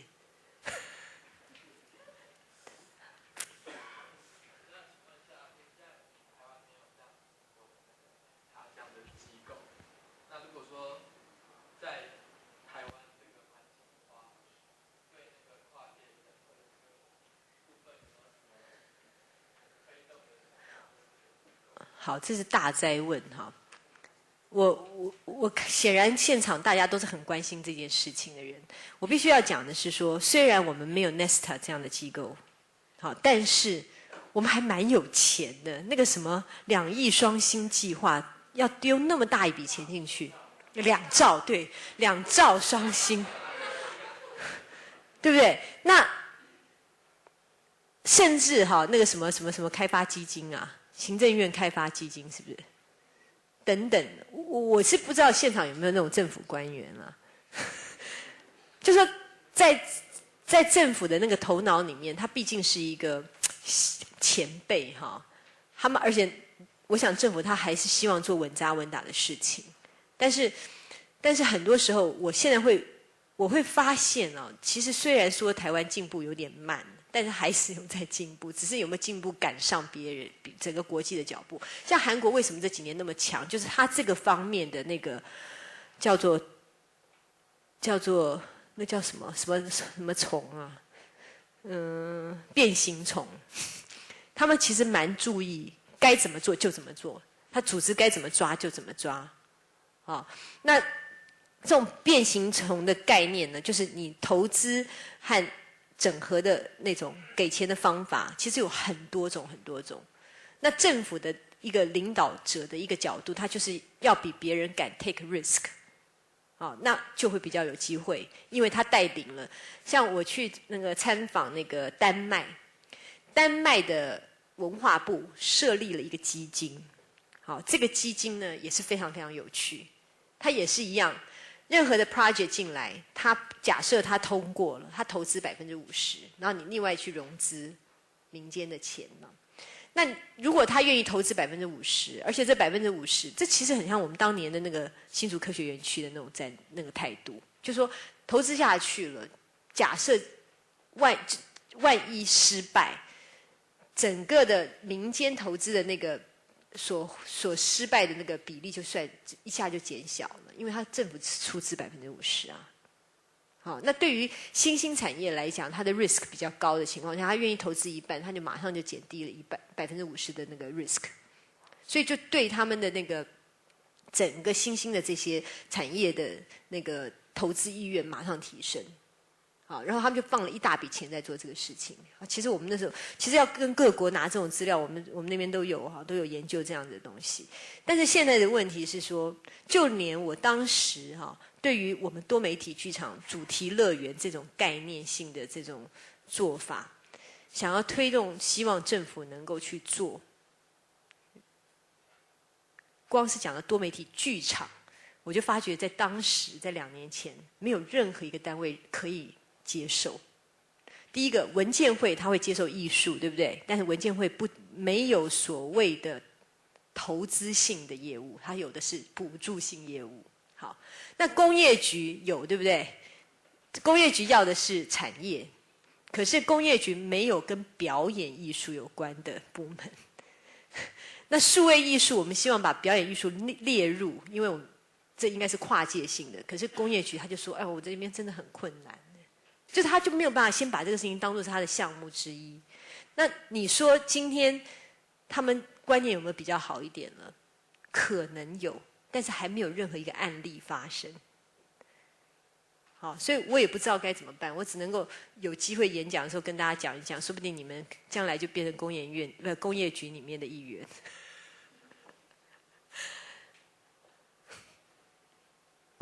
因为时间关系，这是最后一个问题，好不好？